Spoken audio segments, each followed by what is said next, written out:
see, it's not just me. Jeff, why do you insist on doing this dumb internet shit on TV? I look and see, it's not just me. This place is a fucking joke, man. You're a clown. I quit. So many of us have stood where we stand. We are the young, so raise your hand. So many of us have stood where we stand. We are the young, so raise your hand. We call us problem child. We spend our lives on trial. We walk an endless mile. We are the youth gone wild. We stand and we won't fall. We're one and one for all. The writing's on the wall. We are the youth gone wild. No. It doesn't make logical sense. But it makes yes, of course. But it makes wrestling booking sense. Of course, this makes no sense. Of course, okay, it makes no sense. However, in pro wrestling booking, which often makes no sense, you would do that. It's about making money. It's not about anything else. Wrestling's always been about making money first and foremost. That's it. Yes! I look and see, it's not just me. Last weekend was the greatest weekend in AEW history. This is the greatest week. I look and see, it's not just me. My security, my safety, my life was in danger at a wrestling show. So many of us have stood where we stand. We are the young, so raise your hand. So many of us have stood where we stand. We are the young, so raise your hand. We call us problem child. We spend our lives on trial. We walk an endless mile. We are the youth gone wild. We stand and we won't fall. We're one and one for all. The writing's on the wall. We are the youth gone wild. We call us problem child. We spend our lives on trial. We walk an endless mile. We are the youth gone wild. We stand and we won't fall. We're one and one for all. The writing's on the wall. We are the youth gone wild. Get wild! Yeah! If you're familiar with how we do things often here on these Wednesdays, it's a lot like one of my favorite movies, Time Cop. What? Fuck you. Fuck you. Yeah! Yeah!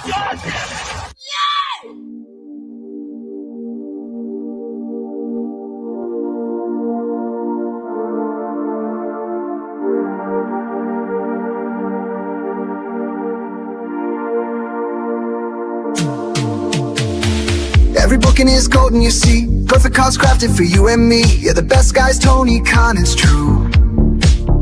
Triple cup, best damn booker in the land. 3 red cups stacked up, always in command. Triple cup, living legend of the fight. Just a call away from making it right. Never see him back hard, no way. Got the whole roster locked in for the day. A Crimson Tower, modern art. Triple cup. Triple cup. Every booking is golden, you see. Perfect cards crafted for you and me. Yeah, the best guys, Tony Khan, it's true. Triple cup. Best damn booker in the land. 3 red cups stacked up, always in command. Triple cup. Living legend of the fight. Just a call away from making it right. Never see him back hard, no way. Got the whole roster locked in for the day. A Crimson Tower, modern art. Triple cup. Triple cup. What's happening, everybody? Welcome to another eclectic edition of PWT Live Show. Yeah, I am your host, the infallible Phil S. Marks. You are a naive, brainless, pathetic, idiotic, clueless, dumbass Mark. And tonight we have a jam-packed show, man. Dynamite's live. It's the go-home for All In this weekend. All In and Heatwave head-to-head. We will be streaming on Sunday, so make sure you guys are tapped in over here at PWT. Yeah, And we have the Go-Home Dynamite here, which is surely, I mean, it's just jam-packed with shit. It's just a stinker. It's just a stinker of a show. Let's just be honest. And you got Edge teaming with the Bucks against the Callis family. Like, what? MJF will be there. Also, Andrade will be there. You guys see, we get to hear from Ospreay, which we heard enough of him. As you guys can tell from the thumbnail and the title of this stream, Will Ospreay copes about not being in WWE on the Ariel Helwani Show. So we're going to react to clips of that. I'm pretty sure everybody knows it's going to be Nigel McGuinness versus Moxley in the final of the Continental Cup, the pointless fucking cup. And what else do we got? BJ Bethel, he got fired for his ESPN Live. Yeah! What? Right? So he got canned. He got kicked to the curb, and he's lying about WWE. He's lying about ESPN and WWE. Also, the Netflix WWE rumors got dispelled as well. All of that and more, man. We got Jonathan Coachman being caught up, lying about stuff. And we got, what else, man? We just got a jam-packed show full of news. We're going to react to TNA Lockdown a little bit, just what happened at Lockdown, because I was actually at a WWE live event that night and had to watch Lockdown later that night / the next day. And so on Memba Monday, I talked about it a little bit, which was Memba Tuesday this week. I had a blast yesterday with you guys. R.I.P. Dolly Parton. But yeah, TNA Lockdown went down, so we're going to talk about that, what happened there, just a little bit of things, you know, touch a couple clips, touch on a couple things that happened there, not dive too deep into it. Also, we're going to preview NXT Heatwave. We got WWE news. We got fucking dirt sheet fails, man. Just a jam-packed show, and I can't wait to get into it all here this evening. So guys, as we file in, hit like, hit subscribe, hit retweet, all that good. Is anybody watching on X? I don't know. Doesn't matter. Well, it does matter. You guys matter. Okay. But I'm just saying, like, either way, share the show around, super chat in, gift a membership, become a member for only 99 cents, and support PWT. Check out patreon.com/Pro Wrestle Times. All the member shows go there as well, and nothing gets cut out of them, because sometimes on YouTube, like we were playing Headlock on My Heart, sometimes you got to cut the music out after, or whatever the fuck, of the streams. On Patreon, that's never the case, so sign up over there, and there's also exclusive content and whatnot. And support your boy Phil. And Dynamite and Collision, by the way, were taped earlier today because it was in Scotland. They're in Glasgow, right? And they sold, I think, 6,000 tickets. I think it was 6,000 tickets they moved. We'll talk about that, and maybe we'll just jump right into AEW news first and foremost. I'm thinking that is what we'll do.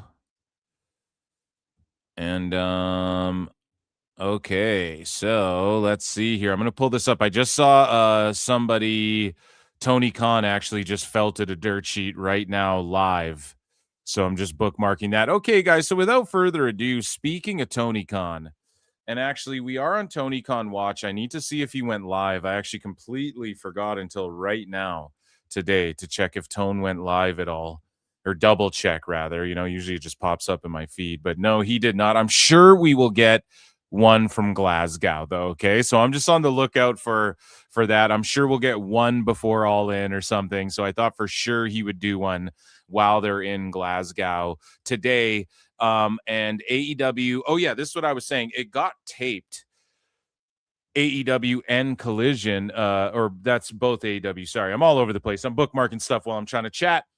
Okay, so Collision and Dynamite were fucking taped. This is what I'm trying to say.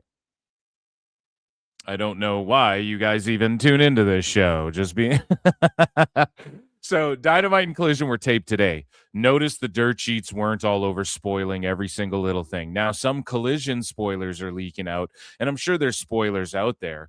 But Dynamite, you didn't see, like, all day the news was just flooded with, like, other shit. Just mostly, like, even Dave Meltzer sitting there talking about, are the Elite going to WWE and stuff like this? So that's what the narrative is going into All In. It's just like TKO execs were at a Dynamite. BJ Bethel, who's an AEW shill, is lying about WWE. Will Ospreay's coping about never going to WWE. Dave Meltzer's wondering, is the Elite going to WWE? Big Show's getting called out by NXT wrestlers. You have fucking, it's just all Edge is on Ariel Helwani talking about WWE. And then you have idiots like Ricochet saying shit like, oh, well, they were asked a question, so he's just answering a question, so who really cares? And it's like, well, just tell him to shut the fuck up. We're going to get into all of that when we get into Ospreay stuff. So without further ado, ladies and gentlemen, let's head over here all together at the same time. And again, if you're on X, hit retweet, heart the shit, share the show, everybody. And if you're watching on YouTube, like it and all of that good stuff. Support PWT, goddammit, because I love bringing you guys these shows and you love listening to them. And we had an awesome member Tuesday this week as well. So become a member. You don't want to miss those member shows. They're so fun. And anyways, let's get into shit right now. Ichi ni Sanda.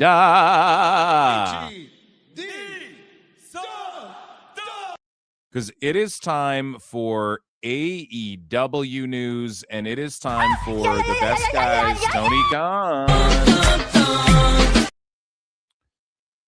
So Evil Uno clarifies that he did not do any work on AEW Fight Forever. And for those of you who are unaware, it was exposed by Mike Straw and others. For years now, people knew this, but AEW Fight Forever lost AEW and Tony Khan a minimum of $30 million just on the game. Okay, let's talk about it. So some people reacted to this, and they have reacted to Tony Khan spending all this money over the last however many years the same way. They're like, what does it matter? $30 million is like peanuts to him. It's pocket change. It's nothing. But now you're defending like billionaire nepotism corpo slop, right? That's essentially what you're doing, and nobody's down with that. Like, that's fucking lame. So rich people do a lot of dumb shit that people can't get behind, or that people think are cringe, or they use their money to make an album. See Pat McAfee, right? You use your money. He's not a billionaire, but he uses his money to make an album. It's the shits. It's garbage. We make fun of that too. So it's not like, this is across the board over here, in case there's sickos out there like, what the fuck? But Evil Uno, there's so much heat right now. And again, we talked about this earlier. Currently going into All In. Time cop whenever you're listening to this, if you're not listening to it live right now.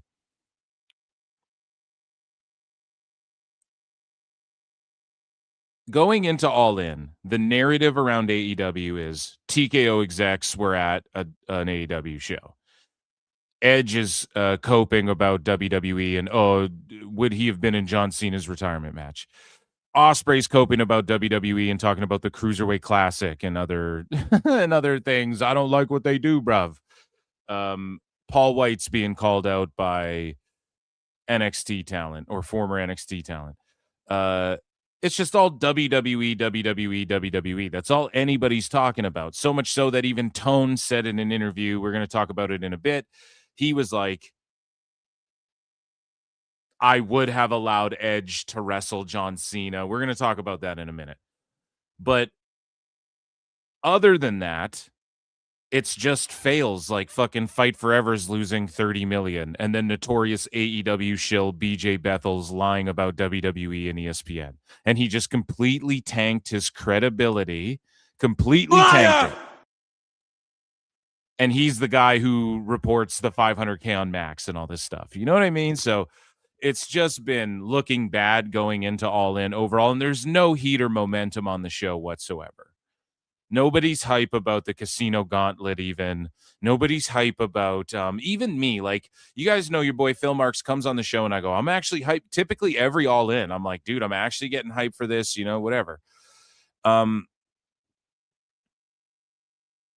It's just there's no hype going into anything right now with them. There's no motion going into anything right now when it comes to All In. And you got Jericho talking about why he didn't go back to WWE and all of these things. But this video game flopped so badly, and it's never had motion. Okay, this video game, Fight Forever, is indicative of, maybe that's not the right word, but it is the same problem that lies throughout the entire goddamn company. It's just hyping, all this fucking hype, no delivering. All hype, no pipe, baby. Right? It's just under-delivering, underwhelming everything all the fucking time. That's the problem. You have all these great talents here. She's at home. He's fucking got, you just can't decide whether he's going to be a babyface or heel and run with it. This guy's got all the heat. Let's cut his nuts off and have the blow off. We're talking MJF. Have the blow off with his feud with Andrade, who everybody's hot for right now. They're just the 1 and 2 entrant in a fucking shitty version of a Royal Rumble. Hangman Page is a trios guy with zero heat. Jericho's talking about, I'm going to be done soon, and he had all the momentum in the world, and then all of a sudden, the most viewed on X PWT live stream was the Royal Rumble with Chris Jericho returning, and he just didn't come back to WWE. Moxley's a bald schlub who everybody's like attributes him with tanking the company. Danielson can't even do commentary. His head is so fucked up. Cassidy's the deadest. They had that gimmick right there. Could have been marketed to the kids. Could have just been like the mascot of the company, but actually not the way people fantasize, but like actually he had all the momentum. They could have booked him correctly and not seriously. They tried to seriously book this guy, and he's just like 40 doing this same old shtick that everybody's tired of. Is shitty. Sting's retired. Jade's in WWE. And it's just so much missed opportunity with all of these people on this picture, right? And this game in general. It lost 30 million. So Evil Uno had to jump on Blue Sky to be like, whoa, guys, I didn't have shit to do with this. Nobody wants any on them, right? Everyone's like, whoa, I'm not the one who fucking did this. And again, we're not trying to defend the corpo slop, and we're not trying to defend, like, you can't really defend Tone for just wasting money. Like, I don't know, it's cringy, man. Like, if WWE was just wasting money, but they're bringing so much in, you can't argue they're wasting money. Everyone's like, oh, they're trying to save money and shit. But like they go to Saudi Arabia and all the ads, it's corpo slop. Well, that's the same thing with Tone. Him putting out a shitty fucking video game out there that nobody played, that was a waste of time, energy, resources that all of these people should have been putting into getting their wrestling promotion off the ground. Idiot. Really making it a fucking competitor and really taking it to the heights that people will see the return on their investment when you're hiring some of these guys for 6 figures and 7 figures, the most money they've ever seen, and you're doing your lowest attended Wembley, and then all of a sudden the last week the tickets are just rapidly going. And I'm not trying to undermine their efforts, but we've seen this at every All In. They're just papering it, tickets by the handful, and then the day of they're gonna fucking sell them for $1 at the door. They even did that for Sting's retirement. Right? Tone just wanted 15,000 people there. He just wanted to fill and good on him. Like, that's cool. Like, when you're a promoter and you're able to do something cool like that, that is awesome. But at the same time, it doesn't mean that you're not Herb fucking Abrams and you can't really afford all this, or he can afford it, rather. The difference is Herb couldn't afford. But when I say afford, I mean, like, in the grand scheme of, you're trying to do pay-per-view and television, and you're trying to call yourself a challenger, and you're trying to be the establishment. I've broke this down innumerable times. Everybody wants to say fuck the establishment, okay, but AEW's trying to be the establishment. That's what they brag about all the time. The numbers are up, the tickets are up, da-da-da.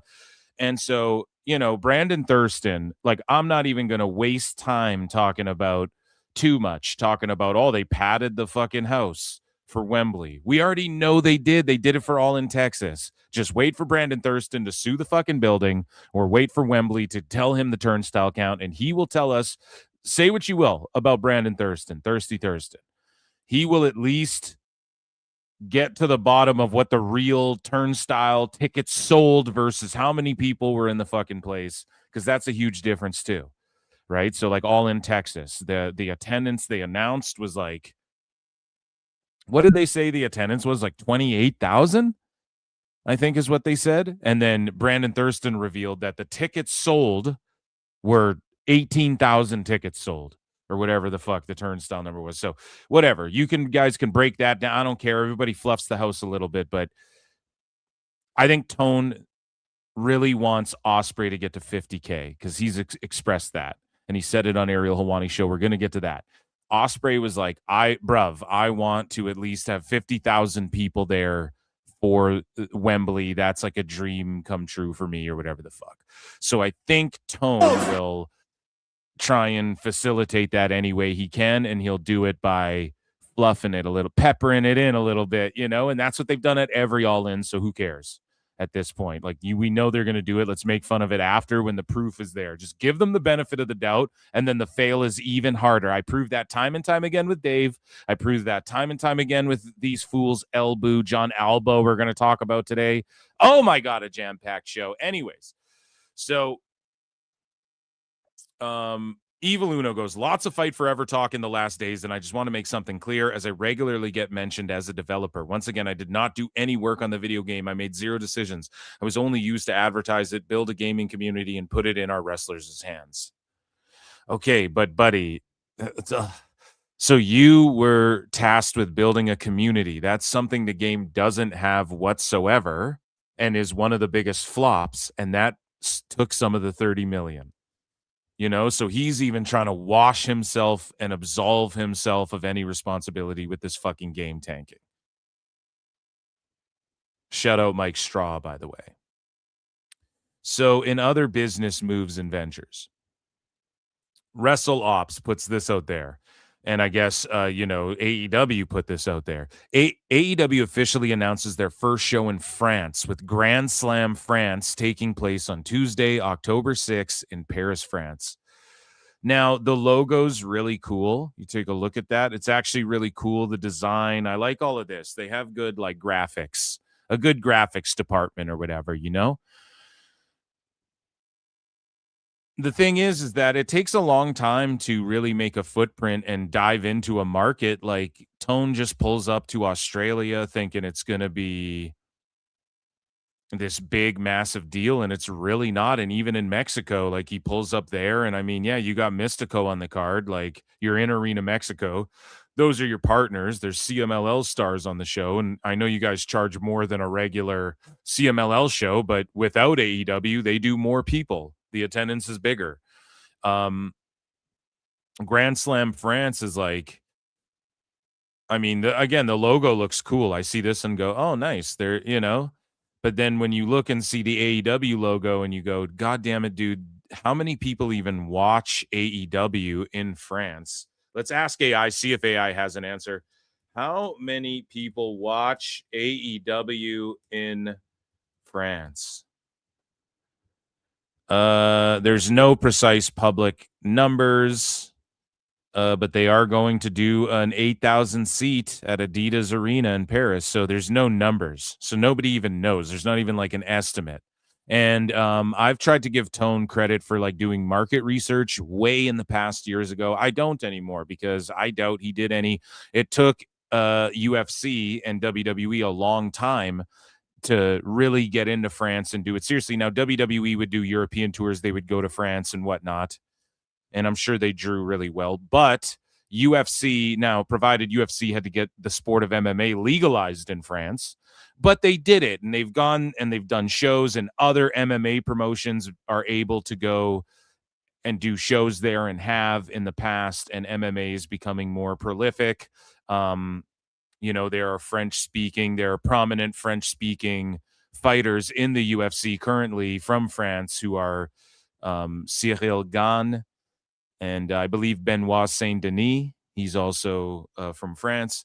So it's not until after UFC broke the market open, I would say, in other MMA feds, that WWE was like, okay, we're going to do like a giant fucking pay-per-view here and do like a massive turnout and have some of the craziest fans. Now, there are crazy ass fans, and obviously in Europe and Mexico and these places, they're starved for WWE. Clearly, you can see by the turnouts, like Australia, they want WWE, but that's because WWE is like a global enterprise. And I'm not saying they couldn't have done it without the UFC, but it's no coincidence that, again, UFC like blew the Australia market wide open. And then once the TKO merger happens, TKO's like, yeah, we can go to Paris. We got the infrastructure. We got the plugs. Let's do a massive show in France. We know we can market it. We have the right channels. Let's do a massive show in Australia with WWE. That's what they started doing after once the TKO shit went down. It became like, hey, we're gonna just like do the chamber in a whole other continent. So again, AEW like doesn't quite have that, and I don't know if Tone still thinks like he's filling the void. I think what it is he's like he watches WWE all the time, so I think he like watches it and then truly in his mind thinks, because he's doing something similar, that he's like in the same avenue, or that if he like his solution is just like, I can fucking spend the money and get that building, but like WWE will get a fucking tax break, and France wants to bring WWE there. Tone wants to go to France. That's the biggest difference, and I just don't want this to flop for them. But again, I don't know. I guess they're looking to do I read somewhere it's like it's an 8,000 seater, but I read something about 6,000 tickets maybe distributed or estimated or something like that. I totally forget. It doesn't matter. We move along here. And in other business ventures, Road Dogg. The Road Dogg, Jesse James, was going to get hired by AEW. Allegedly, we talked about this, and Ringside News reports that an AEW source denies Road Dogg's political beliefs costing him a job. That's what Road Dogg claimed happened. And then he's like, AEW source lies, news at 11. And so I don't know what happened. Like, did they ask him flat out, like, what are your political beliefs? Is that something that happened? I'm not entirely sure, but it is interesting to say the least that, sources allegedly with Ringside News are saying like fucking no, which who knows if you can trust that. And then he's doubling down, right? Road Dogg's like, no, like this is bullshit. It's absolutely why, or not released. I'm saying released. You guys know what I mean. Those words have become so like fired, released, expired. It's all just like released now. You left, it's all interchangeable. Pardon me. He wasn't released. He was. The reason I say released too is because he had the fucking job. Let's be honest. So I guess technically, because someone's going to jump on my ass in the comments, probably someone jumping on my ass in the chat. You guys know what I mean, though. Like he had the fucking job in the bag, right? But then he wasn't hired because his political beliefs, essentially, is what we're understanding. So there was even rumors like he could show up in TNA. Motherfuckers were saying he was hired in TNA too. So who fucking knows? It may have more to do with that as well. It could have been AEW being like, oh, well, he's down with TNA and he's going to run and tell them our secrets or something stupid. Speaking of something stupid, JD from NY Post. Oh, just got this email. What are they? A year and a half late on this shit? Go. I could wear this hand puppet and it's like Mercedes Monet's jerking me off. Then I cook blues on the puppet. Go. No. So JD is like, yeah, he just got this email and it's about the Monet puppet. So shop AEW, like how long, like, yeah, a year, 2 years late on these fucking puppets. They should have had the puppets already made before they even put the shit on TV. That's the problem with AEW. Why wasn't this manufactured? Well, it takes a long time to get your merch more on point. It's not like these things are going to sell now, except for to some fucking sickos, you know, who hug Joshi pillows and shit. Let's be honest. So this could have been a big moneymaker for her in AEW. But instead, you know, you're getting it. And maybe these were available before. Maybe JD's wrong. Go. I was busy staring at a tits. But Harley Cameron's going to make way less money off this shit because it took so long to just make this a thing. Like, this is such a dead thing. There's been like 17 things Harley Cameron's done since this. Monet doesn't even have hair like this anymore. It's a whole different, that was like years ago, I feel like. So, again, man, they just need to get things together. It's all about infrastructure. It's all about these fucking things. And, speaking about, infrastructure and business moves and what's going on with the TV. Tony Khan did some interviews and we talked about how Dave Meltzer, so Flute's in the chat for Diggity Dave Meltzer, right? Because he was saying that, yeah, Dynamite's on, isn't it? Okay, well, let's go here for a sec. Let me pull Dynamite up, okay? And get Flutes in the chat. Definitely, while we're pulling up Dynamite. But yeah, we're going to talk about how Dave was, he talked about the no fireworks. Tone did an interview. He revealed some stuff. He talked about the overruns, I believe. Or, well, he didn't. Self-made did. You have a lot of self-made stooges, stooging some stuff. So we're going to get into all of that. I just want to pull Dynamite up. So I'm not missing it over here. And I'm actually going to put a poll in the chat as well. Guys, what pay-per-view PLE are you most excited for this Sunday? And we have NXT Heatwave. We have AEW All In. And we have neither, or we will put both as an option as well. What are you most looking forward to? Let's create this poll. So, guys, wherever you're watching the show, put a 1, 2, 3, or 4 in the chat. A 1 for NXT Heatwave, 2 for AEW All In, 3 for both, 4 for neither. What pay-per-view PLE are you most excited for this Sunday? 1 for Heatwave, 2 for All In, 3 for both, 4 for neither. I'm locking mine in. I am legitimately the most excited for All In. Okay? We have to absolutely be more excited for that than anything else in the world. Because it's going to be a fun time. Like, let's be honest about it here. It's going to be fun to lampoon the show, or plus we get together and hang out. The more we get together, the more we get together, the unhappier Dave will be, because his friends are goofballs and my friends are awesome and his friends are getting fired and my friends all have jobs. Okay, so we're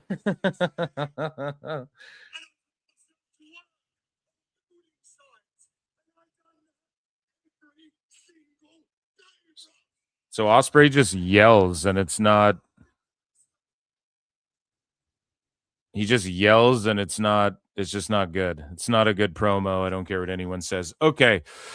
So let's continue along here.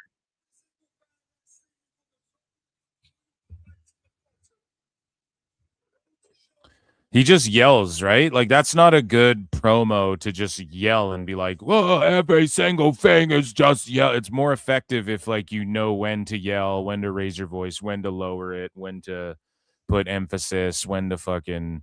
So, is there a AAA show, guys? Is there a AAA show? That is on Saturday, is it not? Because obviously that will just win. So maybe, yeah, I wrote this Sunday. So AAA's on Saturday, buddy. Shout out all the votes, though. Tons of votes in here. NXT Heatwave. You guys are really more excited for that than All In? I'm way more excited for All In. We'll be watching both here at PWT. So all 200 of you watching, make sure you guys tune in, okay, with PWT, and tell a friend. And yeah, Heatwave, AAA Heatwave is on Sunday with NXT. Oh my God, is it really? Oh yeah, so they're doing AAA and then Heatwave and then to overlap. You guys are absolutely right, and I'm wrong. Wow, see, I completely forgot. Well, guys, NXT Heatwave, like that's just WWE, so that counts. Like if you voted Heatwave, I assume you also mean AAA, essentially. Okay, so.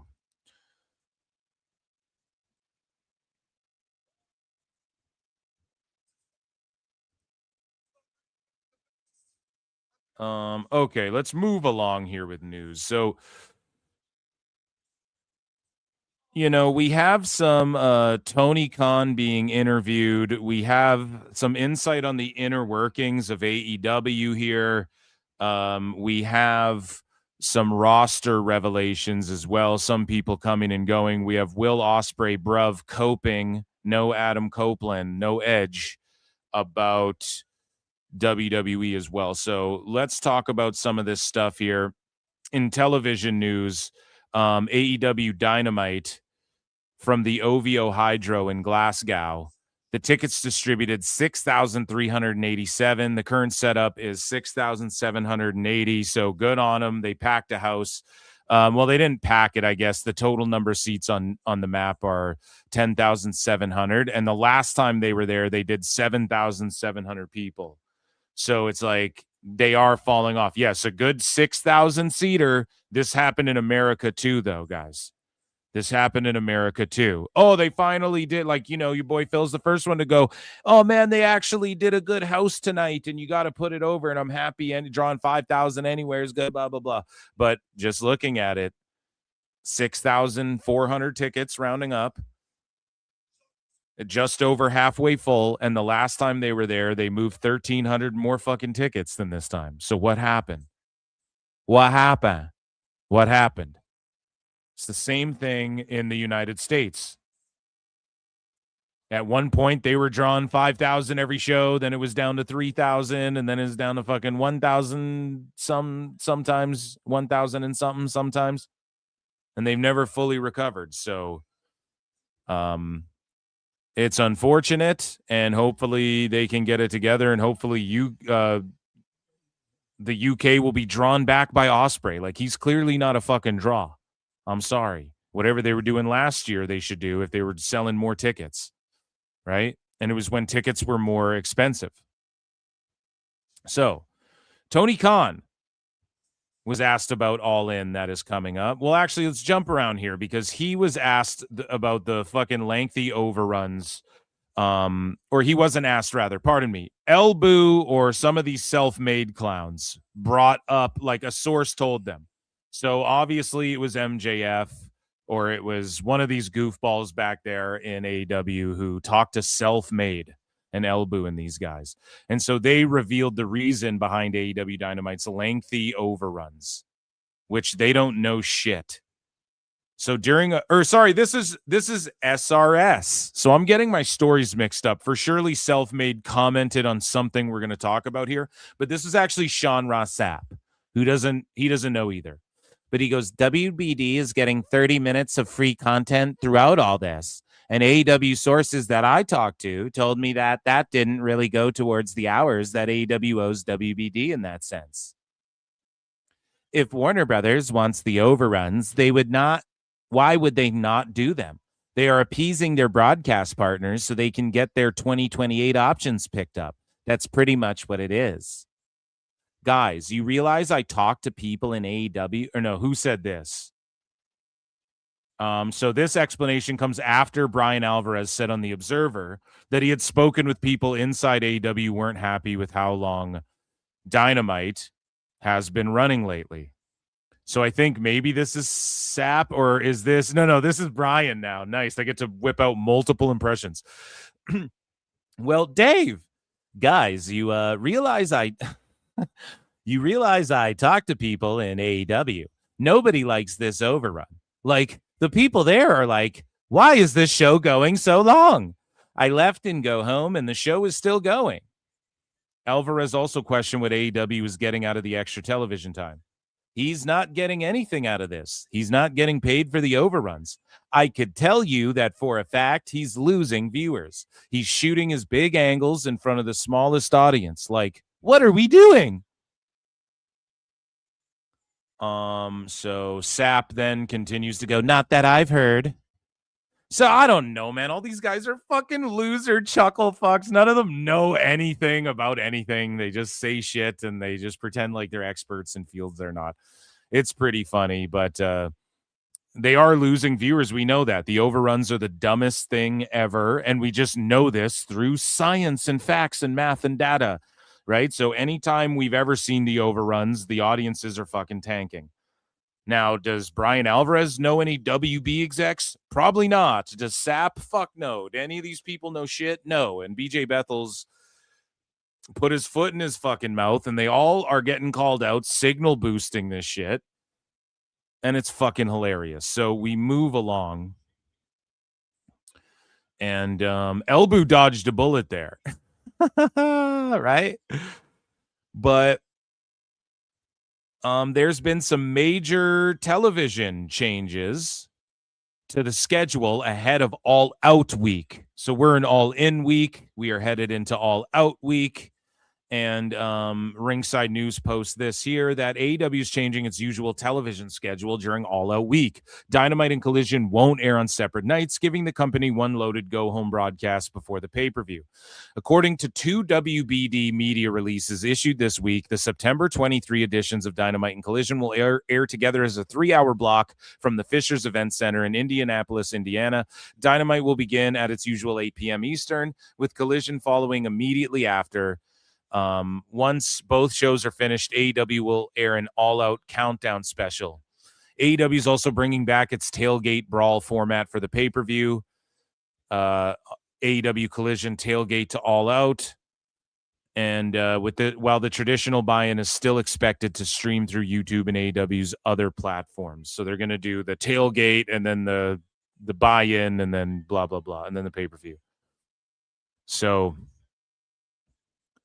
yeah, we'll see what goes down with this, but it's nothing out of the ordinary.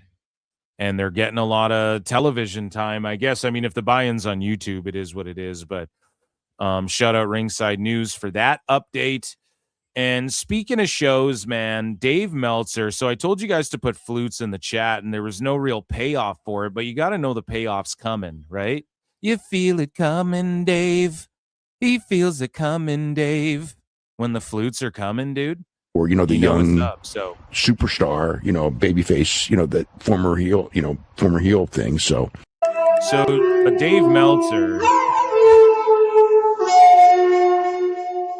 Dave Meltzer was talking about how,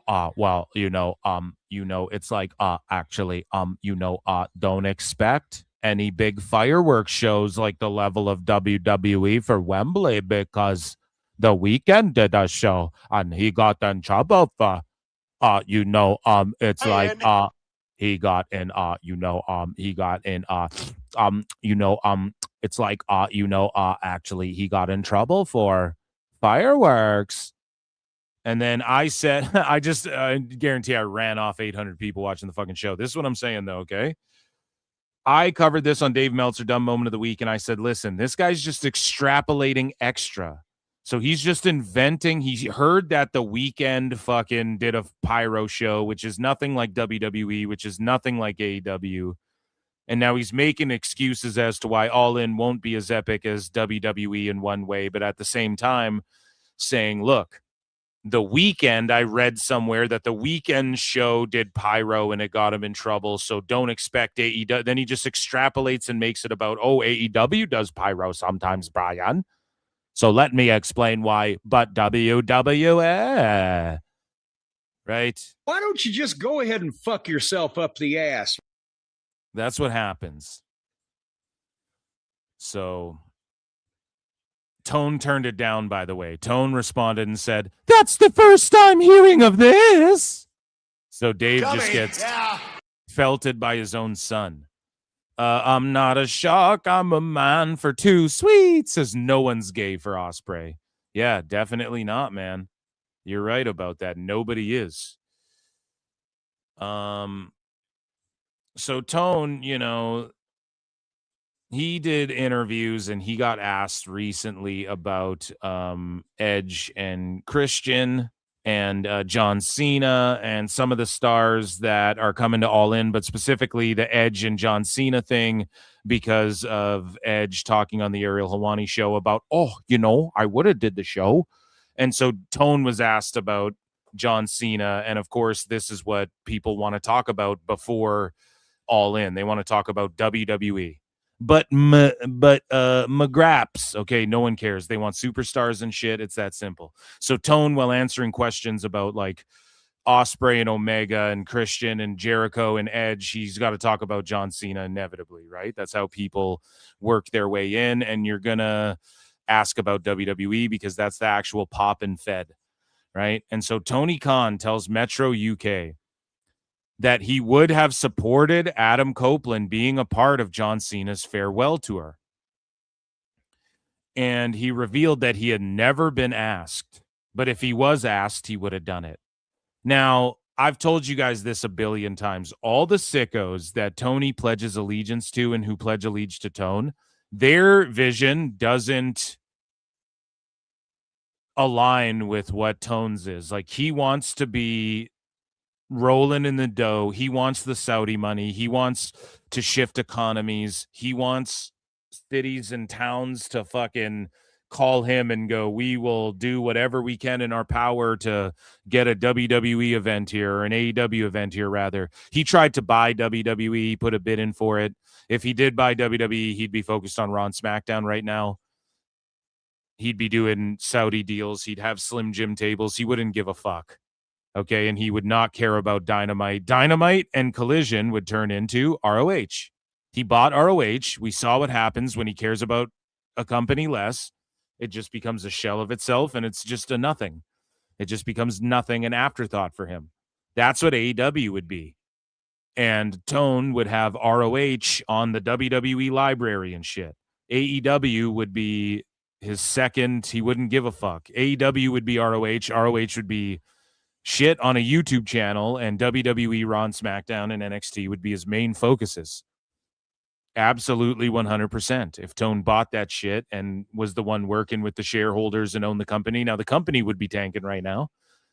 Just like AEW, just like ROH. He's 2 for 2. Like, if Tone fucking was tanking with AEW, but then like he blew ROH up into this crazy thing, this crazy indie thing, then again, people would be like, well, how do you explain that? Maybe you got to believe some of the WWE putting their thumb on Tone and shit. Maybe it is, like you give him more leeway, but he's 2 for 2 tanking fucking companies. Meanwhile, WWE and Tone's 0 for 2 with partnerships. He hasn't helped Nuge. He hasn't helped CMLL. So you see WWE, they work with AAA. They help AAA. No, they work with Noah. Noah's on fire. It's crazy.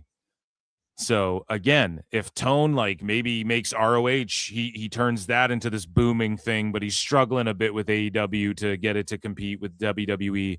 Okay, then you give him some leeway. Like, look, he's successful over here. Like, we know he can at least do this, but he can't. He doesn't know what the fuck he's doing. He needs way better people managing this shit, or he just spends the money to make it happen, which is fine. But you're a money mark, right? And we got to admit this, and people just need to admit this, and they need to understand this stuff. And he's losing tons of money, and he doesn't care. So we were right. He will throw 30 million plus away on a video game because he just doesn't care. Only a money mark would do some shit like that. Well, it's peanuts to him. Okay, I don't defend billionaire Nepo corpo slop. That's one of the biggest problems with the world right now. Are these fucking billionaire, trillionaire fucking Nepo kids, millionaire, whatever the fuck. I'm not like, oh, the rich, starve the rich and shit. Like, you know, I'm a capitalist. I understand capitalism. I understand the fucking market and shit. And that, you know, these things should be free. And I'm totally, you know, I'm not a goddamn commie. What are you, a commie? I do live in Canada though, huh? But I totally, like, I'm down with all of that, right? You let people decide, you let, you know, but it's just Tone will just waste the money. You have to admit, like, there are billionaires scratching billionaires' backs and just throwing money away on pointless garbage that doesn't help anybody or society. It's not helping society. It's helping fucking these wrestlers get big ass egos, right? It's helping turn more people into ricochets. It's creating a toxic fan base in the pro wrestling space, right? Like, what good has it really done? Okay, it's provided more jobs and opportunities for people, opportunities for money and a new platform, but at what is the cost of that? That's the other thing. Like, what is the cost? Is it worth it for all these insanely toxic fans? Okay, you could argue there's toxicity online. Is it worth it for all the fucking planes and the, you know, booking these big ass? Is it worth it for the fans who he books these big ass buildings and for years and fucking fills it up with nobody? I don't know, man. Is it pricing out some wrestlers when they go onto the indies? Yeah. Maybe is it starting to help some indies? Sure, but it's because Tone's desperate and now he's just going to use the indies to try and build up his TV, his My AEW library so that people actually watch Dynamite. That's what all these indies getting involved in My AEW, that's all it is. It's just him using them now that it benefits him. He's going to use them to help get people on the platform so he can go, this is how many people are on our platform. Even though some of them might not even watch fucking Dynamite on AEW. Like, we don't know, because there will be two numbers when it comes to My AEW. How many people are subscribed to it and how many people are using it to watch AEW versus, oh, I can buy, I'm a big fan of Relentless Wrestling. I can buy a season pass for Relentless Wrestling on My AEW. This is where I go to watch or like Maple Leaf Pro. I want to watch Maple Leaf Pro. I'm a fan of that. Oh, it's on My AEW. I can get a season pass to all their shows. I might as well sign up for this. It's cheaper than whatever the fuck, or however he's structuring it. So there will be that number two. Like, how many people are going on My AEW just like to also watch AEW on top of whatever fucking how many people are just going there because it's the new IWTV and it has a better interface or whatever, or their favorite feds on there now. That'll be a whole other question at that time. So now he's starting to really support indies. And it's obvious what's happening. You know, he's letting a bunch of contracts expire. We're about to talk about that in a minute. But he talks about Edge here, and he copes about WWE, and he copes about John Cena. And I'm going to tell you, guys, why this is a cope. And it's a lie. It's not just a cope, but it's Tone flat out blatantly being a fucking liar. When he says, Tony Khan. I'm going to explain why. Because Tone is asked, would you have done this Edge John Cena shit? And he goes, I was never asked. And as far as I know, Adam was never asked. So it's hard to say. But when there have been opportunities to collaborate, I have been collaborative in the past. I never got asked. But if I had been presented a plan and the dates and the information of what was going on, yeah, I would have supported it. But here's the problem, Tone. You sent cease and desist and had a temper tantrum over WWE using footage of Edge specifically and Bryan Danielson. And he sent a cease and desist to WWE, stop showing my guys. And stop playing video footage of my guys and calling them Daniel Bryan when they're under contract with me. Which is what they did. So, Tone, it doesn't seem that way. Now, WWE, I said this years ago on this show, they did reach out and try to get, they were going to have they would have let Jericho enter the Rumble as an AEW guy coming out to Judas. And then Roman was like, This is all allegedly, by the way, but it's pretty well true. I mean, Tone's saying there's been opportunities to collaborate. And remember, at the beginning, Vince was letting Sami Zayn go out and talk about AEW on TV and shit. They were bringing it up. They were bringing up AEW. So the opportunity's always there if you just get in line with WWE.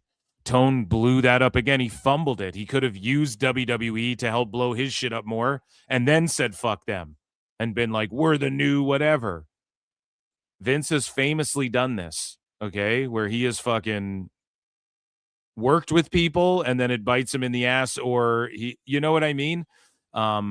Vince goes from Black Saturday, like Vince appeared on World Championship Wrestling before he ever had to own the shit and before they kicked his ass, you know?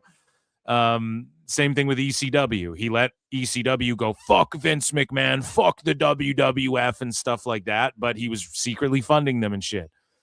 Vince let Triple H and them bring that shit up at the Hall of Fame. He let Sami Zayn talk about AEW by name on Raw. Well, you want to talk about AEW? He fucking did that. Vince was like hardcore, dude. He didn't give a fuck. And he knew how to get people talking and be like, oh, shit. And what if that backfired on Vince? So before they asked Jericho, they were going to they even let Jericho in the Broken Skull sessions. They were going to get Jericho in a Rumble as Jericho from AEW. And it was before they were working with TNA. What did they do? They let Mickie James show up as Impact Knockouts champion or whatever the fuck at the Royal Rumble. So you know this is true. It's damn true. Remember when Kurt Angle brought up TNA on TV around at that one point as well? I heard TNA's hiring and shit. Like, you know, you could tell Vince's approach to that shit was definitely changing.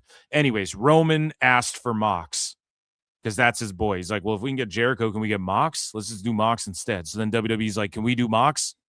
And then AEW was like, no, we're not going to give you Mox. And then WWE's like, well, then we'll just take Jericho. And then that's when Tone and them were like, no, you're not taking Jericho either. That's what I heard. That's a rumor. That's allegedly what I heard, okay? Years ago, I talked about this on the show.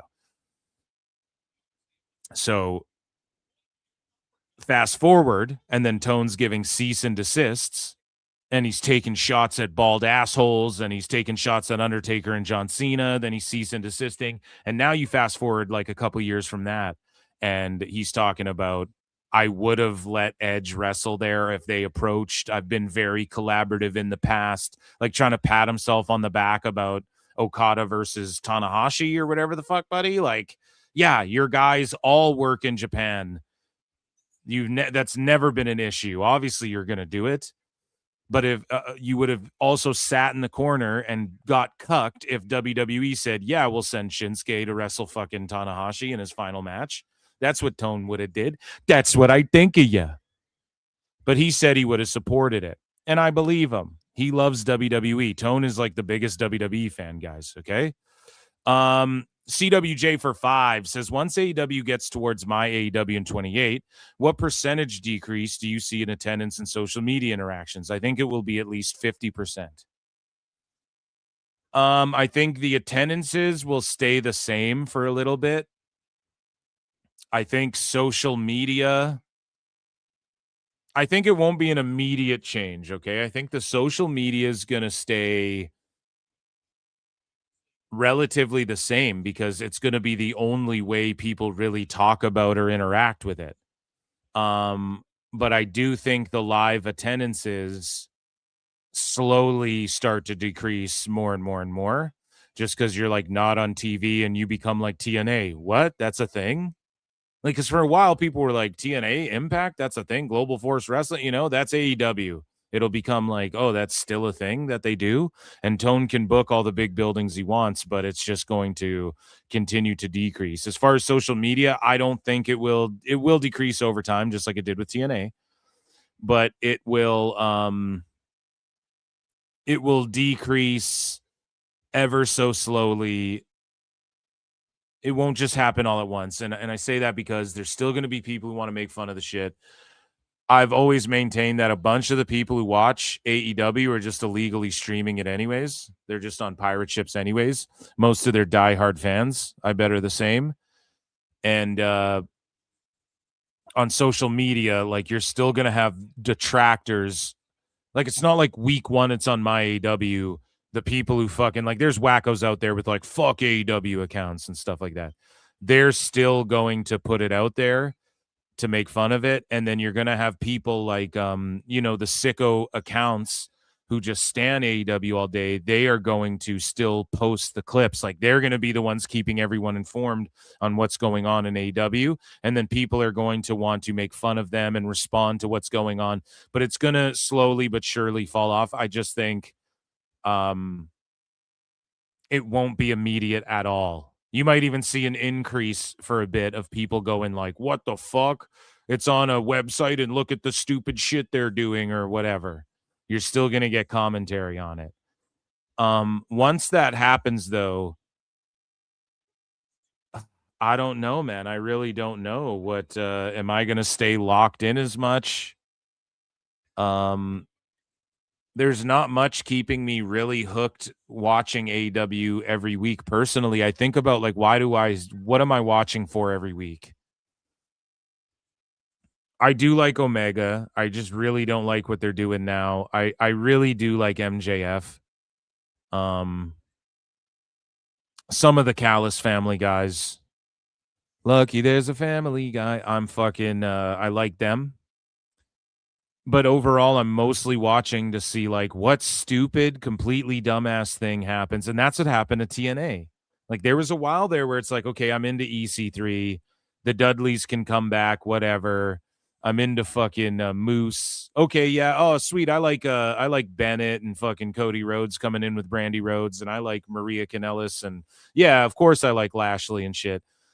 But then there's stuff you're like, what's gonna happen? That's just a complete shit show. Sami Callihan hitting Eddie Edwards with the bat, and like the whole Tessa Blanchard becoming world champion saga and shit. Like, that's what I think more and more people are watching it for, and I think it has become that way for me, man. Like, Joe's never on the show. Wardlow went away. I was so into him.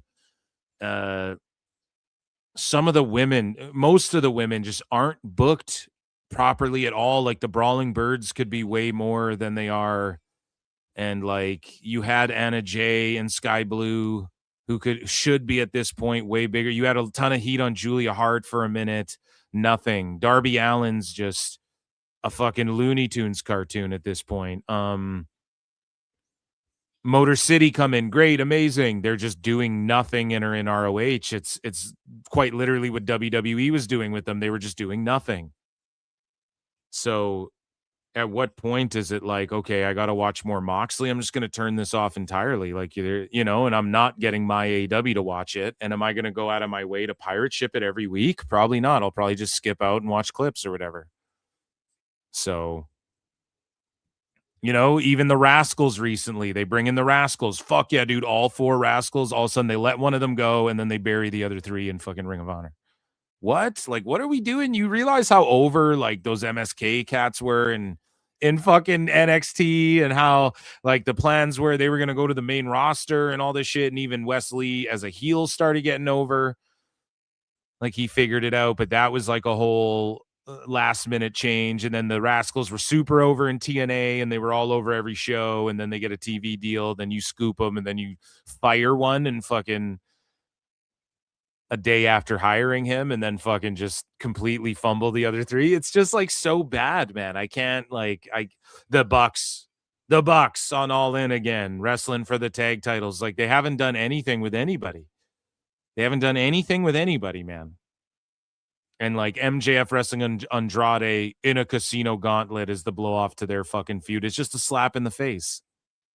Imagine like MJF's one of the only reasons people watch this shit. He's the first entrant in a battle royal. It's just a slap in the face to everybody. So, yeah. Anyways, so let's move along here. Put me out of my misery!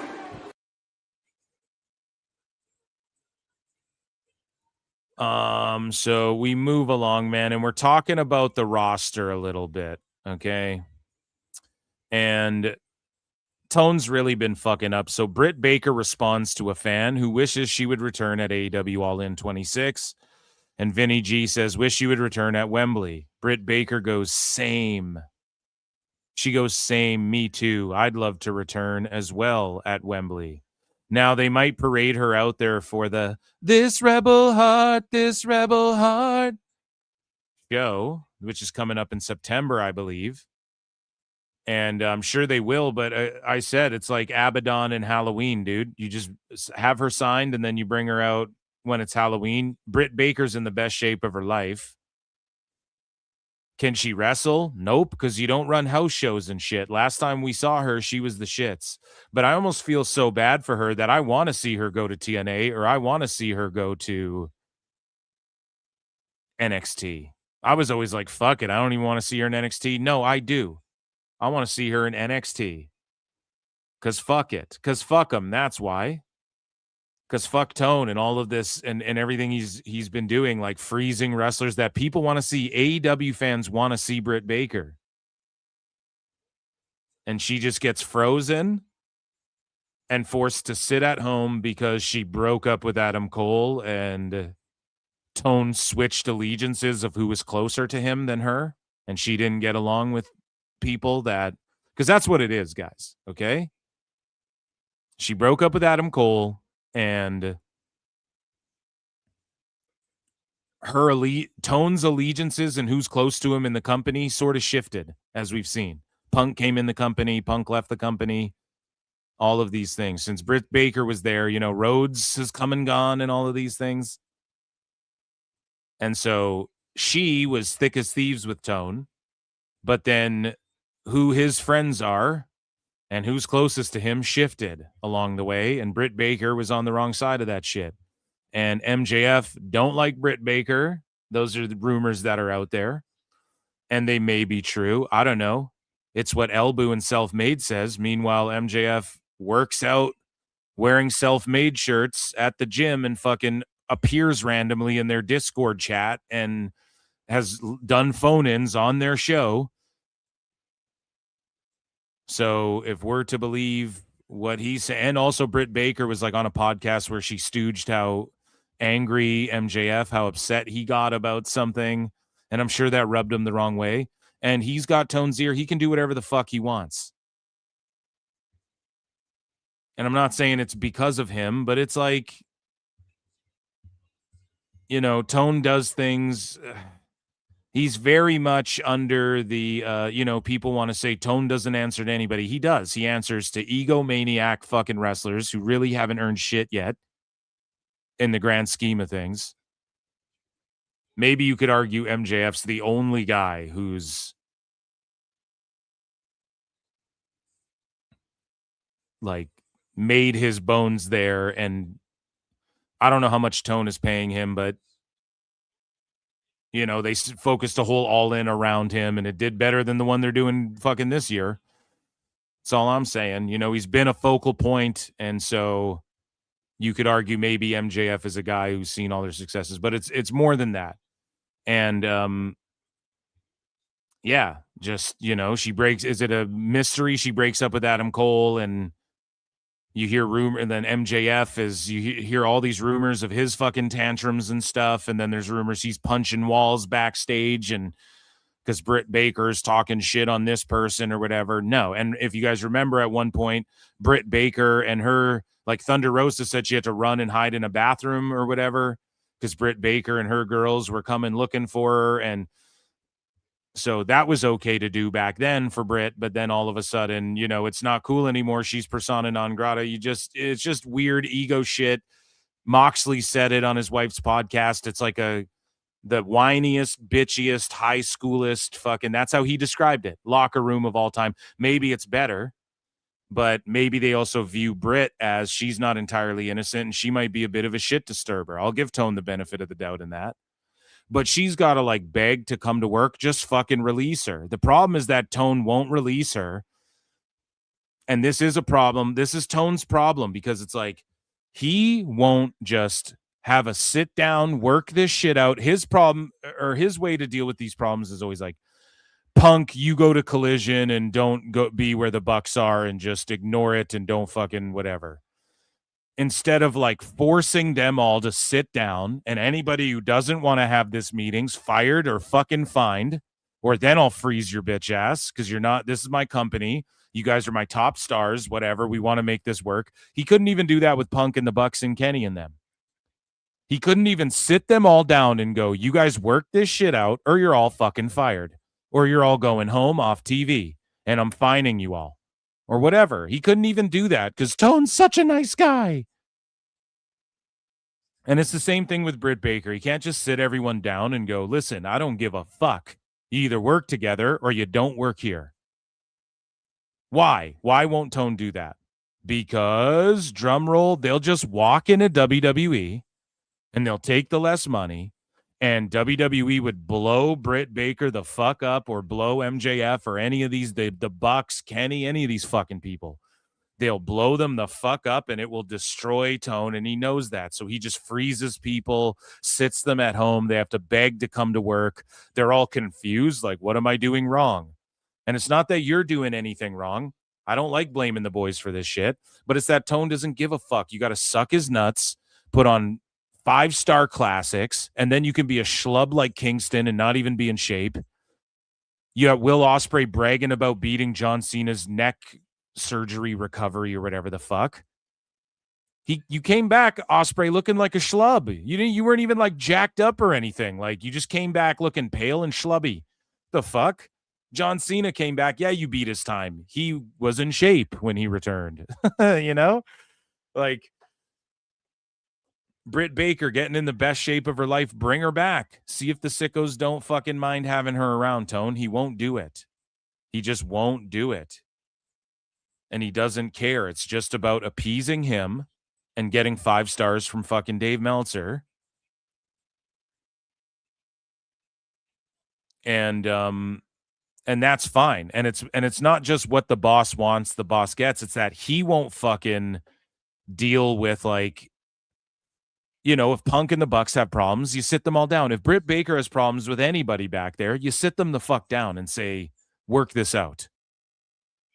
Work this the fuck out. But he's too afraid to do that because he doesn't want to be criticized. And he's too afraid to do that. And these wrestlers don't want to leave because they are making good money, even if it's to sit at home. But he doesn't want to do that, or just let them go, rather, because he knows they'll go to WWE and become stars. So what's worse? What's worse, being an AEW or being a WWE talent who goes, they're not using me. They want to offer me less money, but they're going to use me still every week. I don't want to take that deal. WWE so bad. Or is it worse where it's like, okay, Tone, you're not going to use them. You know you're not going to use them. You get asked about Britt Baker in interviews. You gaslight people and go, yeah, I'd love to see her back very soon too. And then she's got to beg online and your fans got to beg you. And then it's like all her momentum's gone. And this isn't just her. This applies to multiple people who've been in and out of AEW. Like, what's worse? You just freeze them and give them no opportunity, right? And then their whole momentum and everything dies. And then you kill their career and make it so they can't even make WWE money anywhere. They make way less than ever. You know, like, what's honestly better? What is like caring more about the talent? Hey, we love you so much. We want to keep you here. We're going to offer you less money, though. We're just not using you that much. Oh, that's so evil. What the fuck? But Tone signing the Machine Guns so they can just sit at home after the sickos are sitting there making their lists. Motor City versus Edge and Christian. Motor City versus fucking, you know, the Young Bucks, Motor City versus FTR. You're not going to get any of those matches. You're getting them versus Vanilla Swirl, a team that have been in ROH for fucking 3 years now, who are never going to grow past any of that shit. Tone's just going to go, they're great. Because he doesn't know what the fuck he's doing. What's shittier to do to wrestlers, man? Freezing them like this is just unacceptable, you know? And so, speaking of talent jumping ship, the Young Bucks allegedly are possibly going to WWE, according to Dave. We'll talk about that on Dave Meltzer, Dumb Moment of the Week, live every Thursday night. But WrestleOps posts this: the Young Bucks could potentially leave AEW. And so people added context. Dave Meltzer reported the Young Bucks' current AEW contracts could be their last as active wrestlers due to finances and age, not that they may leave the company. And then what did Dave do? He dropped a clip, and the Observer posts this: the Young Bucks' current AEW contracts could be their last exclusive. And then he dropped a clip talking with Try and Brian about, it's like, Brian, should the Elite go to WWE? So what is Dave doing and Brian for, doing? the young superstar, babyface, that former heel thing. So They're actively, like I threw my Dave actually in there. What you're actually doing, Dave, is actively helping your friends, the Bucks, work Tone out of even more money. And we know that's what he had Cuervo with him the whole time too. The Bucks worship Dave Meltzer. You guys know the clips. I play them before every show in the intro song. Right? So Dave loves AEW, but he's also friends with the Bucks. Brian loves the Bucks and all these Cali fucking wrestlers. They all glaze him. It's who he came up with. And so Dave is going to actively help the Bucks negotiate Tone and actively help Tone get money marked in further by the Bucks. It is peak incestuous AEW dirt sheet hilarious. Emotional damage.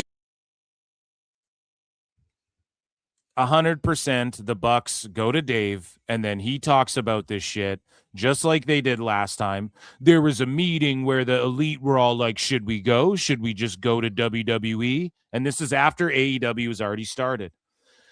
Again, all these fucking sickos who are like, man, they're called the Elite. Their names even in. Okay, the Bucks allegedly, according to the people you worship, had a fucking meeting with Adam Page, with Kenny Omega, and these guys all talked about, do we just leave to the Fed? That's what they talked about doing, and then afterwards they didn't. The Bucks got re-signed, and then what? They talked about in interviews how they got NBA-level contracts individually. We both got NBA-level contracts. Now, would the Bucks stay? Would WWE take the Bucks? Yeah, if it meant felting Tone. Would they stay on as executives? Of course. Is there NBA level contracts that way because it's executive vice president and talent contracts? Yes, but it's still more money than either of them have fucking drawn for this company, individually or as a tag team. And they all discussed apparently walking out and going to the evil Fed, huh? How about when Moxley did his wife's podcast and said, and while he was world champion, he said, I wasn't even under contract. I could have went to the other place. I'm doing you guys a favor. None of these people give a fuck. And the only reason Jericho didn't go to WWE is because the sickos would start trying to cancel him for his past shit, for his wife's MAGA shit and the Kylie Ray stuff. They would have dug that up and tried to cancel him. That's why he's just going to lay in the cut in AEW until his Hall of Fame, WWE Hall of Fame induction comes along. So now Dave incestuously is helping the Bucks work Tone out of even more money because Dave views Tone, even though he's not a money mark, Dave can't even define what a money mark is. Dave thinks a money mark means you have to go broke from being money marked in. He still has lots of money. That's not what a money mark is, Dave. You can have infinite money and die a billionaire and still be a money mark your whole fucking life. So Dave doesn't understand that shit. And he, a money mark's just somebody the boys work out of shitloads of money and more money than they're probably worth. It's just a guy that gets carnied out of a bunch of money. There's no limit to how much you have to spend. You can be a money mark and you could be making $1,000 a week and still be a money mark if people are marking you in for your goddamn money. There's no like cash limit to it or anything like that. There's no definition of going broke. So Dave knows this too, because he's just a fake, phony liar.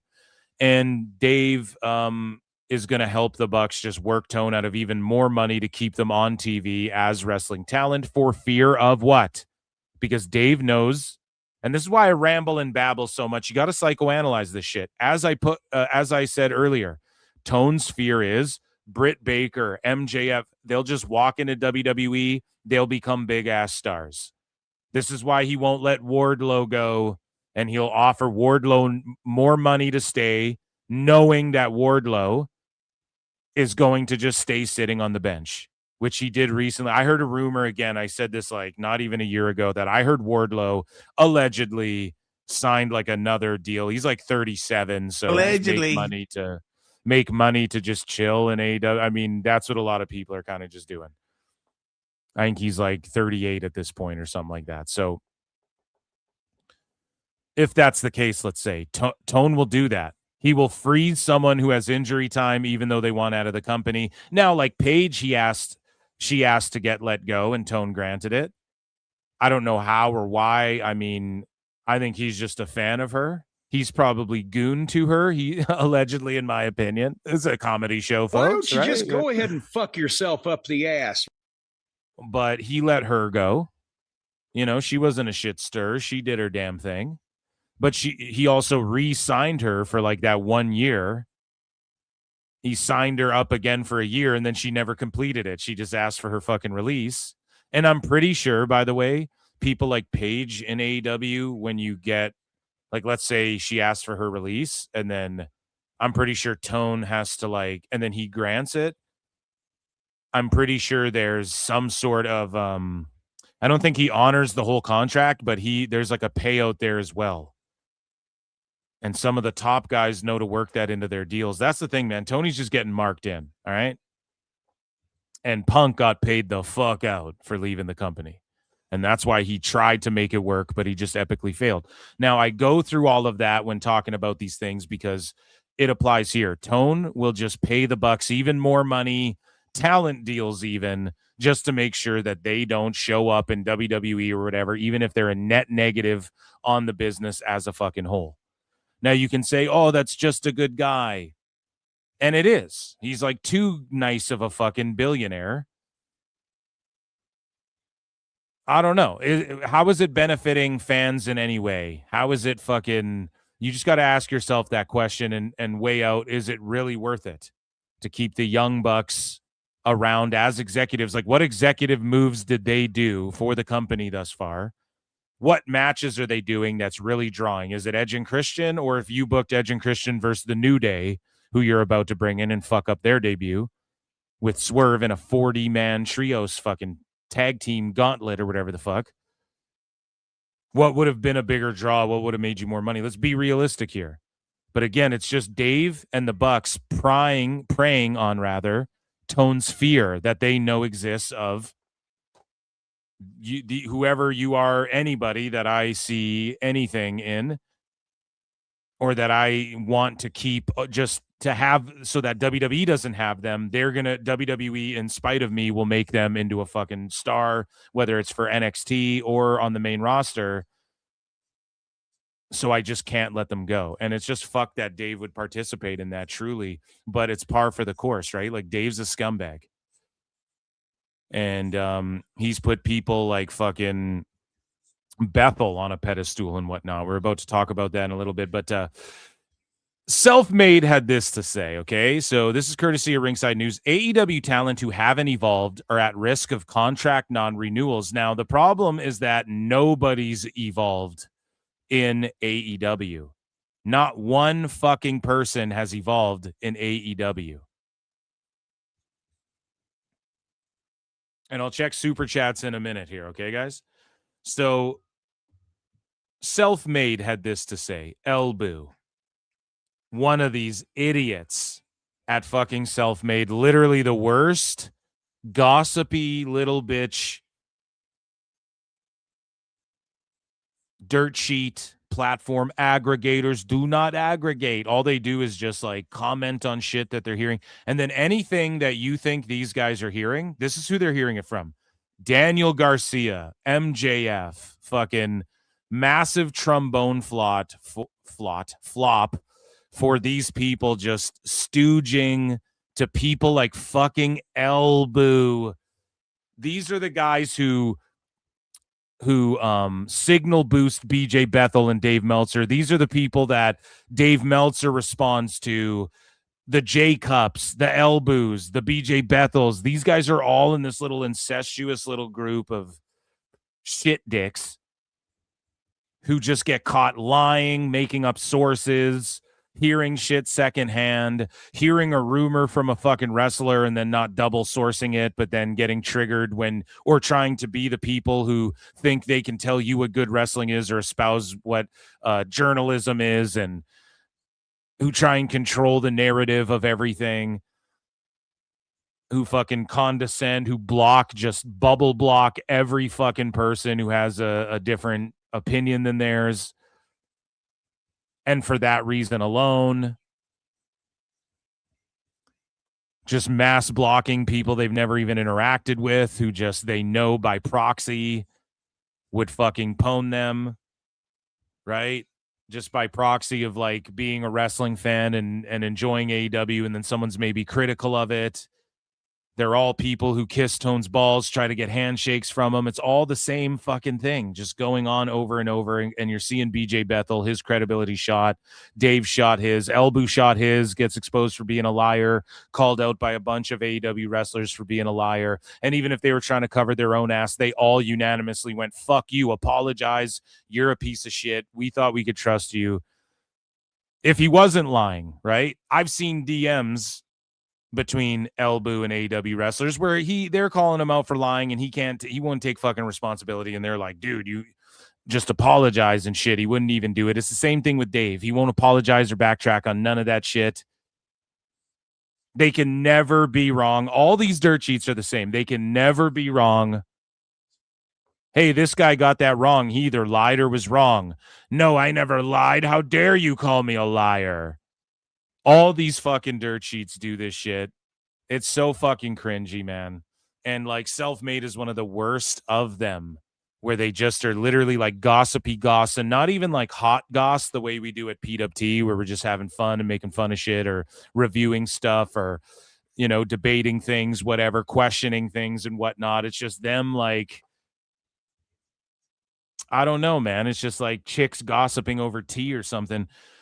So everybody at Self-Made gets the Elbu voice. So, and the people that are like that, I'm telling you for a fact, been told. So they're saying that this is what Self-Made's claiming, that for a fact, the people who are like that, who haven't evolved in the company. Okay, so the entire roster. So Kenny Omega, Ospreay, MJF, the Bucks, every single Jon Moxley, every single person, all the way down to fucking people in ROH, like every single person, Jericho, they've all been told that their contracts are expiring if you haven't evolved and shit. Crazy.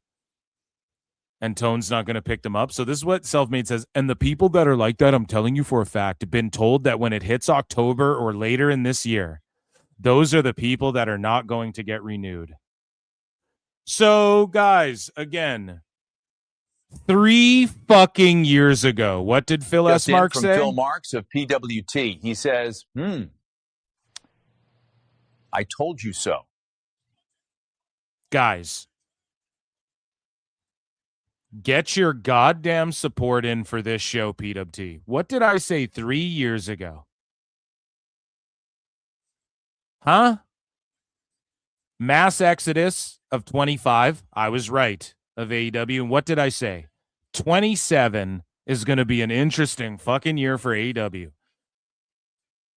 And according to Self-Made, if we're to believe this shit, I'm right a goddamn again. And you guys are going to see it come the end of the fucking year. There's going to be a bunch of people who leave this company and they're going to fucking my AEW. And there's going to be some names possibly you don't expect going, I don't want to be on an internet show. I want to be on TV.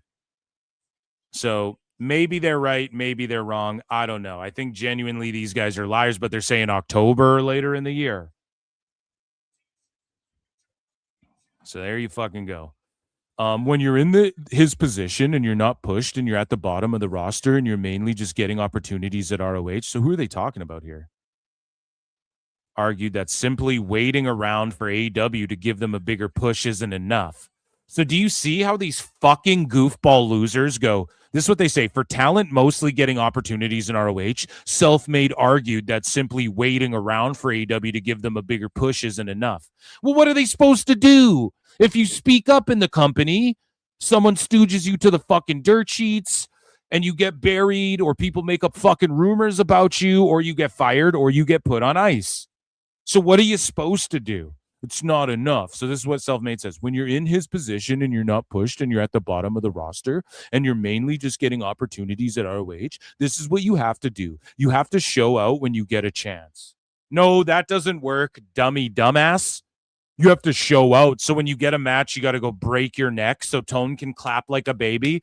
Oh, it's great. And Dave can clap. Oh, it's the greatest thing I've ever seen. Cuervo. And you have to fucking impress them and show out. That's what everybody's doing. That's why this fucking show sucks. You have to try and reinvent yourself. Nope. Nobody's been reinvented in AEW. So that's not true. You got to be in the best shape you can be. Nope. Wrong. Will Ospreay came back looking a schlub. Kingston came back, got immediately injured because he's a schlub and he didn't lift one fucking weight since his injury. He just got injured, sat around, came back, got hurt again. So nope, you don't have to be in the best shape ever. You don't. You guys are just making shit up. You got to do something because you don't want to be that guy that is in that position. And when people do see you, nothing about you has evolved or changed. And there are many people like that. So who? You mean like Angel Ortiz, who got in the best shape of his life and is still just an afterthought? He's Eddie Kingston's backup dancer and only gets used when Eddie Kingston's around? You mean like that? Or are you guys just lying and making shit up because you're fucking dumb? Worse off, they're like, damn, when did this person get out of shape? So like Vince McMahon, so they're like evil Vince McMahon, who's like, you're fat. Gangrel, that gut, get that goddamn gut out of my face. That gut, it's gonna make me puke. Yeah, I'm gonna puke. Yeah! What? So it's like evil Vince, and that's a good thing. And now you guys are down with it, and you're going to stand it and defend Tone. Cringe. So Self-Made are just fucking goofballs, and I stand on that forever. But guys, a bunch of contracts are going to come up October, and they are going to come up around the end of the year. And you're going to see some people in the new year, as we talked about last show, they could be showing up. And Phil, don't fucking miss. 25 was the Exodus. 26 was whatever. I said, I think 26 will be a chiller year. 27, it's going to get crazy. Now, I will say, I heard that shit like 3 fucking years ago. And since then, Tone for sure re-signed some people. But it looks like there will be a bunch of names where Tone's going to let a bunch of people go. Now, why? Tony, watchika, ooh, baby, let my people go. Yeah. Why is that going to happen? Why is Tone nickel and diming Sheamus? Why is Tone signing the New Day, though? Well, because they're friends with Kenny and the Bucks. Why is Tone all of a sudden suing film companies for $100,000 that it's going to cost more in lawyer fees to get the $100,000? Why is he? Well, I understand why you're suing Triller and whatnot. Why is Tone all of a sudden going to let all these contracts run up? Is it because they haven't evolved, like Self-Made is saying, because they're the fucking stooge, the goof troop? Best of friends with Tony. Side by side with AEW, always having fun. Get the goof troop. Ba-ba-da-bop-ba-da-doo-bop. Yeah. Is it because they're the goof troop who just are told to say this shit to try and float a fucking narrative out there and get ahead of it? Or is it because Tone has to fucking spend money to get his own marketing and shit? It's all on him once he's off TBS and TNT. He knows this. He's going to be on my AEW. Maybe Dynamite lands on some network somewhere. Maybe Dynamite lands somewhere. Collisions for surely going away. That shit is going on my AEW, if not, and YouTube, if not going away entirely. And if Dynamite ends up in the same position, Tone's going to have to downsize a little bit. And if he was smart, he would just release a bunch of these people before it even gets to that. But he also can't because he's a money mark and he's not smart, and he fucking will have to pay some of these people out if they leave the fucking company. That will likely leave in 27. And I think there's going to be some big names in there. And now it's going to be blamed on you're not good enough. So WWE releases people. The company's evil. Triple H is evil. The evil Fed. Why don't they use the... And then now all of a sudden AEW, it seems like they're preparing for like a mass exodus of fucking wrestlers. The wrestlers are shit. Blame the wrestlers. Blame the fans. That's what AEW always does. If you're not going out there and showing up and showing out, you ain't showing up and showing out. It's your fucking fault, man. It's not Tone's fault. They're already creating the fucking narrative. Okay?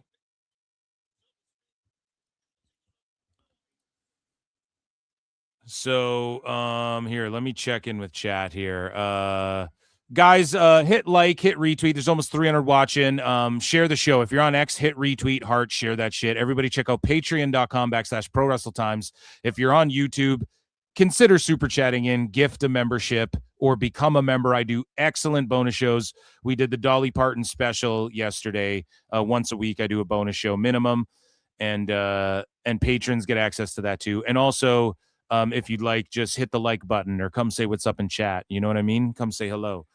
So Rabid Wolverine LC Killer 17 for 2 sweet says this episode of Dynamite is boring me to death.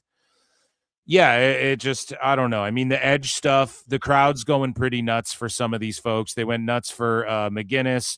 They went nuts for Edge. They did go nuts for the Bucks. They went nuts for MJF. And yeah, that's all good. Like, shout out the crowd. They're showing up, showing out. They got 6,000 people there. It's got to feel good for the boys. It's got to feel good for the wrestlers involved in the show.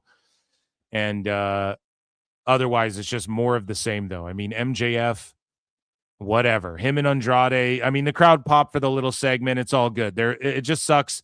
It's a nothing burger because it's MJF versus Andrade in a casino gauntlet. That's the blow off to their feud and all their heat. Or maybe they have a match after that, but that's at All In instead of just a one-on-one between those two in a fucking cage or with some some stipulation.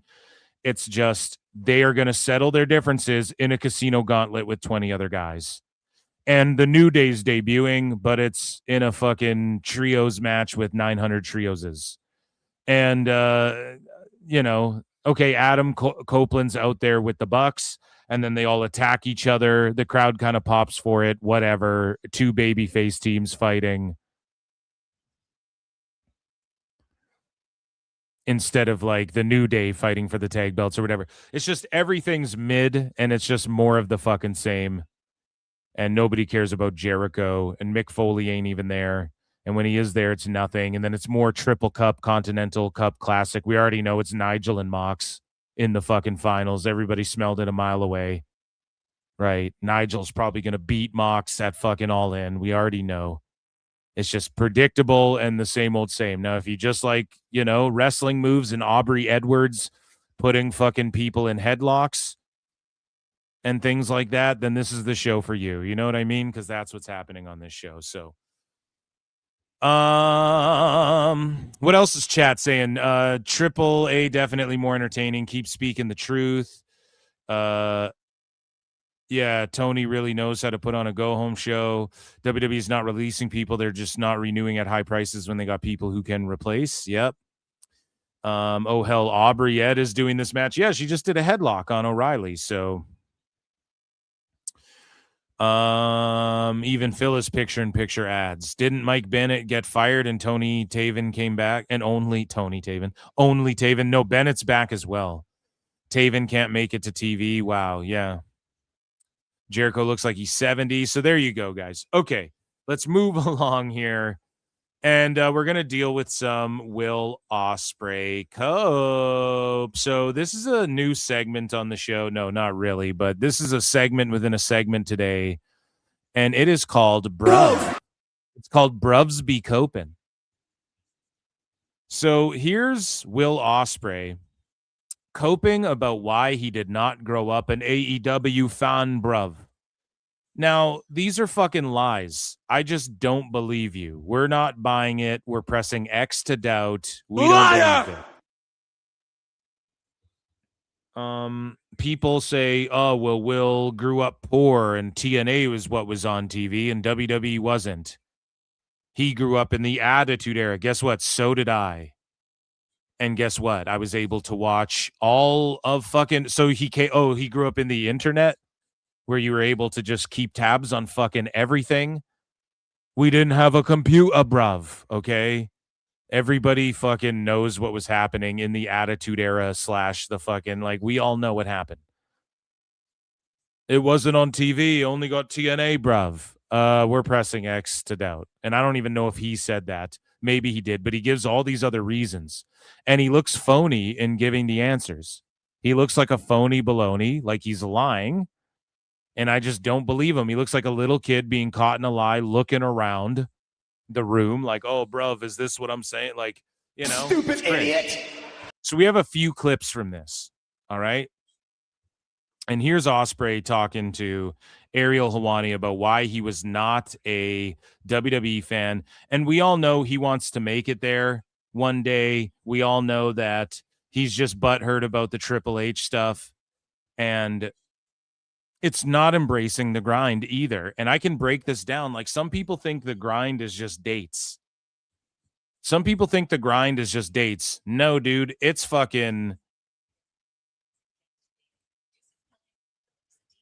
It's way more than that. And I'm going to pull up a tweet. Okay, we're going to jump into Phil Mark's timeline. And I replied to someone who was like, oh, what do you think the grind is? Or because they just say it's dates. They just think it's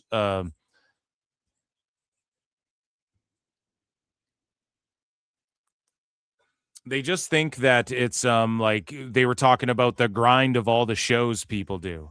Like WWE does. Pardon me. And I wrote, you all just cope and can't think critically. It doesn't matter if I have a blue check mark or not, because they were like, you're a blue check mark account.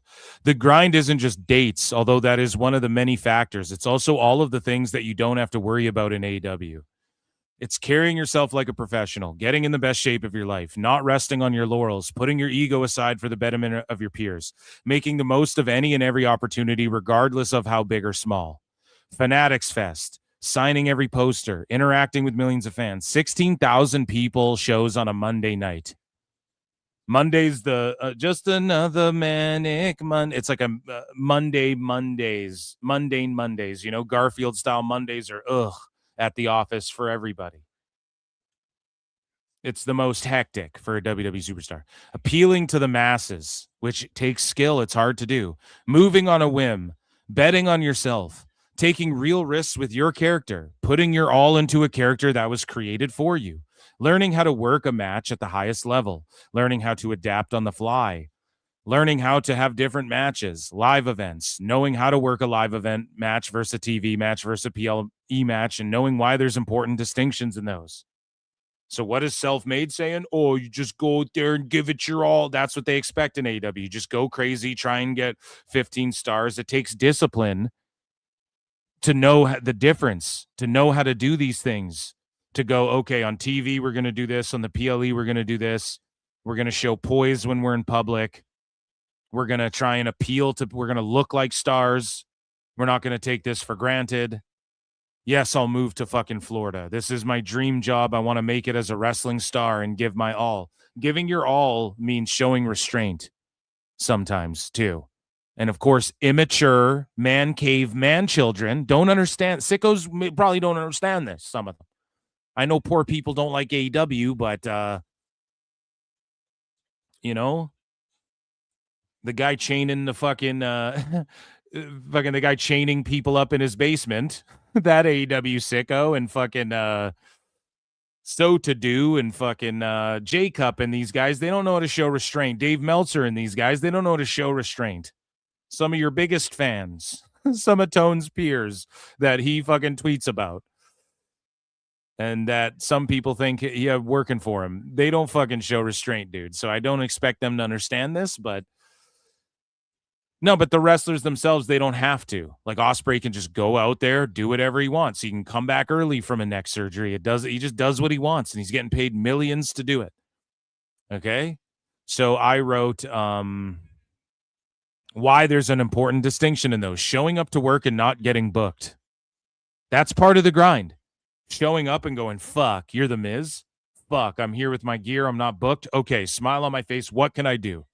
Whose match can I watch to impart knowledge? Who can I fucking, right? So showing up to work and not getting booked. Showing up to work and getting booked because something goes awry. Rising to the, and again, in AEW, you don't have to worry about that. You don't have to worry about that. Because Tone just books who's fucking available. Rising to the occasion when the booking is good. Making the best out of bad booking. Selling for your opponent. Getting other people over. Getting yourself over. Dealing with the pressure of being in a WrestleMania or SummerSlam or Royal Rumble. Knowing how to handle not being in a Mania or SummerSlam or Rumble. Dealing with the pressure of being famous. Marketing, ESPN, Netflix, the CW, The Tonight Show, Slim Jim commercials, movie roles, TV appearances, interviews, what you can do. Pardon me, interviews you want to do, interviews you don't want to do, promoting massive events with passion, promoting smaller events with the same passion, learning when and where to say and do things professionally and why, trying to return the investment the company made in you. I could go on for days. There's massive pressure in all of that. That's the grind. That's mentally taxing. It's physically taxing. Getting Tone's private plane and him going, no, you can live in the UK and we'll hire your wife, and there's no pressure in that. Tone just booking and going, okay, I know what I'm going to do. And even if it completely flops on the way to getting there, I'm just going to stick to what I'm doing. And Ospreay, you're in the main event, even if you don't draw for us, even though we're in Glasgow and we drew 1,300 less people. And even though this is the lowest attended all-in Wembley of all time, I'm just going to stick with this. And there's going to be no... like it's just insane. Same as Sammy Guevara. We've seen proof of this. Sammy Guevara goes, yeah, the last time I was booked, like I was in town, so they booked me. So like I really don't know when I'm getting booked again.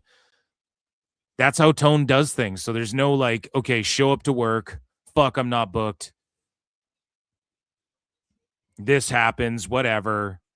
And yes, some people like Maya World have stepped up to the occasion, and Tone's rewarded them for shit like that when people walk out. And yes, they're in town, or Tone brings people to TV and doesn't fucking use them. And there is a lot of that in AEW too. And I'm not just trying to blanket statement fucking wrestlers, but I'm talking about Ospreay here. We're talking about embracing the grind Ospreay. He didn't fucking do that. He takes shots at New Japan when he's part of the reason New Japan flopped when he was there and on top. After all of those guys gave their everything to try and get him over. They gave him the ball. He couldn't fucking run with it. Then he comes over to AEW, gets more money than he could ever fathom. And he's just one-dimensional. He's still the same character. He comes out wearing the same fucking gear he has for over a decade. He's the same fucking guy. He's not drawing more for them. Some people think his cringiness is a fucking turnoff. There's even AEW sickos who go, this guy fucking is a douchebag.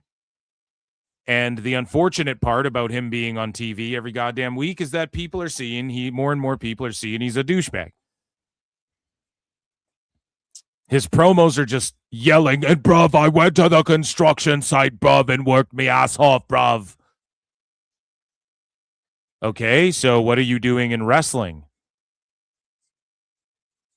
You know? Every construction worker wishes they're making millions of dollars. Every blue-collar worker. It doesn't make you more fucking relatable. Maybe he's trying to come across more relatable.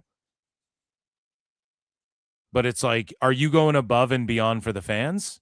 Or are you just going above and beyond for whatever the fuck, like living out your fantasies, which is what everybody's doing in AEW. It's what the Elite did in AEW. It's what Tone's doing in AEW. You do the interviews you want. You guys go on the podcast with no pressure that get 20 fucking views unless you're talking about WWE. You guys these wrestlers sit there and take Ariel Helwani questioning them about fucking WWE the whole time. I would respect Ospreay way more if he told Ariel to shut the fuck up, talk to me about the 45,000 people I fucking drew to Wembley, Mark. I'd be putting Ospreay over right now. I'd put him over way more if he went, look, bruv, I'm taking millions, and you're not the ones who have to take the bumps. So if you don't like it, kiss my ass. I respect what WWE does, but instead he comes up with all these fucking excuses. And this list is valid. How many wrestlers do we see run around and Trey Miguel gets fired because people's egos? How many people do we see get shelved because, oh, it's going to hurt fees and we can't just do business? How many people do we see no selling shit? How many people do we see going as long as they want to on fucking shows and doing their dumbass fucking ideas on Tone's television? And he's paying for overruns and they don't care. A lot of these motherfuckers don't care. And it's always step up, wrestle crazier, and just bow down and accept what Tone's doing. And Edge can sit there and go, oh, I pitched Tone ideas and he turned some of my ideas down. Oh, you know, Tone listens to me and he'll turn my ideas down. Edge isn't pushing the fucking, he's just accepting the money and going to work whenever he wants. And then when it's time to film his Disney show, peace out for a bit. When it's time for me to take a break, I negotiated that, peace out for a bit. Show up to whatever show. If Edge said, I don't want to be on this Wembley show, he wouldn't be. Okay? If the Bucks or Kenny go, or Ospreay or MJF go, I don't want to be on this Wembley show, they're not going to be on it. It's just that simple. And they all talk to the goddamn dirt sheets. So hearing Ospreay cope, which we're about to do, about the reasons he didn't go to WWE, I wasn't a fan, I wasn't any of these things. I respect what they do, but they just like throw shitty punches and phone in their matches. Then he starts shitting all over it. No, you're fucking coping. And you're trying to convince people that you're better than WWE. You're fucking not. He even copes about like, oh, I returned from me neck surgery quicker than Cena. Okay, but I thought you clearly don't respect WWE. But you won't even stand on your opinion and go, no, I don't even respect what they do. I'm better than all these guys. I clear them. Why? Because he'll get smoke from the fucking IWC. None of these guys, they don't really care. They just don't give a fuck. They're just happy to take their money that they wouldn't get anywhere else. Most of them. Okay? And people like Swerve talk all this fucking shit. He hasn't shown a return on investment. Ospreay didn't draw shit. If he wasn't on the show, they would have did the same fucking attendance. In fact, they're doing lower attendances than the years before when they were there. And even on this Dynamite. And Ospreay, you're at the helm of the shit. You're from the UK. That's a fucking L. So nobody wants to hear the cope. You just didn't want to go and be told, no, you're not doing that. You didn't want to go and be told, okay, you're going to try this or you're going to join this faction. You want to be the guy who can go to Japan when he wants, take the private plane, go home, stay in the UK if he wants, which is fine. I mean, they're paying you enough. You should be able to afford to live wherever the fuck you want. But he wants to be that guy. He wants to run away to New Japan and go, oh, I'm a trios champ, bruv, and I'll help me Callum Newman, bruv, and run amok there. And then you want to come to AEW, run amok here, cut the same promos, never evolve. So according to Self-Made, everybody who hasn't evolved in AEW, their contracts are coming up and they're cut. So Will Ospreay, you come back from neck surgery, you want to look like a schlub, you want to do backflips immediately. You want to get your friends jobs. You want to start out at Dynamite all dressed like Yakuza guys and have a brawl with a bunch of New Japan guys. Nobody even knows who the fuck they are on their TV. You want to do shows that are drawing some of the worst they've ever drawn under 2K in Vegas. And then you want to tell everyone you're the best in the world and beat up fake Triple H's and Multiverse of Madness fucking rumbles, the multiverse rumbles and stuff like this, and then lie and go, I didn't even know they were doing it, bruv. It's phony, dude, and you didn't want to embrace the grind. Let's see. You know, you talk about being a kid and being obsessed with wrestling. I would imagine you were a huge WWF, WWE fan. And so why didn't you ever sign with them? No, you weren't. No, it wasn't like I wasn't, like, because when I got introduced to it, it was obviously like, oh man, this is brilliant. Like I love the idea of this, but I feel like I got into it just as WCW and ECW were about to be bought out. Okay. So like I had knowledge of that WWF, and my dad bought me, don't tell anyone this, but my dad bought ECW tapes and I used to watch it. I was like flipping and watching ECW. Yeah, well, same with me. So it's like the exact same as me, and you mean to tell me that you can't objectively go, yeah, I was a WWE fan.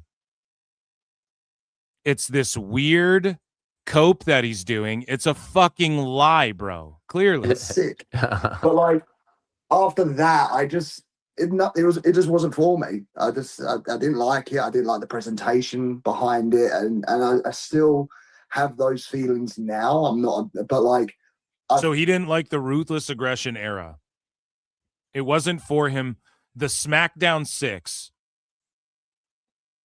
Kurt Angle, Benoit, Edge, Rey Mysterio, Chavo Guerrero, and who else was in the 6? I think I named them. Eddie, Chavo, Benoit, Angle, Edge, Rey Mysterio, and then you add in Brock Lesnar. You add in the other cruiserweights who came after, Paul London and all these fucking guys, Jamie Noble. Add in Big Show was over on SmackDown. Booker T came over there eventually. That wasn't for you. The rise of John Cena and shit wasn't for you in that era. It's like, buddy, I don't believe you for 1 second. I don't believe that for 1 second. I found TNA, and I feel like that was a style that spoke to me. Like the X Division was huge for me. And then seeing that, and then finding Pro Wrestling Noah and Dragon Gate and New Japan. Well, so this is the problem, right? I've seen people go, oh, come on now, Phil. That's not very fair. He grew up poor, so only had TNA. Then why is he talking about Dragon Gate and New Japan? How did he find all that shit? Doesn't even make sense. Like the things that kind of inspired me and made me want to be like a pro wrestler. Like they're the things. And that's fine. If the Japanese wrestling style inspired him more and made him want to be a pro wrestler, that's totally fine. Like drove me out. And WWE's never really drove me. I mean, I think when you first get into the industry and you first start learning it, and like it, even in the schools, like we had a guy that got signed to WWE in the school. He never ended up going in the end because of like heart conditions. But like they would just always tell you, oh yeah, like WWE's the route, WWE's the route. And meanwhile, I'm in the background being like, yeah, but I'd like to wrestle in a 6-sided ring, and I'd like to go over to Japan and just like learn strong style. So that's just the thing. Like everybody hates the 6-sided ring. The fans liked it, but the wrestlers themselves, I guess AJ Styles was like, nah, I loved it. And I'm sure some of them, right? We're talking in generalities here. Obviously, it's how you have a conversation, or it's how you talk about things, right? Nothing's 100% unanimous, but he's like, oh, I'd rather go do that and do that. Okay. But what if there was no money in doing any of those? Would he just be like a fucking working as a male guy, bruv, and just wrestling for peanuts on the weekend and doing the moves he's doing and all this shit? It's just not true, right? There was money in New Japan, especially when he came up in New Japan. There was money there. It was hot when he was like really fucking coming into prominence in Japan. If there was no money there, he wouldn't have went somewhere else, dude. I just don't buy this shit, Not entirely. Like, yes, it's okay if your inspirations were some people were inspired more by ECW and stuff like that, for sure. But even Sabu wrestled John Cena, motherfucker. The most ECWer, whoever ECW'd, went to fucking WWE and wanted to be in WWE, and, Sandman was in fucking WWE. Everybody's in WWE. Everybody understands that's the cream of the crop, the pinnacle. So it just seems like he's coping and he's trying to pretend like, oh, bruv, so I got into WWF when like ECW and WCW were about to go out of business. Okay, so that's like me too. That's like my earliest memories of wrestling. Other than like I grew up also watching a bunch of tapes. I've explained this before, right? My grandfather taped fucking everything, every movie, show, wrestling event primarily. And just like Ospreay, I'd go to the video store and rent ECW tapes and UFC tapes and fucking when I was like 10 and shit, I would go and rent old wrestling pay-per-views and WCW shows and stuff like this. So I was fortunate though. I did get to watch a lot of the Hulk Hogan stuff primarily, like on tapes and whatnot. And when I was like 2 and shit, I was watching wrestling sitting on whoever's lap, right? Watching wrestling, the matches and shit. I don't remember it, but I was doing that. But I always knew what WWE was. But he's trying to pretend like I didn't even really know what it was till I was like 10. I just don't buy that. I guarantee you knew what the fuck it all was. It was like the coolest shit in that era. WWE was the coolest shit in that era all over the world. They even had UK pay-per-views, Rebellion and Insurrection, bruv. So you didn't know? Oh, you didn't know? You didn't know about that shit in the UK? WWE is white hot in the fucking UK back then. Always has been. Pro wrestling has always been like a thing in the UK. And they're some of the sickos because of it to this day. And so I do give Ospreay the benefit of the doubt and like he's a UK sicko. Like most of them fucking are.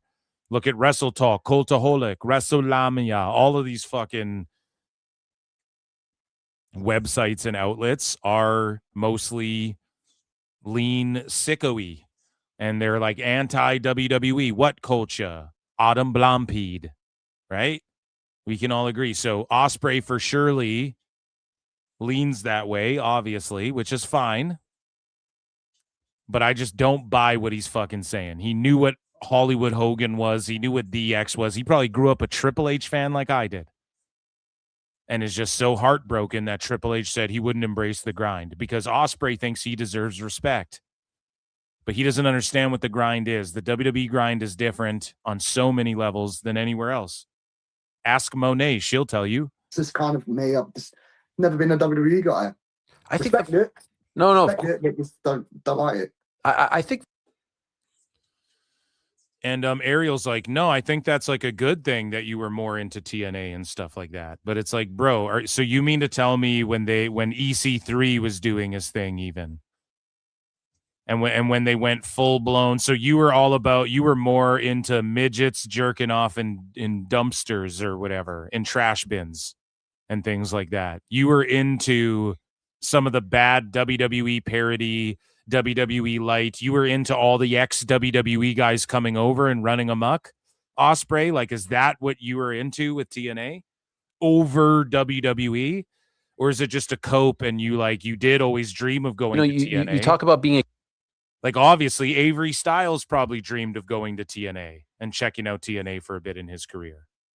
Because that's what his dad did. Like, I'm not saying that's not possible.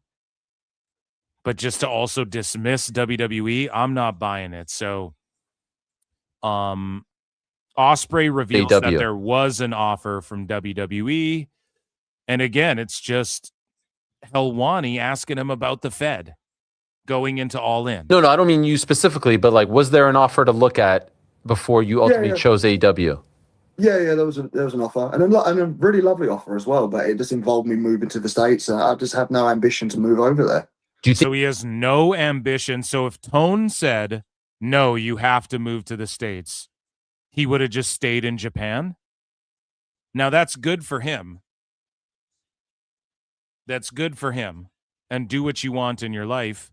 But this is what we're talking about, the grind. Look at someone like name a wrestler who packed up their fucking bags and went and chased their goddamn dream. That's a grind. Imagine an Io Sky.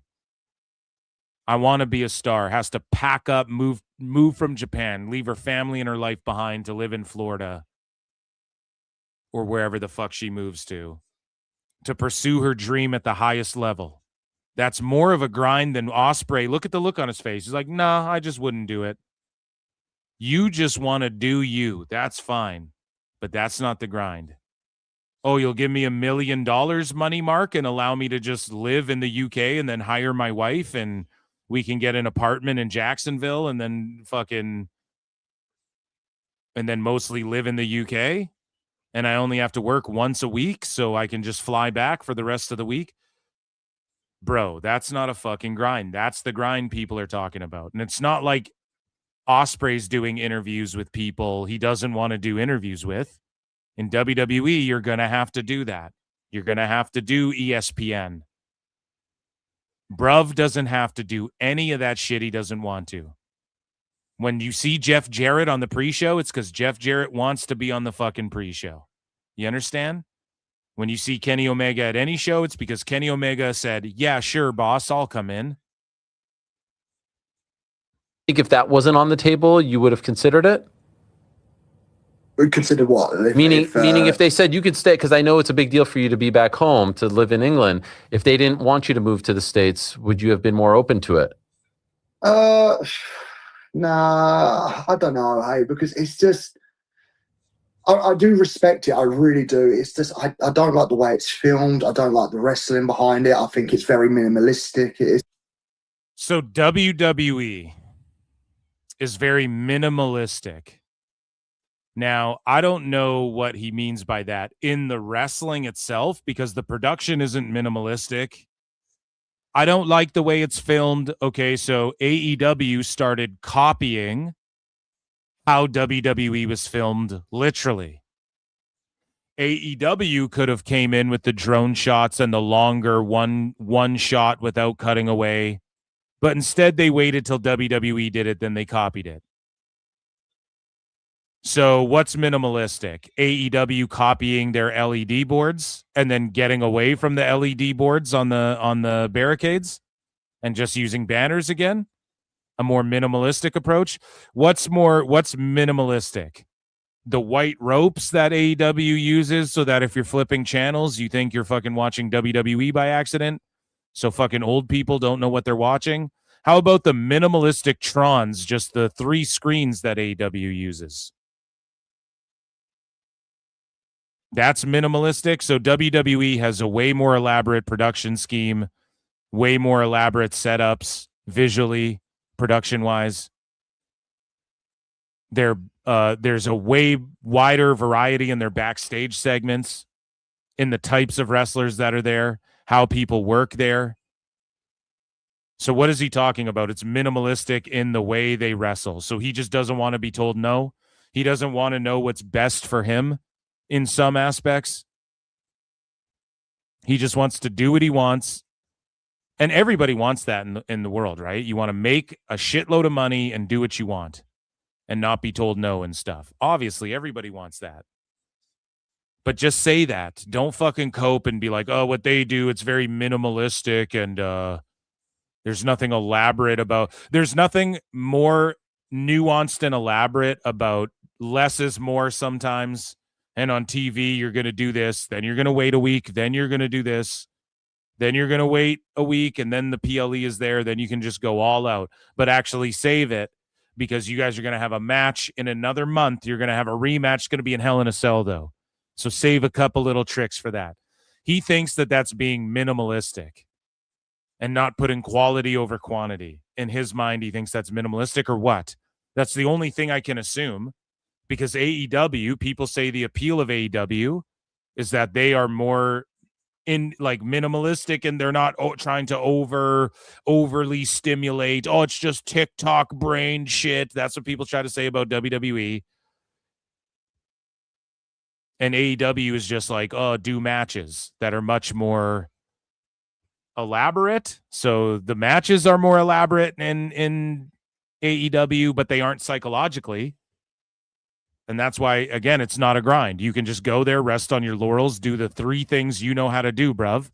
Flip, finisher, false finish, kick out, finisher, power, fighting spirit, kick out, fighting spirit, finisher, reverse finisher, reverse finisher. 0 psychology. You don't have to worry about that. So it's not a fucking grind. It would be a grind for him. You guys get it now? It's not just all the dates they do, bruv. The grind is fucking like, okay, you're going to have to actually try and use psychology and sell a fucking PLE and try and draw 16,000 at the next fucking Raw. How do we do that? Can you handle the pressure of being a big mega superstar? Can you live up to the moment of wrestling when it is time for the big match? Or do you just spam so many fucking moves that when there's a goddamn botch or there's a flip, everybody just forgets about it in 4 seconds because you're just spamming moves and flips?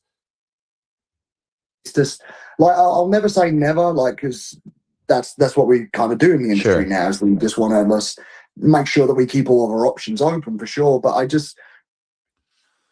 B Sharp 1981 says his haircut is a little light in the loafers. He needs to study the business, Brian, and learn the business. Dude, yeah, his hair was wild, and this is what I mean. It's like carrying yourself like a star. And it doesn't mean you need an ego fucking Ethan Page haircut that's all nice and, you don't need Ricky Saint's barber to do that. But at the same time, you gotta he comes in wearing track pants and he just looks like a schlub. I don't know what to tell you, man. And when he came back from his neck fusion, he didn't come back in like the best shape of his life and show everybody that he can put on a great psychological performance in the ring. That's what wrestling at the highest level is, man. And so when these self-made guys are saying that shit too, oh, you need to evolve and you need to step up. Well, Ospreay ain't evolving at all. He's just resting on his fucking laurels. God damn. Needs to hit up like a Supercuts or something. Right now in the format and how much fun I'm having in AEW and just how much freedom I have to be me. See, fun and freedom, which obviously everybody wants that. I'm never going to knock somebody for choosing fun and freedom or whatever, but coping about, WWE just ain't it. I don't know, man. Is that really your truth? Or are you just upset he said that you wouldn't embrace the grind? Why don't you go, yeah, he's right. I would have to grind my ass off there when I feel like I've already grinded my ass off, and you might not agree, but I earned to have fun. I earned my fun and freedom. They don't give you that there. You're like a fucking slave there. I don't want to do that. We would respect it more if Ospreay just said that. Yeah, it is more of a grind there. The only thing real are the money and the miles. That's what Kevin Nash taught me. Don't be a mark. You fucking marks don't understand. If he said that, dude, I'd be like, Ospreay, bravo. Bravo. I'd be applauding him. I don't have anyone putting a script in my hand. And just, I have bullet points and I go out there and I just waffle. When you say it's minimalistic, what do you just go out there and waffle, bro. He just admits it. I just go out there and waffle. Wow, that's really going to help Tone and his company. That's really looking out for AEW and the fans, and not just you and your own bank account. You fucking mark! Just admit the shit. mean by that? I just think like the comparison in like our matches and our main event matches is just very, very different. Like they're like one spear for them will be like super satisfying, and like I honestly I respect it. Like no, honestly you don't, because you wouldn't have had to say honestly before and then look off camera. If you honestly respect it, you would just say I don't like that shit. So again, listen to what he's telling you. He's a spot monkey. One spear is satisfying, bruv. What you need to do is hit 17 spears and then drown someone in a fishbowl, mate. Meanwhile, what's drawing more? The one spear or your 12 fucking pirouettes and flips that you fucking do that don't draw shit, that draw the least at fucking All In Wembley that they've ever done at All In. Ospreay. It's selfish. It's for the fans. Tone's for the people. He's a fan. So what? A bunch of fans are tards, and I tell them that every day. I'm going to tell him the same goddamn thing when he doesn't understand what the fuck he's doing. Gives a shit. I'm a fan too. The fuck do I know? Who cares? We're all fans of this shit. What does that matter? I'm allowed to defend Tone and say these people are just taking advantage of him. Man, I wish I could get a spear over. Like, I wish I could, but like, it's just. See, look, I wish I could get one spear over like that. I wish I could. Well, you could, Ospreay. One of your little 630 Phoenix Splash do-si-dos, you could get that over if you embrace the grind, bruv. If you actually wanted to put the work in and actually wanted to, this is exactly it. When the sickos are like, man, it's more intricate in AEW, the matches, it's real wrestling. It's a higher level. You just don't understand it. No, it's a cop-out. It's knowing a backflip will get me by. Dive to the outside, land on my fucking head, and I will get 5 stars. And Dave and Tony will praise the shit. Don't got to work on selling. Don't got to worry about getting the other guy over. Don't got to worry about getting myself over. Kick out of my finish, then kick out of my finish, then I'll kick out of your finish, then I'll do a Bushido power up, and then you'll super kick me, and then I'll do a kip up, and then I'll hit my finish, and then you'll kick out, and then you'll hit your finish, and then I'll kick out, and then I'll do a flip, and then 1, 2, 3. He just said it. I wish I could. That's what the whole point of pro wrestling is. That's why they invented pro wrestling in the first place. A bunch of shooters went, we need to fucking draw more people. Let's invent fake drama, not actually beat ourselves up, and come up with creative, flagrant characters. Less is more. Now, it doesn't mean you can't go out there and just do a crazy-ass fucking match. Like, look at Penta. He has banger after banger.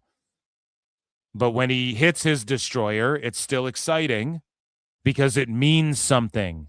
Ospreay's admitting, I wish I could get something over like that, but instead I'll just do 12 flips where none of it really means anything. And it's like scrolling TikTok. It's just for TikTok brain-rotted goofs who fucking just scroll, move, egg dish, scroll, beef dish, scroll, fight at a fucking Waffle House, scroll, a body cam footage, scroll, tip for my fucking computer. How to, you know what I mean? That's what AEW is, just move. At least Will Ospreay. I don't want to say all of AEW. But that's what Will Ospreay does every match. It's the same thing every match with him. And I pointed this out before he joined AEW, by the way, on this show. I praised him and I said, look, man, he's got to stop. I said it specifically about his match with Mike Bailey and TNA. Ospreay's got to stop doing this when he gets to AEW or he's not going to get over. He's got to stop giving everybody so much in every fucking match that he has. Because you're not going to get over on TV doing that. You just don't. And now he's sitting here just admitting PWT, Phil Marks, right again, as usual, as always. I fucking told you so. We'll rule you. It's just, okay, I'm going to keep doing the same fucking thing I've been doing forever, not change it all.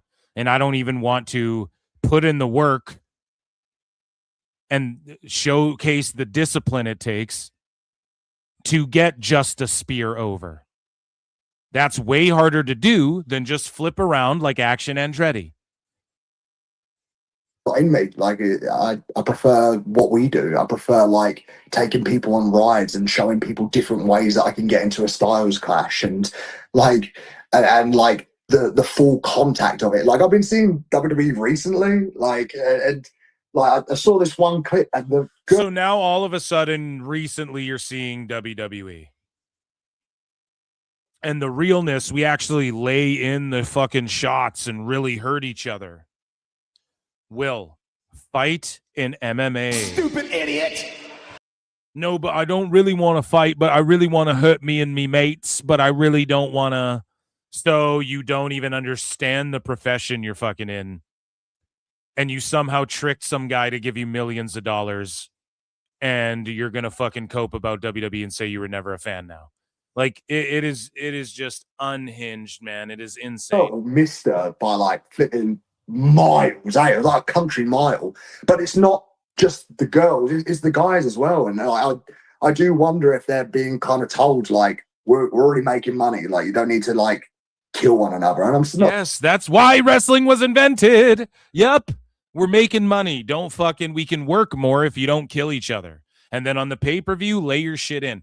And also, Ospreay's talking shit, and he's coping because how many women's matches in WWE do you see bitches getting busted open hard way? Every live match, she's bleeding. Raquel lately has been bleeding every match. Look at Javon versus Big Bill. Was that not a physical fucking matchup this past Raw? And Big Bill's bleeding out his mouth. So Ospreay, what's phonier? what they're doing, or when people are getting fake stabbed with drills and screwdrivers on AEW and exploding barbed wire super boots. It's so fucking stupid. Ospreay is like, yes, get brain damage and really beat each other up. But he's too much of a pussy to just do MMA. Got it. No, I don't mean. Hey, man, that's not real. We do real stunt work here. Oh, those stunts you were doing for that movie? You know those fake stunts you were doing for that fake movie? You didn't really get cut with a sword, and you actually weren't in the car when it hit that fucking side ramp and did a flip off of the overpass. That's not real stunts. Like, imagine that. You're in fake fucking fighting. What the fuck are you talking about? What are you talking about, you dummy? Holy shit, man. Every time we do an Ospreay segment, I lose my mind. Hey, yeah, you know, really fucking, really get punched in the head in that movie you're making. The art of pro wrestling is making it look good, not really beating the shit out of each other. Even Lance Storm will tell you this. He says this. Oftentimes, this is what Lance Storm said. So Ospreay's like, yeah, I grew up on the wrestling, bruv, where they really hitting each other, bruv, and I love that. Lance Storm is arguing with Disco Inferno, and Lance Storm's like, dude, you know that's what makes those wrestlers so good in Japan is that, and Lance Storm is like, I've gone to Japan, and some of them look like they're laying their shit in. Meanwhile, it's some of the cleanest, easiest guys to fucking work with because they just work so well. Go listen to Lance Storm argue with Disco Inferno about this shit. He's like, dude, you go out there and they're so good, like they make it look real. And a lot of those guys, they're some of the nicest guys to work with. Because yes, they lay shit in when it matters, but when they're just throwing punches and shit, they're not really laying it in. Ospreay watched that stuff and thought, yeah, I really want to go get punched in the head, bruv. Become a boxer then. What are you wasting people's money and time for then? Maybe you'd actually draw. And you're just talking about WWE the whole fucking time and coping about it. Meanwhile, All In's around the corner. And you're just explaining to them, to the people who watch Ariel Helwani, most of them are MMA fans, most are not wrestling fans. But to the ones that you might be translating to, if they were to compare this shit, they would go, what is this guy talking about? AEW, this is the phoniest, fakest, phoniest shit I've ever seen in my life. Imagine if Ospreay turned one MMA fan onto AEW, onto his match. Oh, we really hit each other, bruv. And then someone goes, okay, I like guys really hitting each other. I'm an MMA fan. And I watch Ariel Helwani, and this was on in the background, and I didn't switch it off. So let me check this AEW out. Then they watch an Ospreay match where he's flipping around and fucking kicking out of poison ranas off the top, and they'd be like, this is the phoniest, McPhoniest garbage ever. And then they'd throw on a Punk versus Roman Reigns match and go, this is fucking wrestling. This is what wrestling is. This is way better. And they're physical. Roman's super physical. I don't know what the fuck everybody's talking about. Roman gets real physical every fucking big match he has. Imagine that. Imagine Ospreay converting one MMA fan and then they turn on Jack Perry Swerve. They're sitting here going, this is the phoniest shit I've ever seen in my life. Especially Ospreay's matches. And I'm able, as a fan of both, to differentiate the two. I am a fan of both. I am a fan of the flips and the tricks. I really fucking am.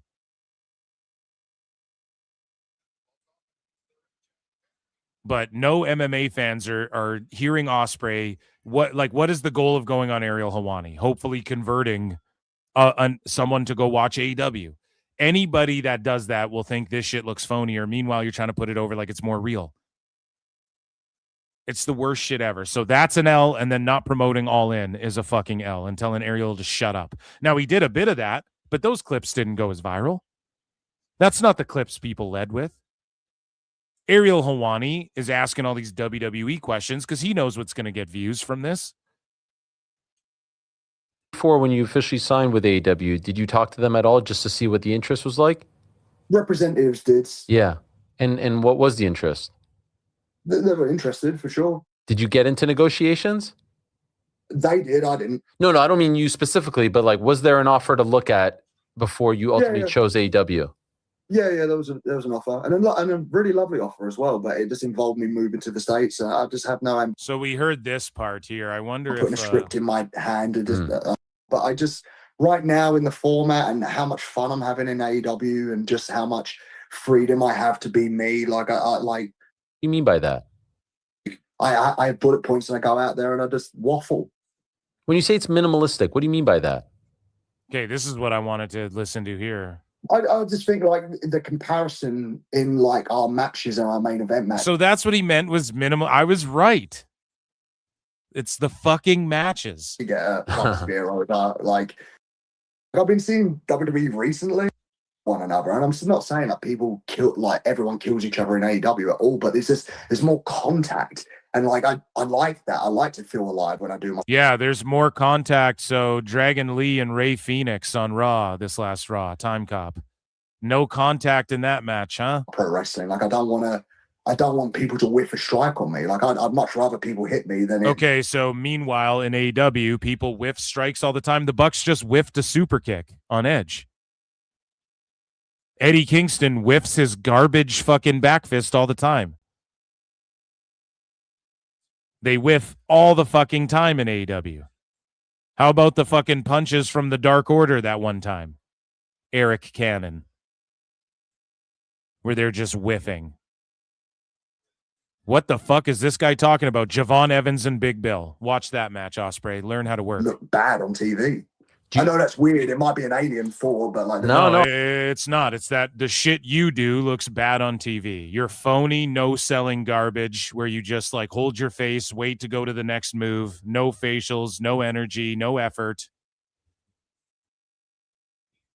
When you just all of a sudden finisher, kick out. So you want to really get beat up, Ospreay. Go be a fighter. I don't know what to tell you. You're just fucking coping, and you're just seething. You are coping and seething. You just can't accept what you're seeing. Yes, you're coping and seething. The truth it is scalding, and now you are molding and coping so hard. Coping and seething. And that, ladies and gentlemen, was AEW News. The best guys, Tony Khan.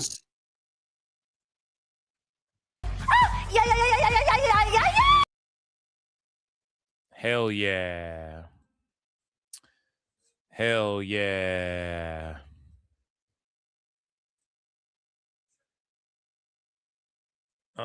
So yeah, guys, here we go. Dynamite might have a bit of an overrun here.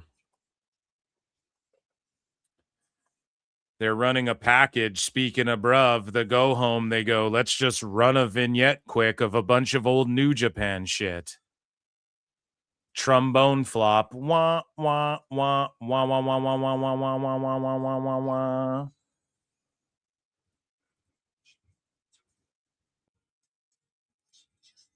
They're talking about fucking New Japan right now. Jesus.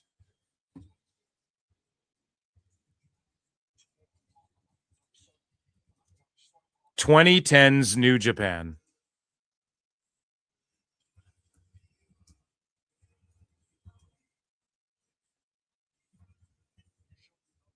Oh my God, dude. The whole thing is New Japan.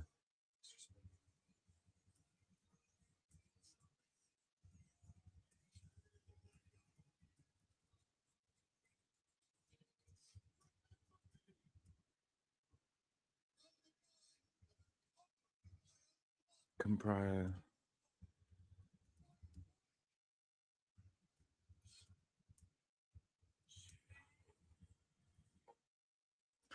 Yeah, it's crazy. Like, again, people will go, oh, but WWE. But WWE fucking, again, they will show you like a quick glimpse of some old shit. Like Randy and Rhodes, people were like, we want some more of the old stuff. Like, show us more of that. You know? And that at least was in their company. But with this, it's like all just New Japan footage, then a little bit of AEW stuff. Crazy. Crazy, boring Dynamite. Just loaded up with matches, then a vignette that they think is what? Going to sell this pay-per-view last minute? This is their WrestleMania. Right now, let's go. We lose control to rock and roll. Here we go again, right? This is their big fucking go-home package. This is the big angle leading into their big WrestleMania show. Oh, my God.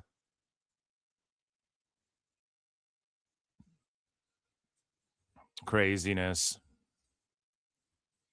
So they're officially in overrun territory because Tone thinks what? Someone's going to catch the tail end of this vignette and then they're going to go, oh, yeah, let's buy this pay-per-view.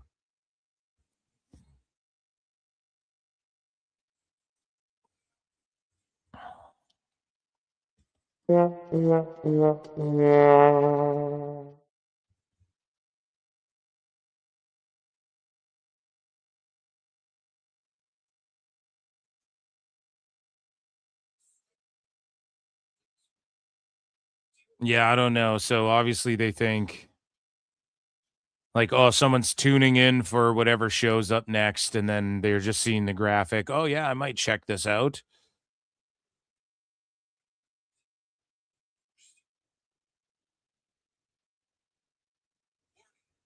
Oh, man, brutal. What a brutal way to end that Dynamite, too.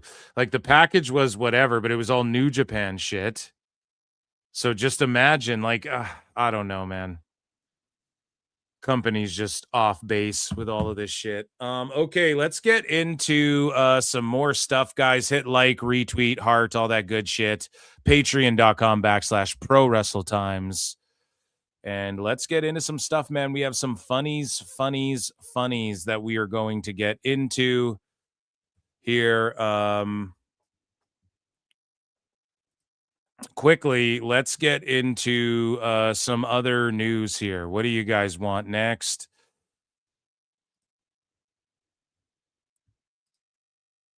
And yeah, thoughts on Dynamite. It was just a bunch of matches, no real drama, no real heat going into the biggest show of the year for them. I can't wait to lampoon that show. I will be streaming it live, so make sure you guys tune in this Sunday for that as well. And I'll be watching AAA and NXT Heatwave, which will be awesome.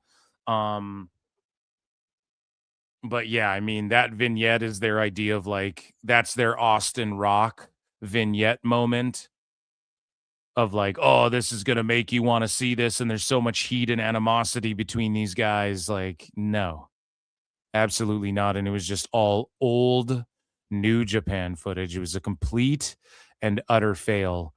Ladies and gentlemen, let's quickly go over this. Then we have WWE news, and then we have dirt sheet fails. So don't touch that dial. Let's get into right now. TNA news, ladies and gentlemen, quickly. Lockdown went down. And Nick LoPiccolo pulled up there, and you can see the footage. He's in the back in the truck. He also showed off the catering, which was fucking hilarious. And, yeah, hopefully we see Sheamus pull up in TNA, you know. Nick is caught some flack online, and the dirt sheets were like, oh, he's getting heat online for attending TNA. And, yeah, I guess he met up with Carlos Silva, and there's some sort of strategic something going on there, or just networking at least, to say the least. And he was treated like a VIP, and good on him. I don't know if that's a good or bad thing for AEW, but hopefully it's a good thing for Sheamus versus Nick Nemeth for that fucking world title and get TNA some more TV ratings here. At Lockdown, Avery Styles showed up, and he announced that he's officially signed with TNA, which I really like this. And Avery Styles won't become who he is going to be without TNA.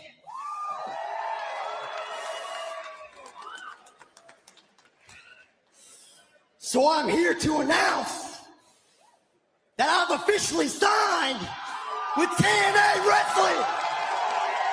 And then Kazarian came out and they worked a good little, they sowed a good, cute little seed there that'll hopefully flourish and bear much fruit. And Kazarian came out and was like, yeah, you know, you can trust me. Like your dad trusted me or whatever. Like your dad, I gave him many matches and I'm so happy you're here. Whatever. It's going to be Kazarian versus Avery Styles, which is fucking crazy. And that's a great first opponent for him to give him the rub. Kiera Hogan showed up. Hogan knows best. Kiera Hogan is back. And she teamed up with Allie. TNA Wrestling. This was not She replaced Rosemary. I was expecting. That's a huge get for Allie. Unexpected return here at Lockdown. Kiera Hogan is a two-time TNA Knockouts World Tag Team Champion, but these very titles were reactivated roughly 5 years ago. Tasha Steelz and Hogan, the team known as Fire and Flavor, took the titles for the first time. So there you go. When they were revived, she took the title, the Knockouts title for the first time, and she's a two-time champ. So it made sense that she stepped in here with Bunny. Not only that, let's forget the last time Kiera Hogan was here. Tasha Steelz basically banished her to the Undead Realm.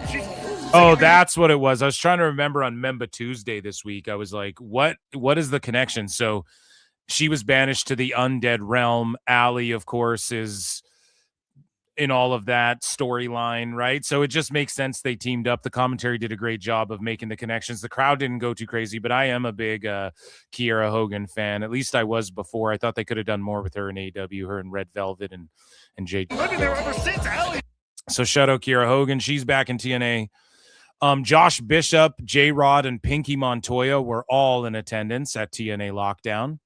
So there's Josh Bishop. He just had a WWE tryout at SummerSlam. Pinky Montoya, of course, I think left like NXT and then started doing her new gimmick on the indies and whatnot. She's like a pink lady mixed with, yeah, it's like a pink lady thing she's kind of doing, right? But she has pink hair. Also the Nemeth brothers won the fucking tag titles from the Hardys. His little brother are the greatest brothers tag team of all time, and we showed it again, baby. The wanted man, Hollywood Hunk, tag team champions, baby. Again. One more time. Thank you. One more time. The Nemeths proved to be better than the GOATs, better than anyone who's ever existed, better than any of your... So I'm down with 2 titles, Nemeth. Ryan Nemeth is just counting his lucky fucking stars that Nick Nemeth is his older brother. Let's be real about that. Or is he the younger? I actually don't know. But your new X Division champion is Leon Slater, so his history remains intact with the X Division title. And Jason Hodge had this crazy spot. But first, on TNA Impact coming up in Brampton, Ontario, Canada, Rich Swann's taking on LJ Cleary. So shout out LJ Cleary. He's Lyra Valkyria's husband, and he's had tryouts with WWE. He's just like a little dude. But hopefully he gets a run in TNA. He can really work his ass off. He's in good shape. He gets it. He's got a vibe and a look and a presence to himself. He's just little, like very little, you know? So shout him out. It's good to see him there, and hopefully he gets signed by TNA if he's not already, and they can do some stuff with him in the X Division. Now, in the international title division, I just want to play this shit. Jason Hodge did a crossbody off the cage to Mustafa Ali. This is the craziest spot everyone was talking about. And he crossbodied Ali through a fucking table. He went full Mankind. Hodge, oh my God, driving Ali through the damn table! What in the holy hell? And the commentary's so good in TNA. The fucking crowd was unreal for Lockdown. I think this was like my match of the night right here.